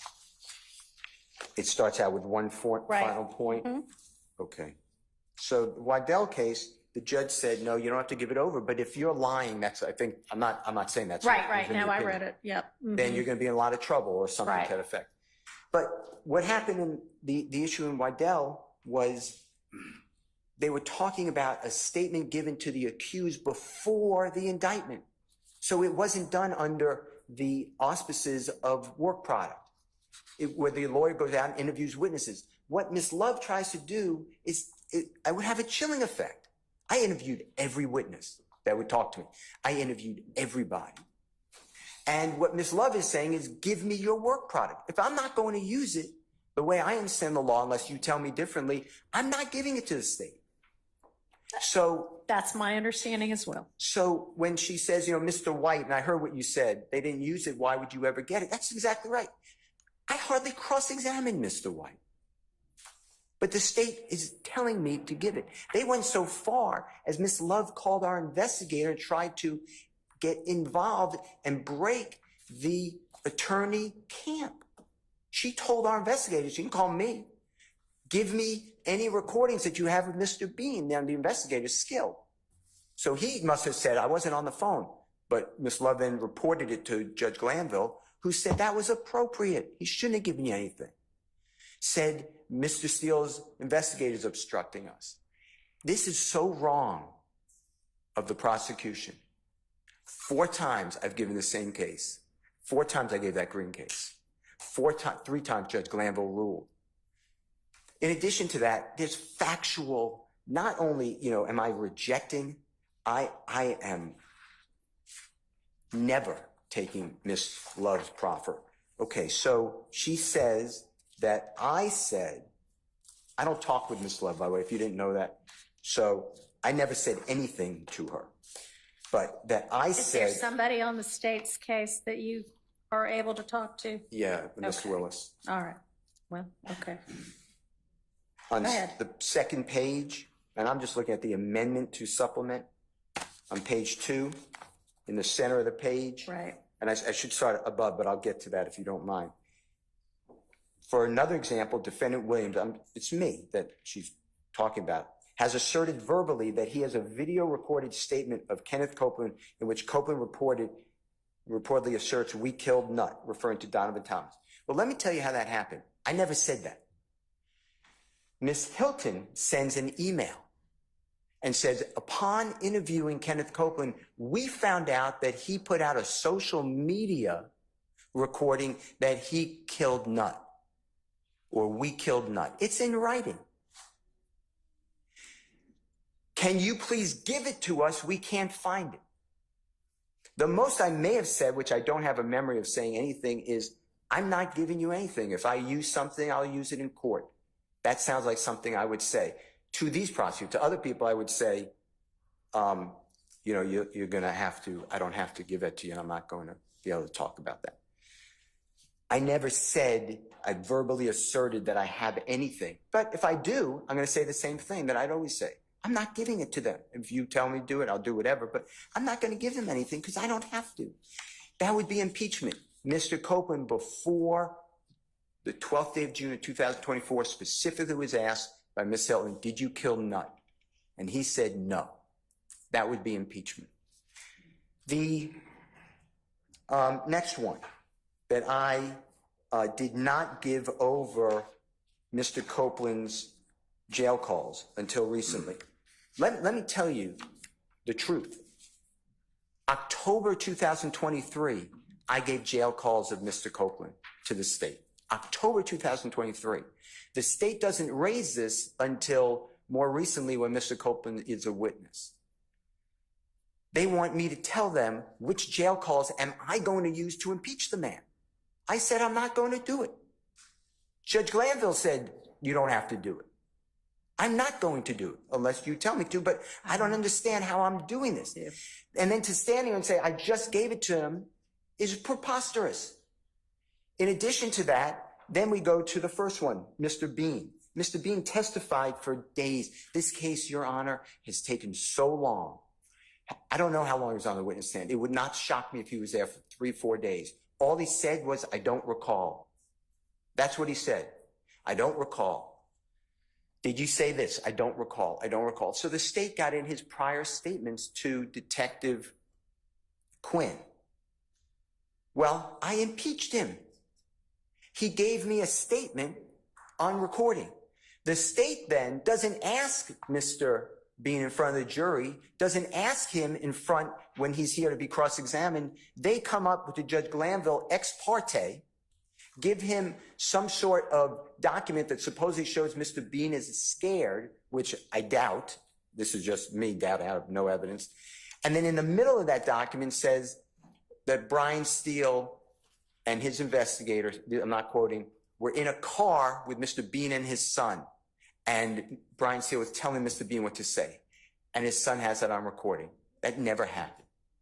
That never happened. But what Ms. Love was allowed to say in front of the jury, believe it or not, did Mr. Steele stop and start that recording?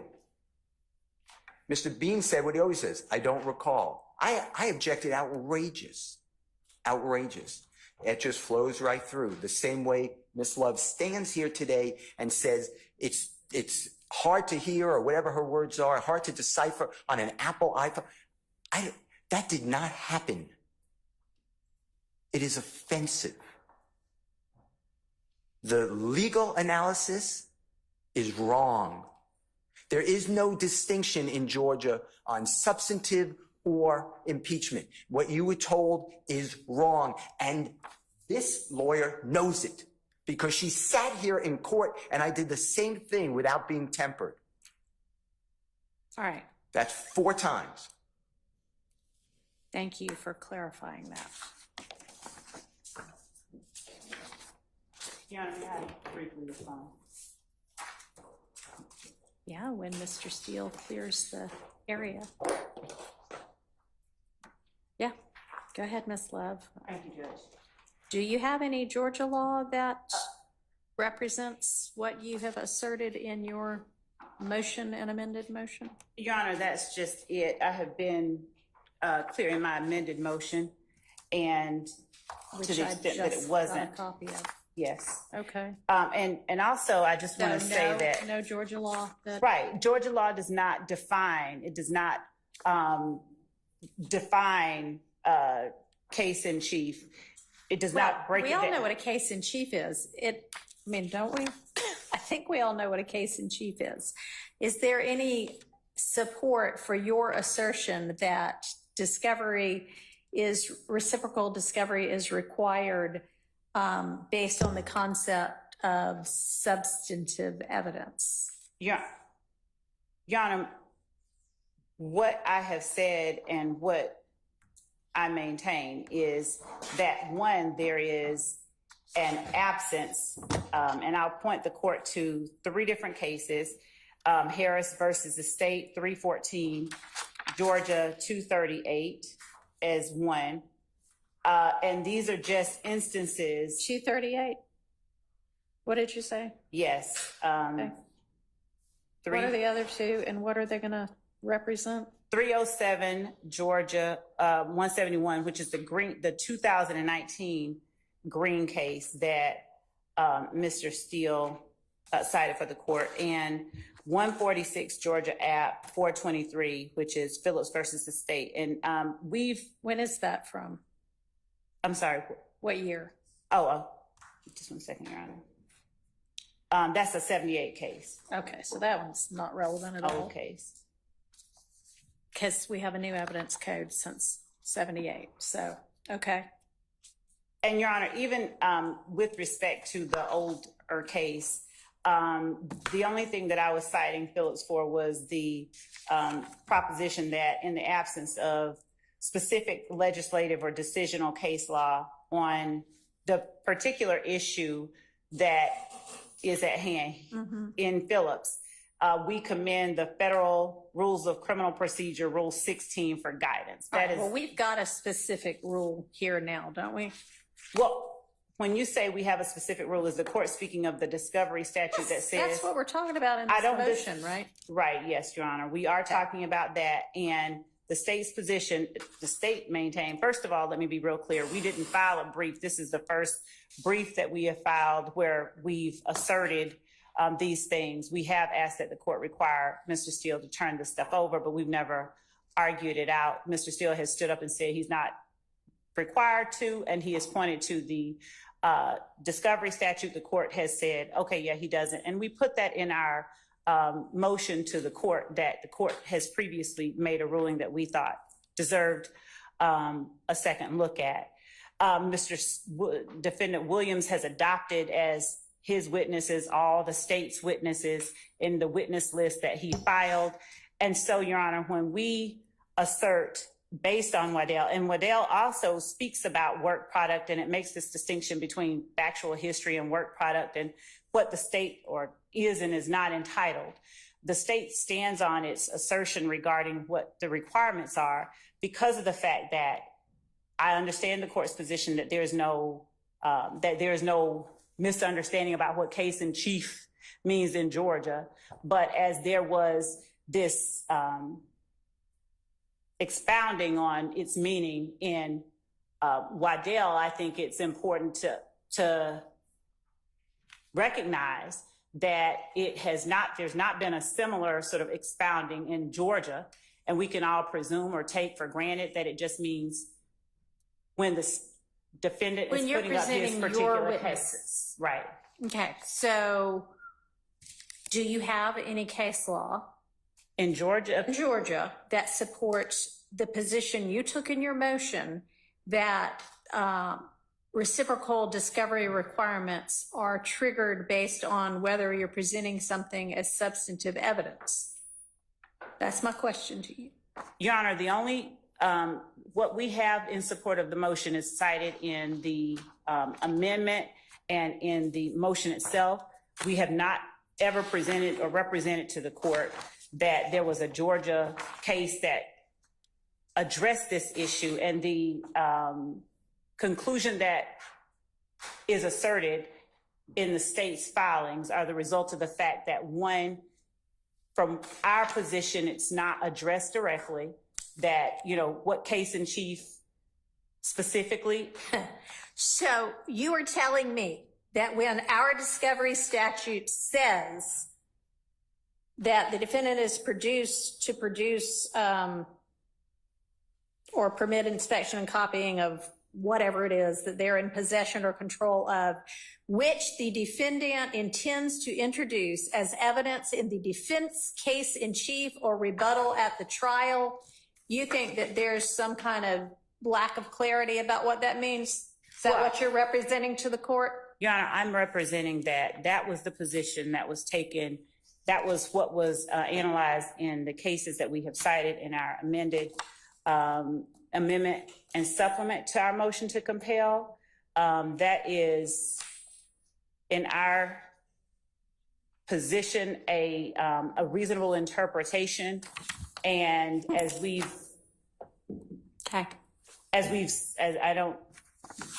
said in our filing, Your Honor,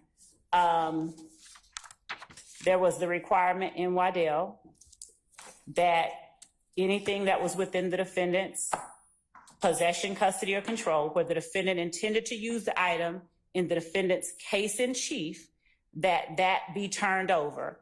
The Waddell court, Your Honor, in analyzing the meaning and understanding of case in chief, as the court correctly pointed out earlier, said that if it is going to be used as both impeachment and substantive evidence, that constitutes case in chief. From there, we made the assertion, the state's position, that if the defense intends, because there's nothing in Georgia law that analyzes it at this level, if the defense intends to introduce evidence as both impeachment and substantive evidence, then they have a duty to disclose it. And that is the origin of the state. That is the basis for our position. If you're and have you heard Mr. Steele argue 2 or 3 times before that that's not at all what Georgia law means?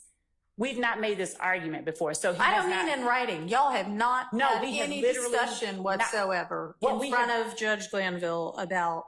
As I have said in my motion, Your Honor, what we have argued, the state has said, Your Honor, they have a duty to disclose this. This is stuff that we are entitled. And Mr. Steele has said no, in citing the Georgia statute. He said we do not. I have never asserted, I've never made this distinction.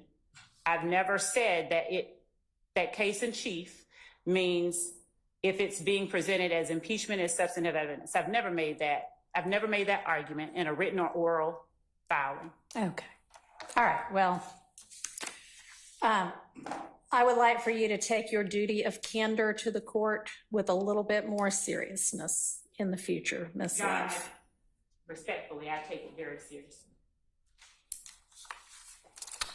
Okay, so anyway, we'll be abiding by the discovery requirements set forth in our statutes. And Mr. Steele, thank you for the clarification.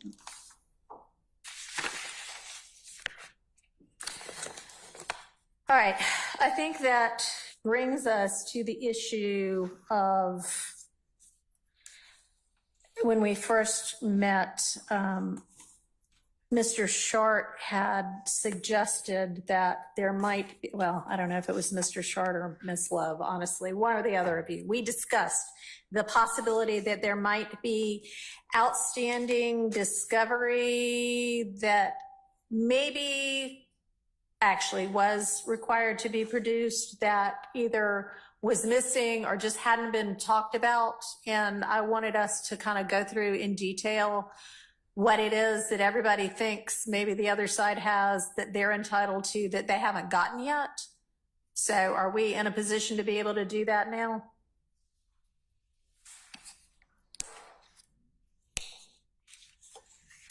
If not, we can do it tomorrow or the next day and we can move on to, we've got other stuff to do too. Which exhibits have actually been admitted, if that's an easier one for this afternoon?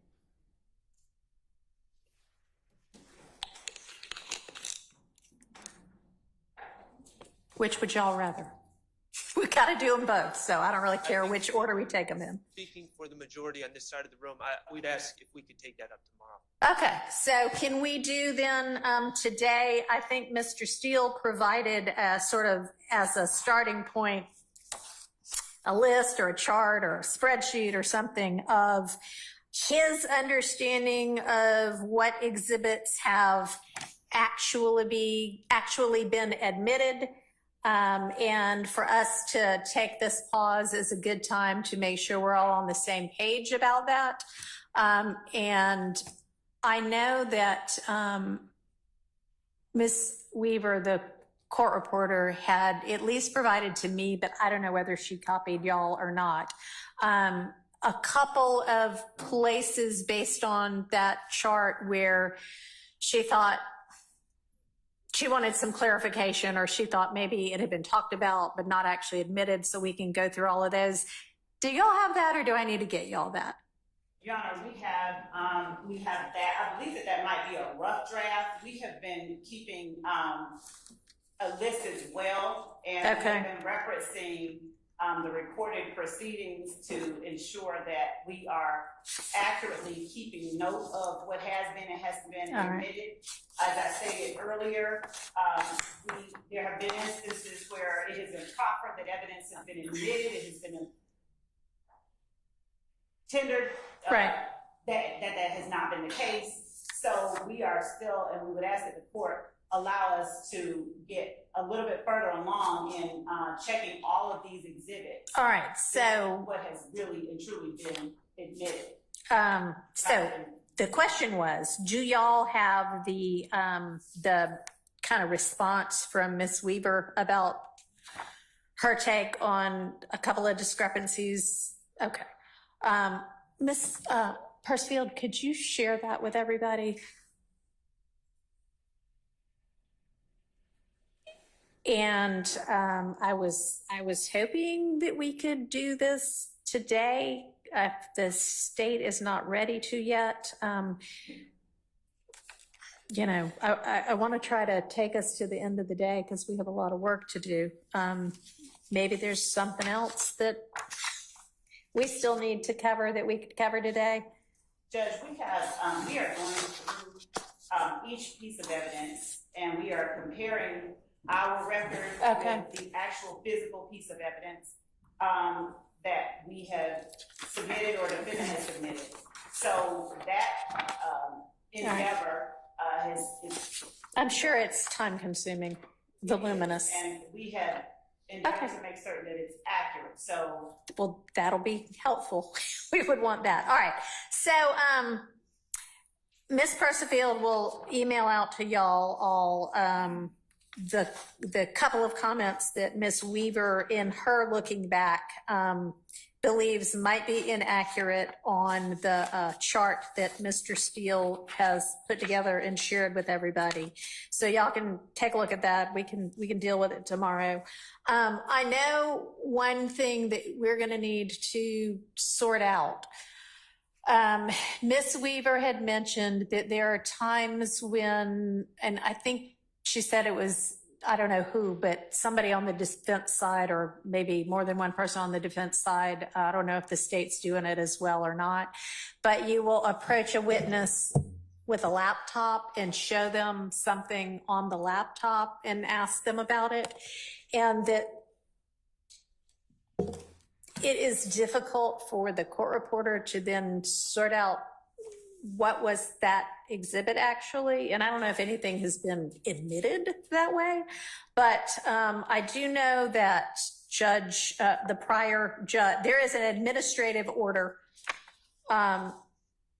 filed in April in this case that requires all evidence offered by any counsel be submitted to the court in physical form and marked as appropriate at the time of its admission for it to be properly made a part of the record, and directing counsel to provide physical copies to the official court reporter, who now obviously is no longer Ms. Weaver for going forward. It is going to be our new court reporter, Ms. Winfrey. But we actually need, electronic copies too, but we need something that is physical, whether it's on a jump drive or a flash drive, or whether it's a piece of paper. There's no way for the court reporter to capture sort of, I guess, a screenshot, unless y'all take a screenshot of the screen that you're showing the witness and then give that piece of paper or electronic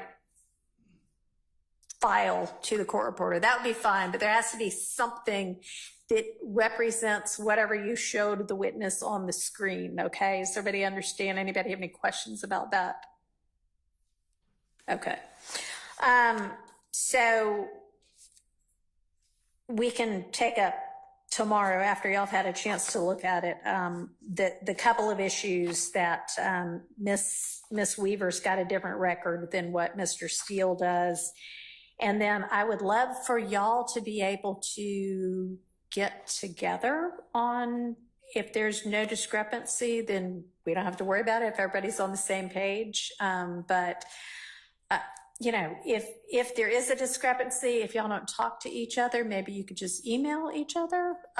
Here's where we think there might be a question or an issue, so that we all know before we talk about it what it is that we need to talk about. So can y'all do that this evening? Don't ever, thank you. Okay. All right, very good. All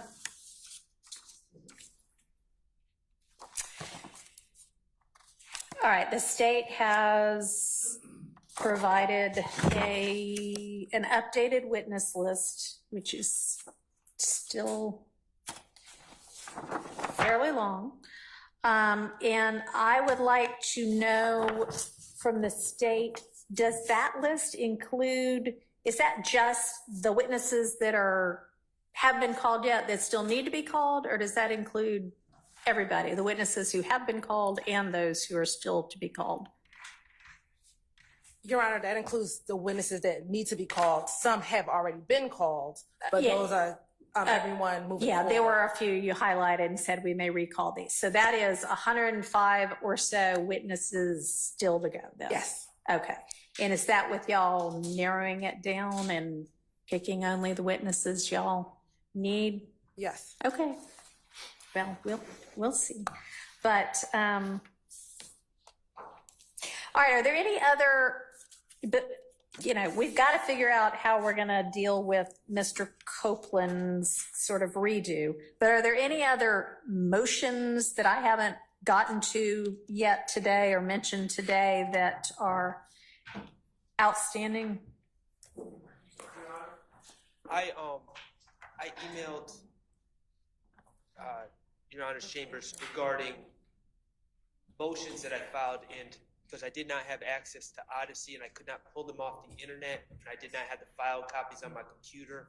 I identified what they were, but they were noted. Essentially, I would think they're titled notices of objection. They were regarding, Your Honor may or may not know this, there was a wiretap in this case. There's, and then also my client's phone, actually 2 phones, were extracted and dumped. So there's numerous phone calls, texts, emails, things of that nature that are on either the wiretap that were intercepted, some involving some with my client as a part of those communications, some not, as well as all the things that are typically on a cell phone that deal with someone's essential life on an electronic device. The state has, to my knowledge, not identified what they plan to use from either of those sources of information at this time. And that's why I labeled it a notice, because there is irrelevant information, there is prejudicial information, there's on the wiretap, not so much Mr. Stillwell, but there's other individuals on these wiretaps discussing all sorts of other acts that have nothing to do with this case. And so there's just a lot there, and we're going to need to have that discussion at some time. Okay, thank you. When does the state intend to let the defense know what it is they're actually using out of the universe of all possible things?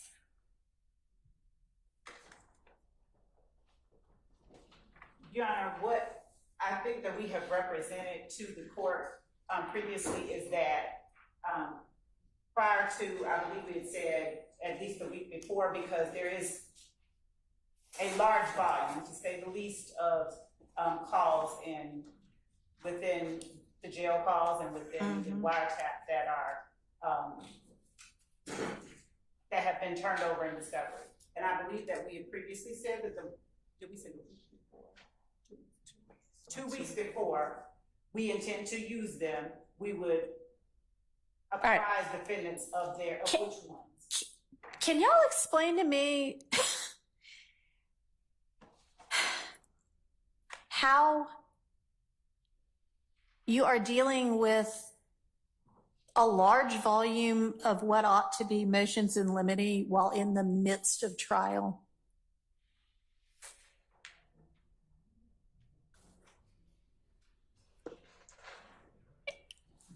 And still being in any way efficient with the jury's time? You're not, essentially. Okay.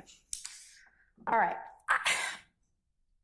That's just not practical. I mean, we're going to change that going forward. And I'm not going to say I need you to know everything tomorrow, because I know it's a voluminous case. But y'all been putting this case together for 2 years. And you ought to know, I mean, you clearly know what witnesses you're going to be using. And you've given me, you know, kind of a very broad idea of what exhibits you intend to use with those witnesses. But I don't know that if we're just every other week saying, okay, let's figure out all of the evidentiary issues that have to do with the next 2 weeks worth of witnesses. We can do that in one day on a Friday. We just can't. So we're not going to be able, I mean, we all know that we've got this week.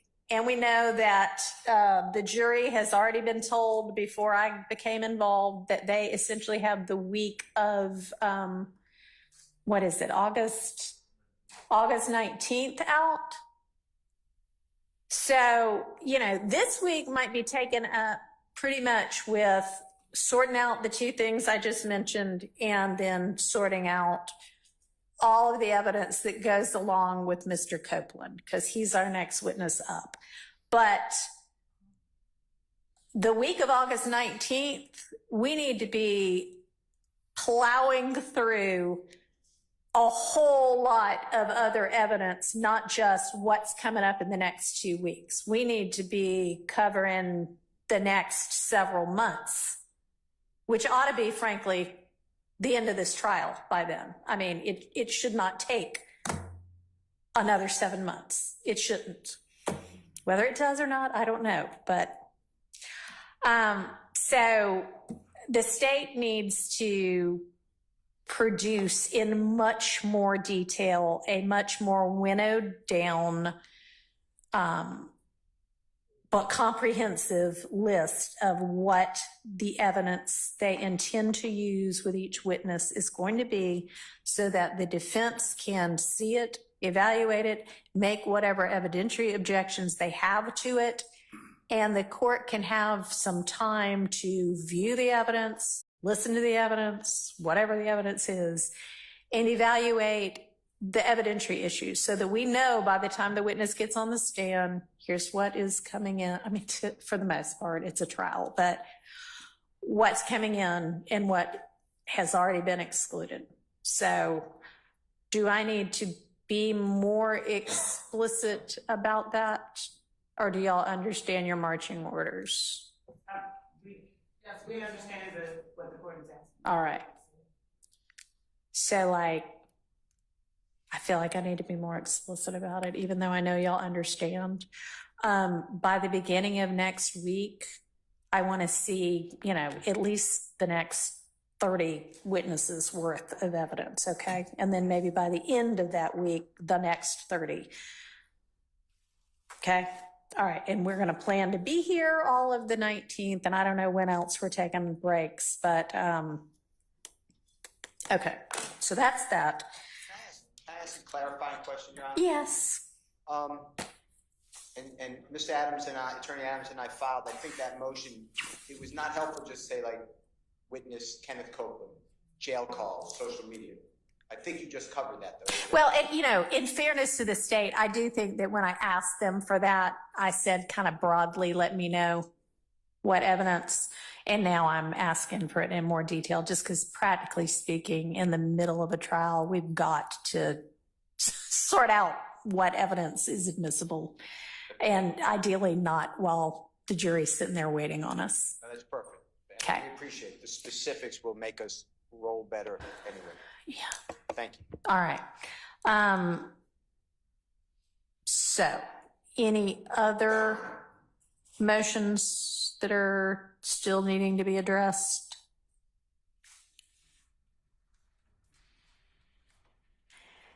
And y'all, it's 3:30 and I plan for us to do work until 5:30, and we can take a little break, but I'd really like for us to figure out something that we can make some progress on for the next 2 hours. So let's take a 10-minute break. Be back, well, it's 3:34. Be back at 3:45, and y'all think in the meantime, all right, what can we use this time productively to do? Thanks.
Only on one side, but not with me. But maybe y'all are just coordinating.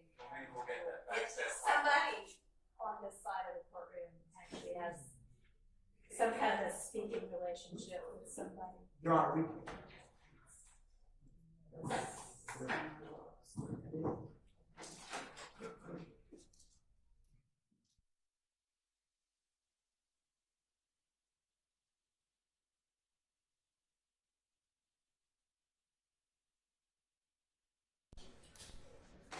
All right, attorneys, try to be back by the time I say be back, okay?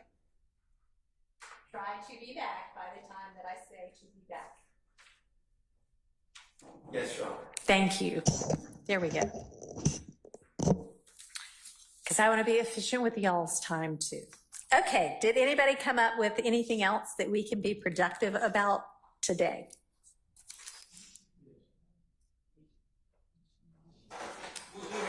All right, what is it?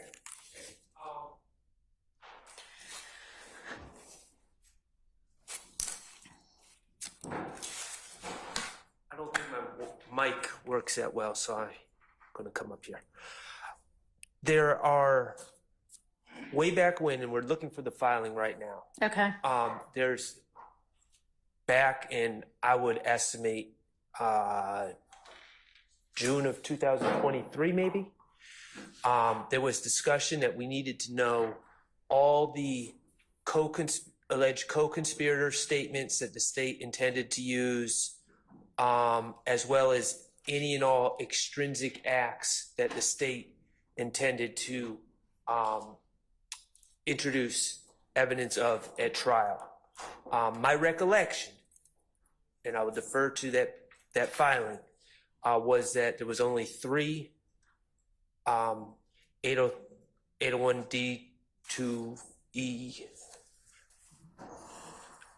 co-conspirator statements. Okay. There was only 3 listed, and then there was also a certain number of extrinsic acts that were listed. Throughout this trial, the state has gone past that list, and that has led to much delay and litigation and sending the jury out. So I think that's something we could discuss. Okay. What if that is the entire list, which I submit it should be, we could discuss that. Also, there are, and I don't know if this falls under the discovery that we were going to talk about tomorrow, we are missing the reports of many experts Okay. that the state plans to call, is my understanding. Also, Your Honor, there are, in this case, the state, I believe, has announced that they plan to call 5 different gang experts. And they've called 3 at this point, is that right? I believe that is correct. I believe it's 3. So maybe explore what, if anything, the other 2 are going to add. And not only that, but the state has announced the intention to call a few of them multiple times. Okay. So that is another issue that's continuously come up in this case. Am I missing anything from our list?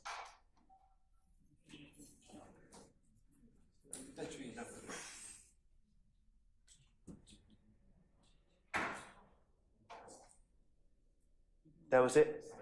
Okay. Okay. So all those right. are the Okay. issues that we came up with. Thank you. All right. And if the state needs the evening to, sort out everything and make sure that you're being inclusive and answering to the extent you know, that's fine. But if you know now, that's also fine.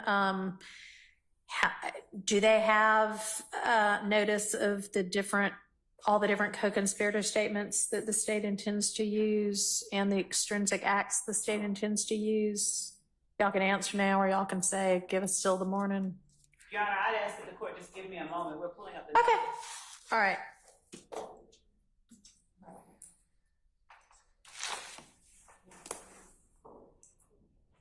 And while y'all are looking, I'm just going to make a general sort of admonition to not the parties in counsel, but anybody that wants to come in here to watch this case that, and I mentioned before, but I don't know, I may have to mention it a couple of different times. I don't expect there to be frequent up and down, in and out. That's distracting. So try to keep that to a minimum. There shouldn't be any talking in court other than the parties maybe whispering between the attorneys and the clients in the court. If you're watching the case in here with us, and you need to say something to somebody else, step outside to do that. There doesn't need to be any it's just distracting. There's a lot going on and there's a lot to pay attention to. And when we've got other conversations going on, it's that much harder to focus on what we and I need to be focusing on. And I also want to make clear that the deputies in here have my full authority to manage this courtroom. So if they give you an instruction, you need to abide by it, okay? And I'm not talking about or to anybody specifically in here right now. Just some things I've noticed so far. And I, again, will probably make that announcement a couple of different times in the upcoming weeks so that everybody is clear on what the expectations are.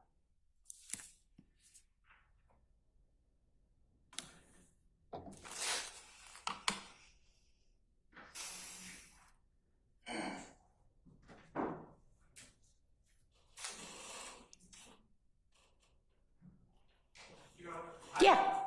The co-conspirator statement notice. Who should I?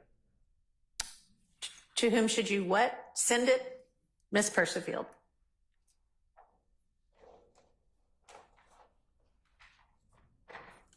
Your Honor, to the extent that the court's question was specifically, have we noticed the defense of the evidence of intrinsic acts? Is that the question that the court asked? No, maybe it wasn't very artfully formed, but to the extent you can, to the extent you know, and hopefully you know since you're in the middle of your case, I would like for you to make sure that you have given the defense notice of whatever co-conspirator statements you intend to use, and then separately, whatever extrinsic acts you intend to prove. Okay. Okay. All right. And if you want to do that now, that's fine. Otherwise, that's something we can go over in detail tomorrow. Judge, I'm looking at I'll start with just the intrinsic acts, and I'm looking at 51 of them. I'm not sure about the 3 that were referenced, but within the intrinsic act notice that we filed on November the 6th of 2023, okay, we made specific references to 51, and we also said acts contained within this non-exhaustive list. We referenced that the list was non-exhaustive, and we noticed the defense of the state's intent to introduce evidence of these particular acts. If the court will permit me one moment, I just wanted to call the court's attention to the November 6th. Okay, so given that you noticed 51 but said it was non-exhaustive, that sounds like there might be others. So at this point, can you make the list exhaustive? Yes. Okay. And then the 3 was co-conspirator statements.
Well, we don't need to take court time now. How about you can you have by tomorrow, what all the co-conspirator statements are going to be?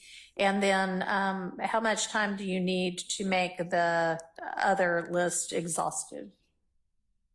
Okay. So, Judge, what we're discussing is the number of co-conspirator statements that may be contained within the jail calls that we are also, jail calls and the wiretap calls that we are intending to introduce. And so, to the extent that we reference simply what we filed, we can present that, but we would ask the court to allow us to address on the week that the jurors are out. The 19th?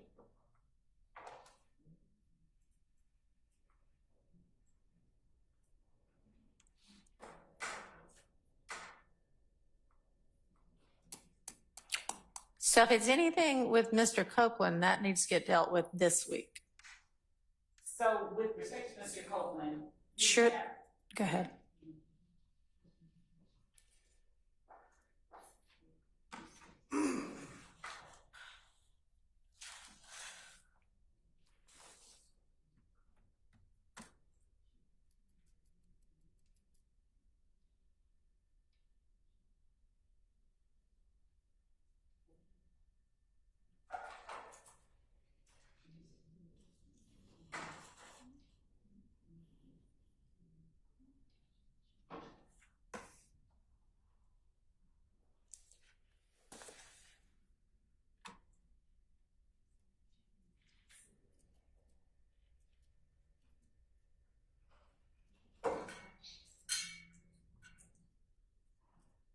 Okay, Your Honor. With respect to Kenneth Copeland, will the court permit the state to address in its entirety tomorrow the ones that we are intending to introduce? As we are discussing, those statements are contained within the videotape interviews and jail calls that we have intended to introduce and have noticed defendants of our intent to introduce. So in terms of what the specific statements are, I think we would best be. Okay, so does everybody from the defense understand, at least with regard to Mr. Copeland, maybe not in detail, but what the universe of potential statements is for Mr. Copeland?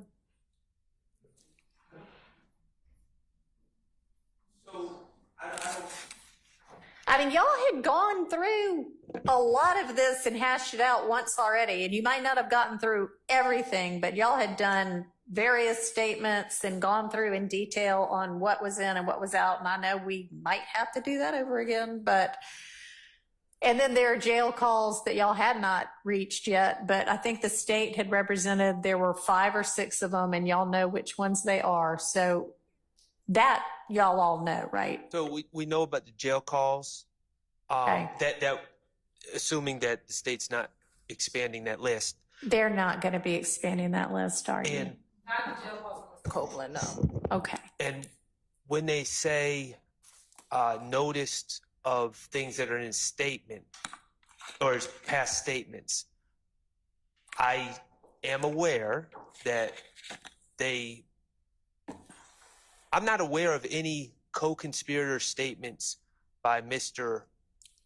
Copeland from, I'm aware of the Garlington to Copeland Right. statement. Yeah. But From Mr. Copeland himself. I don't, when they say they've noticed us on statements by Copeland that are in his statement, in his prior statements, I don't know what that means specifically. Okay. So are y'all including within that, like, here's what Garlington told me? Yes. Okay. So, all right. So that y'all do have, and how many of those are there? How many statements of Garlington to? How many co-conspirator statements from any alleged co-conspirator are there that y'all are going to be introducing through Mr. Copeland? Or potentially introducing through Mr. Copeland? At least 3 co-conspirator statements, 2 from Garlington that is contained within the June 10th interview. And then there's a jail call with Mr. Copeland and other unindicted co-conspirators as well. Okay. So defense. If there's more, we can correct that tomorrow, but Okay. I'm thinking of All right. So take a look at it tonight and make sure. Okay. And then with regard to the other acts, do you want me to I think it would be a good idea to have a deadline for giving the exhaustive list over. So do y'all want to make a suggestion as to how long y'all need to do that? Just 1 second, Your Honor.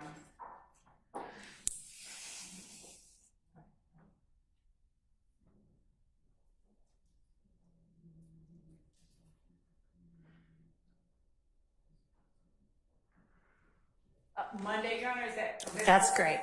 Yes, that'll work. So that'll be Monday, August 5th.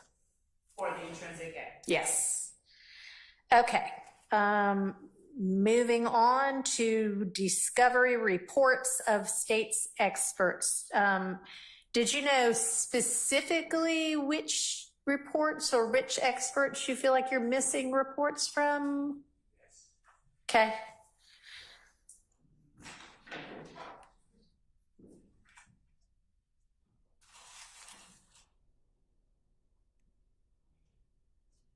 Your Honor, I just asked my coworker that I'm privileged to work with to email to your Honorable Court's coworker and everyone else the November 17, 2023 written order on this topic. And I don't know if this court has seen it, because, and if you want the court reporter to be emailed out, I didn't do that either. Apologize. But we had a hearing on this on or about August 21, 2023. Opening statements were approximately November 27, 2023. And we have no reports of any gang expert. We got a PowerPoint the day of testimony from the first witness, is my memory, but if I'm wrong, I apologize and please correct me. And that PowerPoint had to be gone through and had to be excised. His name is Detective Belknap, which is B-E-L-K-N-A-P.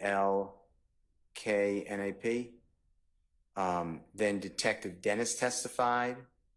He was allowed over strenuous objection to say that we did this work, and we spoke with witnesses, and we spoke with victims, and we spoke with co-conspirators, and we spoke with people who identify themselves as a gang member in IF or a gang member in YSL. And based upon that, we know that the following crimes occurred, and here's some 911 calls.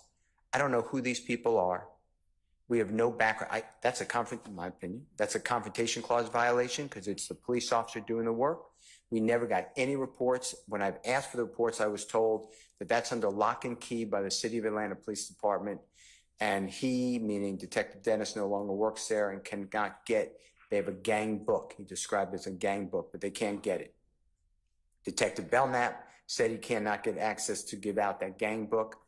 So we're basically in the dark, and we're hitting as best we can, but this is all over objection. I have no idea how to challenge. Like you heard earlier today, there's a lot of information for the court, but you heard earlier today that, God forbid, it's at 7:22 p.m. The 911 call goes out, and Mr. Donovan Thomas is shot. He's killed. It's on video. It's bad. It's a drive-by shooting. He gets shot. Multiple gunfire. 2 other people are shot as well, but thankfully not fatally. Within the next several hours, so it's 7:22, so within 5 hours, Mr. Copeland says that abodes that are close to his family members, and you heard a representation that Mr. Williams, they said stepfather's home was shot. I have no idea who shot that stepfather's home. I have no idea who to speak with about it. There's a 911 call about it. I'm not conceding that it was done by a gang member. That's why it's impossible to cross-examine. The next witness, who is deemed an expert by Judge Glanville, is a detective Gaither, which is Gaither. And she testified as well. I didn't make a report, but she goes into, I spoke with people, they're unnamed people. It's the same thing. I would like to know who these people are because I'd like to talk with them. Because if they say, no, I never said that, that's important for the jury to make credibility determinations. That has all been kept away from us. Judge Glanville ordered the state, and it's just, it's easy to read the order, but I wrote the order after the argument, but he signed it.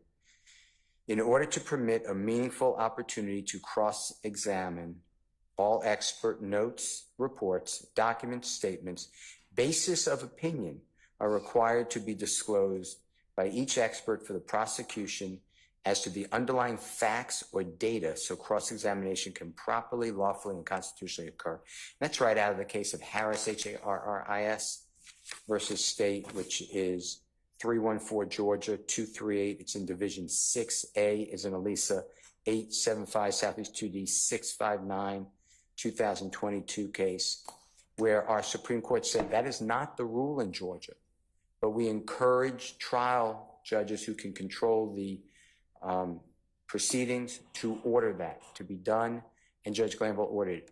The state never gave us those witnesses. Then you have Detective Belknap talking about, well, at APD, meaning Atlanta Police Department, we have six criteria that we designate someone a criminal street gang member and a criminal street gang.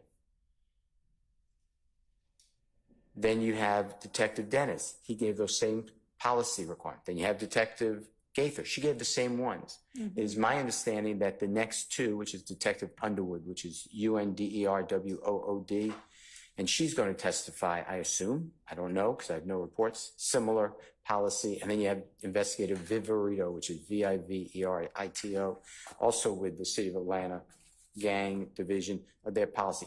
All of this is cumulative. All of this, I have zero, none of us has any type of documentation. And the way I understand the rules, an expert, yes, they can rely on hearsay, they can rely on the opinions of others. I understand that. But when asked and when you testify, you can challenge those opinions and those statements. So you have to know who said them to you, and all that has been kept from us.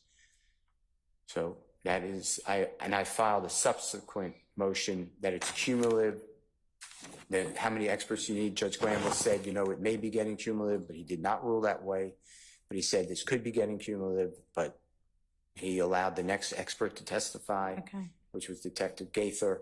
And then I don't know how we have no reports when there's a written order. We have zero on it. It's hard when the expert is just saying, or the witness is just saying, well, I do this, I'm on the street, I know these people, Brian Steele, you don't know how streets work.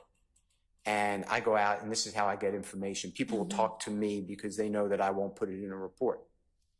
Well, that makes it pretty hard to say, well, I don't think the jurors should just rely on your word. I'd like to know who that witness was. Well, I'm not able to tell you. I don't want to tell you. I can't tell you because I left the office. That's the issue I'd like you to address. Okay, well, I understand the frustration. If there is no report, there is no report. But what was the date of the order that Judge Glanville issued that you referenced? It is, and it was emailed to your Honorable Court's coworker thank you. at 11, which is November 17, 2023. Okay, 24? No. 23, 22? 23. 23, okay. Thank you. All right, and that's, unless I specifically change what's been directed in an order, all of the orders that have been issued continue to apply. So I'll expect the state to abide by the requirements of that order. And we'll have to address whether the other experts might be cumulative. Besides these gang experts, are there other experts who you believe there should be reports for that you don't have? My knowledge, Unless my mind is not working, I believe I have reports on everyone else. Okay. Anybody else? That's my, if I misspoke, but that's my understanding.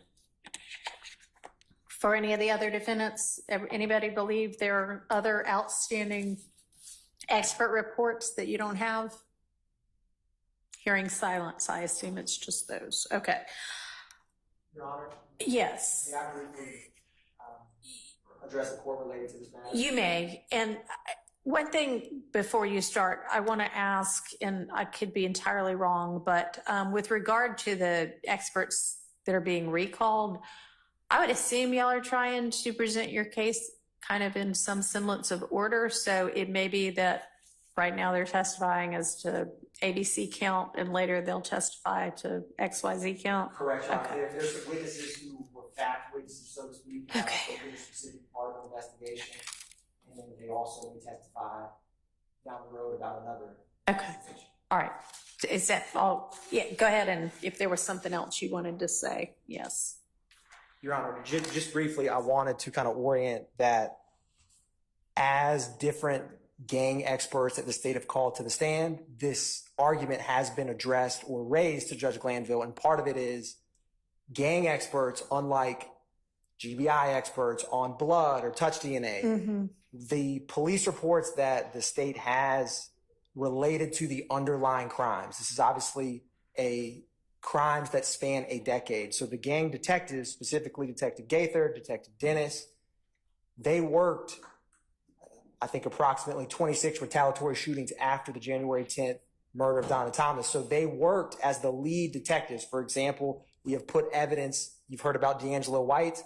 That was a shooting, attempted murder that happened that Detective Gaither and Dennis picked up after essentially an aggravated assault detective within APD had it, because they're gang detectives. So when they talk about, they don't have, as you would have in, say, a scientific report like a 50-page treatise of the Young Slime Life street gang. They have worked these crimes, and their reports or warrants that the state have been turned over. And so the basis that they state their opinions to the, they speak, it's from working the case, it's from talking to people. So they're that's experts based on their experience. Yes, Your Honor. And part of the issue arises is the reports that the defense is requesting, they do not have. And so, for example, I believe it was Detective Gaither and or Dennis, they mentioned, they are retired from APD. So when you ask them, well, do you have some other additional reports? They say all the reports I made, were in my file. So the state is not aware of any reports from these gang experts that we have that has not been turned over. The state believes that those kind of four corners from this decade of acts in the case don't exist, of like Detective Gaither or Dennis didn't write some large report in total. Okay. Has the state asked, not the individual detectives who have since retired, but APD, do we have all of the reports relevant to this case? Yes, Your Honor, and I will defer to my co-counsel because I came on this case in December, but my understanding is that that has been Chief Deputy Love or Hilton, correct me if I'm wrong, to the court. Yes, Your Honor, the reports, this is an issue that has been addressed multiple times after the order was entered. Every time that we address either Gaither, Dennis, or Belknap, the issue is raised that there is an absence of a report. Judge Glanville, the court can search the transcript for this. Judge Glanville has addressed repeatedly Mr. Steele's motions and his assertions regarding their lack of a report from various experts. I'd ask that the court review that portion. You do a search for the word expert or report. I'm not going to do that. Sorry. No, I don't have any problem with that, Your Honor. My point only is that we've addressed Got enough to read besides searching for that expert issue multiple times. Okay. And Judge Glanville has ruled on Defendant Williams' repeated motions for a report of detectives Gaither, Dennis, Belknap, our gang experts. Judge Glanville has ruled on that even after the order that was entered. So I don't believe at this point that there is any further ruling unless the court wishes to reconsider the rulings that Judge Glanville has previously made. I don't believe that there is any further matters to be ruled on as they relate to expert reports and the gang experts that the state has identified for the defense. All right, just make sure that you have abided by and continue to abide by the order issued on November 17th, granting the motion for complete witness list and expert reports and analysis and findings, okay? Your Honor, may I respond to that briefly? Yes. And I was going to provide one case to the court. So, Either before or after. okay, all right, Mr. yeah, Sharp. no, we'll let Mr. Atkins Thank you. finish. Let me, and Mr. Steele quoted it for us, but what the order says is all expert reports, their analysis, findings, and the basis for same must be provided to counsel for each person accused instanter, which means immediately. So the way I read that, that means even though this goes beyond what our discovery statutes might require, this order is what controls. And so even if there is not a written report, you need to give to the defense any findings that these experts have made and the basis for those findings. Okay, just make sure y'all understand that. Yes, All Your right. Honor. Okay, go ahead. The case, and I apologize, but it's Hassan v. State, which is a March 19th, 2024 Supreme Court of Georgia, Hassan v. State. Mm-hmm. The version I pulled up is from when it was just pronounced, so it has What's the Site. S24 number? It is, Your Honor.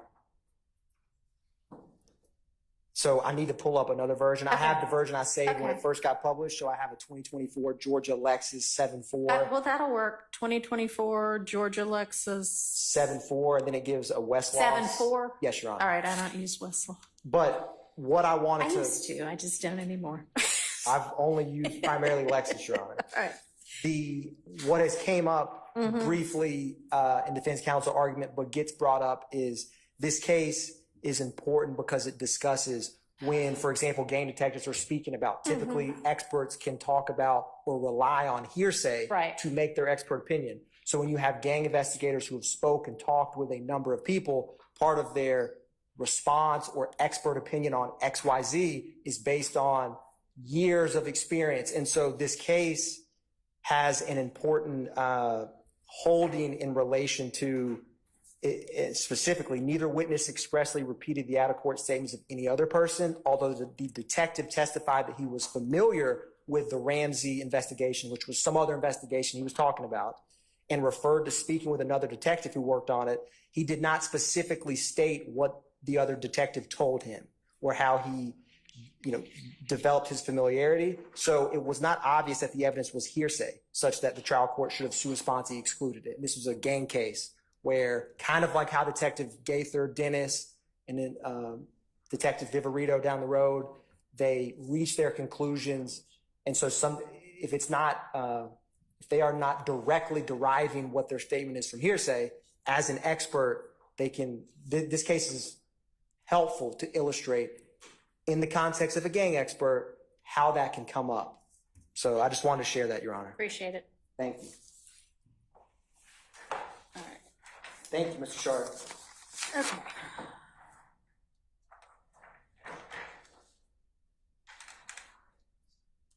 So, Your Honor, Yes. I don't want to be taken as crying over spilled milk, but I'm really just trying to bring things to your attention. Miss Love referenced in kind of, I feel like I was the one that was making the most noise about the reports, especially investigators' reports. And the reason I was doing that, and we're not talking about expert testimony right now, reports by an expert.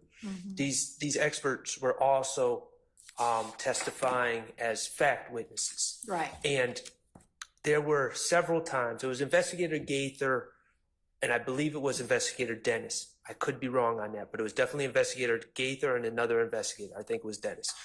And they testified to doing things in these cases.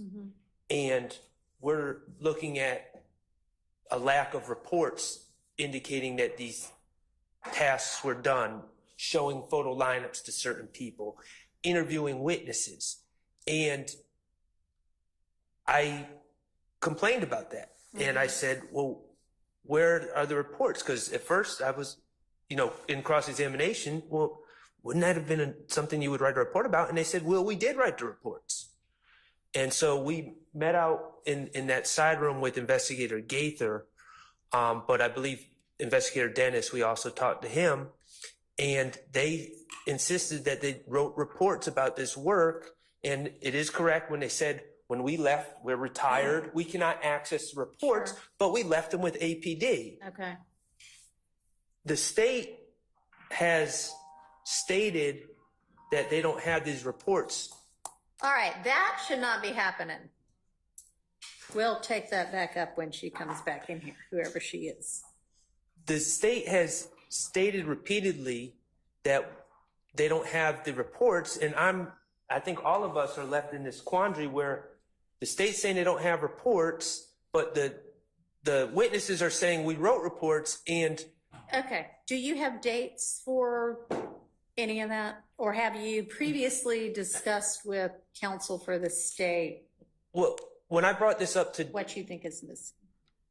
Yes. Well, unfortunately, those witnesses have already testified. So, of course, I would like the reports. But going forward, and the part of my frustration is when the state says, we don't have reports, and the witnesses are swearing there's reports, Right. So we can't really nail the witnesses on it, and the state's saying, well, we can't hand anything over either. Then we talk about it, and the court at the time just kind of said, well, there was a hack in 2018. And That's actually what I was literally about to say, is it's possible that for some of these things, I mean, we all remember, we were all around in 2018, the city of Atlanta there was some huge cyber attack, and lots of things got disappeared from everywhere, wiped out. So if that is the excuse for some of it, it's probably legit. well, I'm not It's saying gonna it is depend on or the isn't dates. legit. I'm not saying it is or isn't Right. legit, but I'm happy to bore down on it some more and talk 'Cause- specifics. I mean, it wasn't even, I can't recall if that was even suggested by the state, but that was just thrown out there. Well, reports are missing because of the hack. And I'm like, Well, how do I'm we know that? happy, yeah. If you want to get together a list, and I mean, maybe more so for the witnesses going forward, and these, we're at this point not really talking about expert reports, we're talking about police reports, fact basis that ought to be out there. And if you want to in detail get that, because that is frustrating for everybody. I mean, yeah, it's out there. You wrote it down. So unless it disappeared in the cyber attack, it ought to still be able to be gotten, even if not by that witness, because that witness is retired, by the state, because the police and law enforcement are a part of the state. And so it is within the control, if not the custody of the state. So I'm happy for us to bear down and bore down and drill down some more on that. If y'all want to give me specifics, or if you want to, well, give both to me and share with the state specifics, because that will help them as well, to not just say, hey, APD, please give me everything about this case. But there should be a report from Detective Gaither dated August 2nd, 2000, about a lineup she did. And then they can actually search for something. So let's, to the extent y'all want that, and you're certainly entitled to it, let's get details together so that we can give that to the state, so they can give that to APD, and we can actually hopefully find something if there is something out there but missing. Yes, Sean. Okay. Thank you. All right. John, may I Yes. briefly We Yes. turned over to defense every report from 2015, every report that the experts have referred to or will testify about, and the complete case files that exist for each of those reports. Okay. So we've turned that over. If I will await defense giving to us what they now posit they don't have, Okay. that we have not already addressed. Okay. And Your Honor, I am asking the court to refer to Hassan versus the state, 318 Georgia 673. It's a 2024 case that that's the full citation of the case that Okay. Mr. Atkins just. Oh, perfect. Thank you. Your Honor, I mean, with all due respect to everyone here, that's a bit disingenuous I because think is your mic on? I'm turning it on.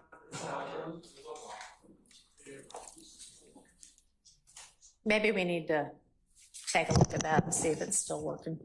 With respect to everyone here, that's a bit disingenuous to say, well, we're raising this for the first time. We had the issue in court with Investigator Gaither. The state is very aware of what those reports are. I'm not saying I know all the answers here.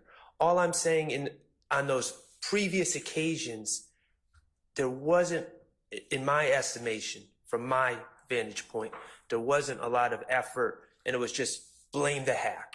Okay, well, thank you. Yeah. And I don't want to keep going back and forth with blame or bashing. I want us to be productive and talk detail so that we can make things happen. So thank you. All right, what else, if anything, that we can deal with today? It's okay to say that's about it for today because I've got some homework anyway. All right, so we will adjourn for the day and we will see everybody's smiling faces at 8:45 tomorrow morning. Thank y'all. Your Honor, before the court. Oh, yeah, there's one more thing for me too. Go ahead. There is a scheduling matter that we would like to address with the court. Okay, With a member of the bench at the bench. okay, come on up. And I guess one person from each team.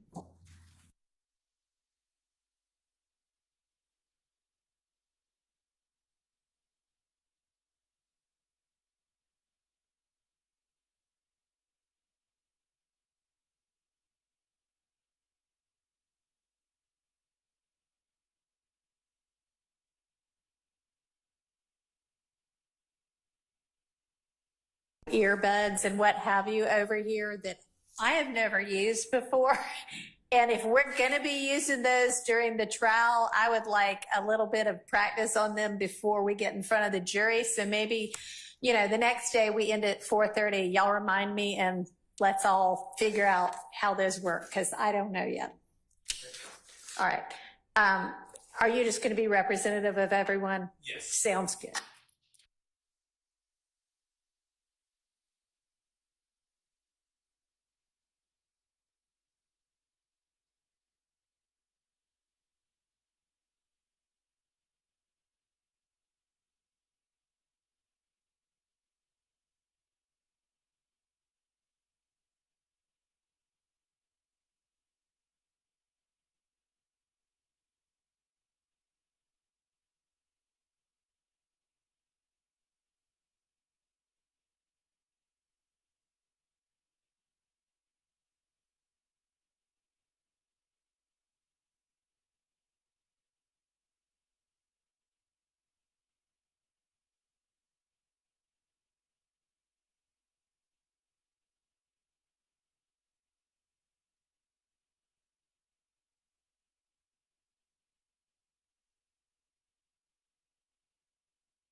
the state, due to a scheduling matter, may want to, whenever we do pick back up with the jury, which hopefully will be soon, but I'm not sure yet what all we're going to get finished with this week. If we bring the jury back next week, there is a request for the court to consider having a witness who is not Mr. Copeland be the next witness because of a scheduling matter for the attorney who was examining Mr. Copeland. Now, we have to redo at least part of Mr. Copeland's testimony anyway. I don't know if that's an issue to y'all. We're going to have to come up with whatever we're going to say with regard to, you may be hearing a lot of this again, and you're going to need to disregard what you heard before. We'll have to work on that, and y'all be thinking about that. That's y'all's homework.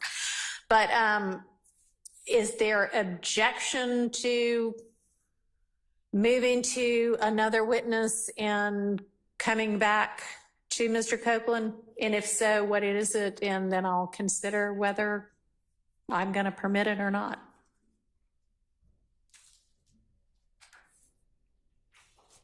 There's an objection to going back and telling the jury anything about disregarding Mr. Copeland and having to do it all over again.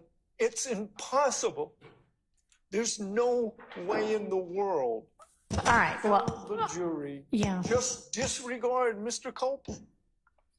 Okay, but that's not what I was asking. I understand that you just think that is a total disaster and makes this trial one that needs to be a mistrial. I understand. But that aside, just with regard to scheduling, assuming we are going to go forward for the purposes of this discussion, and assuming that, I mean, y'all don't stipulate to everything he's already said and that we have to redo a part of his testimony. Well, whether we do or not, we're going to have to continue his testimony. So is there an objection to essentially taking some other witness out of order in the midst of his testimony?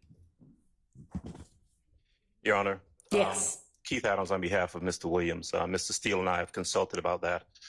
And I don't purport to speak for anyone else. We do object to that. We believe that given the complexity of Mr. Copeland's testimony and the issues surrounding his testimony and the confusion that will probably already attach to a jury coming in and seeing some of what Mr. Copeland's heard and testified to and possibly having to be instructed about disregarding some of his testimony, we would object to going to another witness. All right, I appreciate it. And I think with that objection, you know, it's well-founded. So y'all do what you have to do with regard to who might be handling the examination, but we will pick back up with Mr. Copeland and finish with him before we move to another witness. Would you allow another member from the state to continue his examination? Considering that we're going to have to, well, as I understand it, there are a couple of days of, and I don't know whether y'all got testimony out of him or not, or if it was just a discussion of whether he was going to plead the fifth or all of that. If there was there testimony from Mr. Copeland prior to the motion to recuse on the 12th? Yes, sir. Okay. All right. Considering that Ms. Hilton handled that testimony, and we don't normally switch attorneys mid-witness, there is now a request on the floor to do just that, to switch attorneys mid-witness. We're switching judges anyway, and we're redoing some things, so it's a little out of the ordinary anyway, but if there are objections to that, I will entertain those. Well, may I speak? Yes. I would hope that that's not an issue. As of tomorrow, when you rule on the disqualification, so that Ms. Copeland can go wherever she would like to go. As far as I'm concerned, we will not call her for several months. Who is the witness that would be substitute? I heard what Ms. I don't know. Do y'all have another witness in mind? What is the hiatus? Is it a week? I don't know that either. Will be 1 week, Your Honor, would be my absence, would be 1 week. Your Honor, we do have several witnesses. It would be the state's intent to potentially just go in order of who we have kind of listed. So we wouldn't be calling anyone from the bottom of our witness list, but it would be someone within the same act that we're. So you just essentially skip over him and go to the next witness on your list and then come back to him. Yes. But I've kind of already entertained an objection to that and said, no, you can't do that. So the question on the floor at this point then is if we're continuing with Mr. Copeland and not picking up with another witness in the middle, is there an objection to another prosecutor handling the remainder of his testimony and whatever needs to get redone?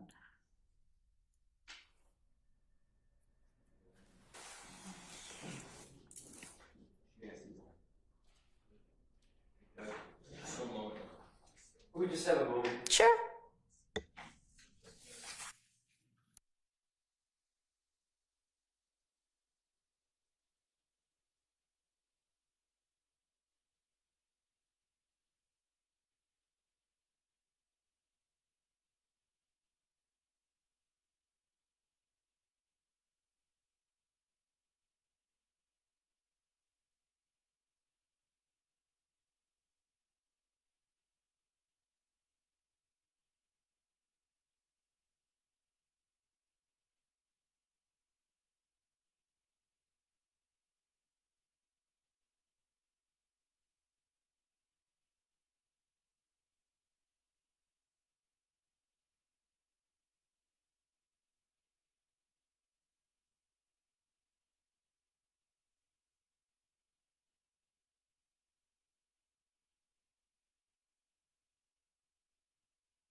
Speaking only for Mr. Kendrick, Mr. Kendrick objects. Okay.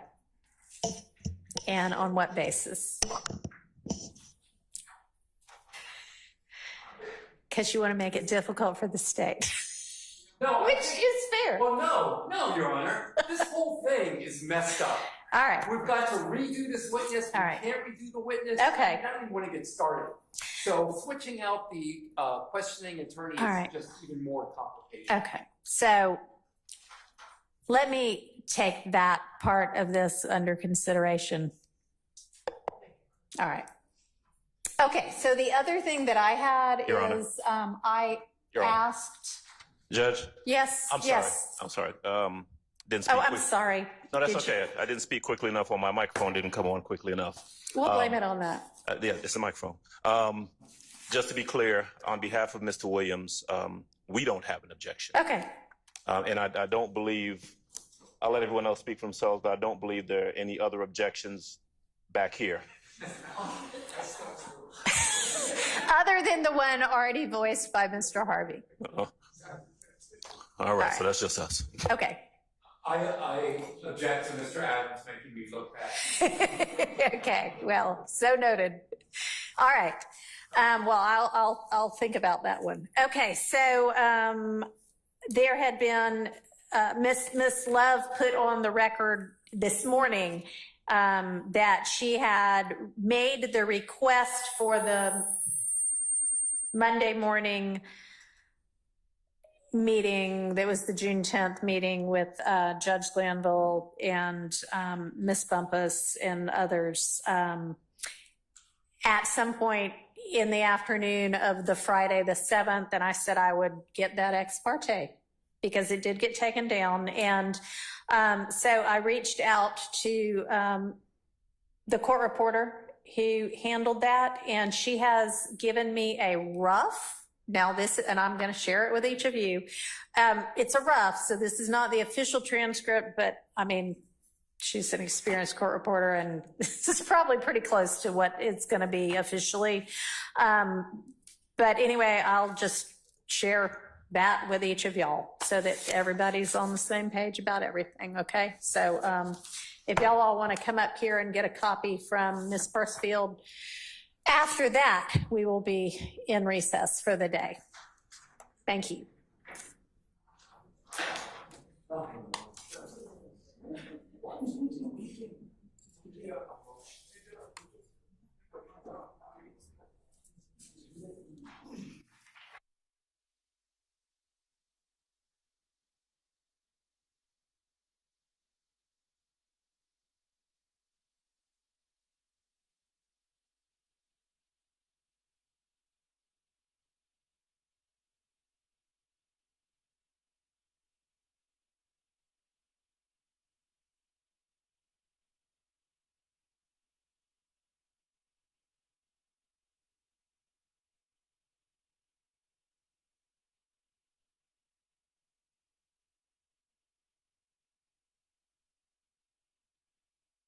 Relates to the ex parte. Yeah. I could be wrong about this, but I'm asking my colleagues, and no one has the written motion for immunity for Mr. Copeland. Okay, I think that probably got filed ex parte, but is there any objection at this point in time in the defense having that as well? No, Your Honor, not Okay. the defense, no. I Okay. just didn't want to, no objection to the defense having it. Okay, so I'll email y'all if that's okay, because I don't have hard copies of that available. A copy of that. Do y'all have the order? We have the order. Okay, yeah, I'll make sure y'all have a copy of the motion. Okay. Third time's a charm. We're in recess. Okay. Thank you, Your Honor. Thank y'all.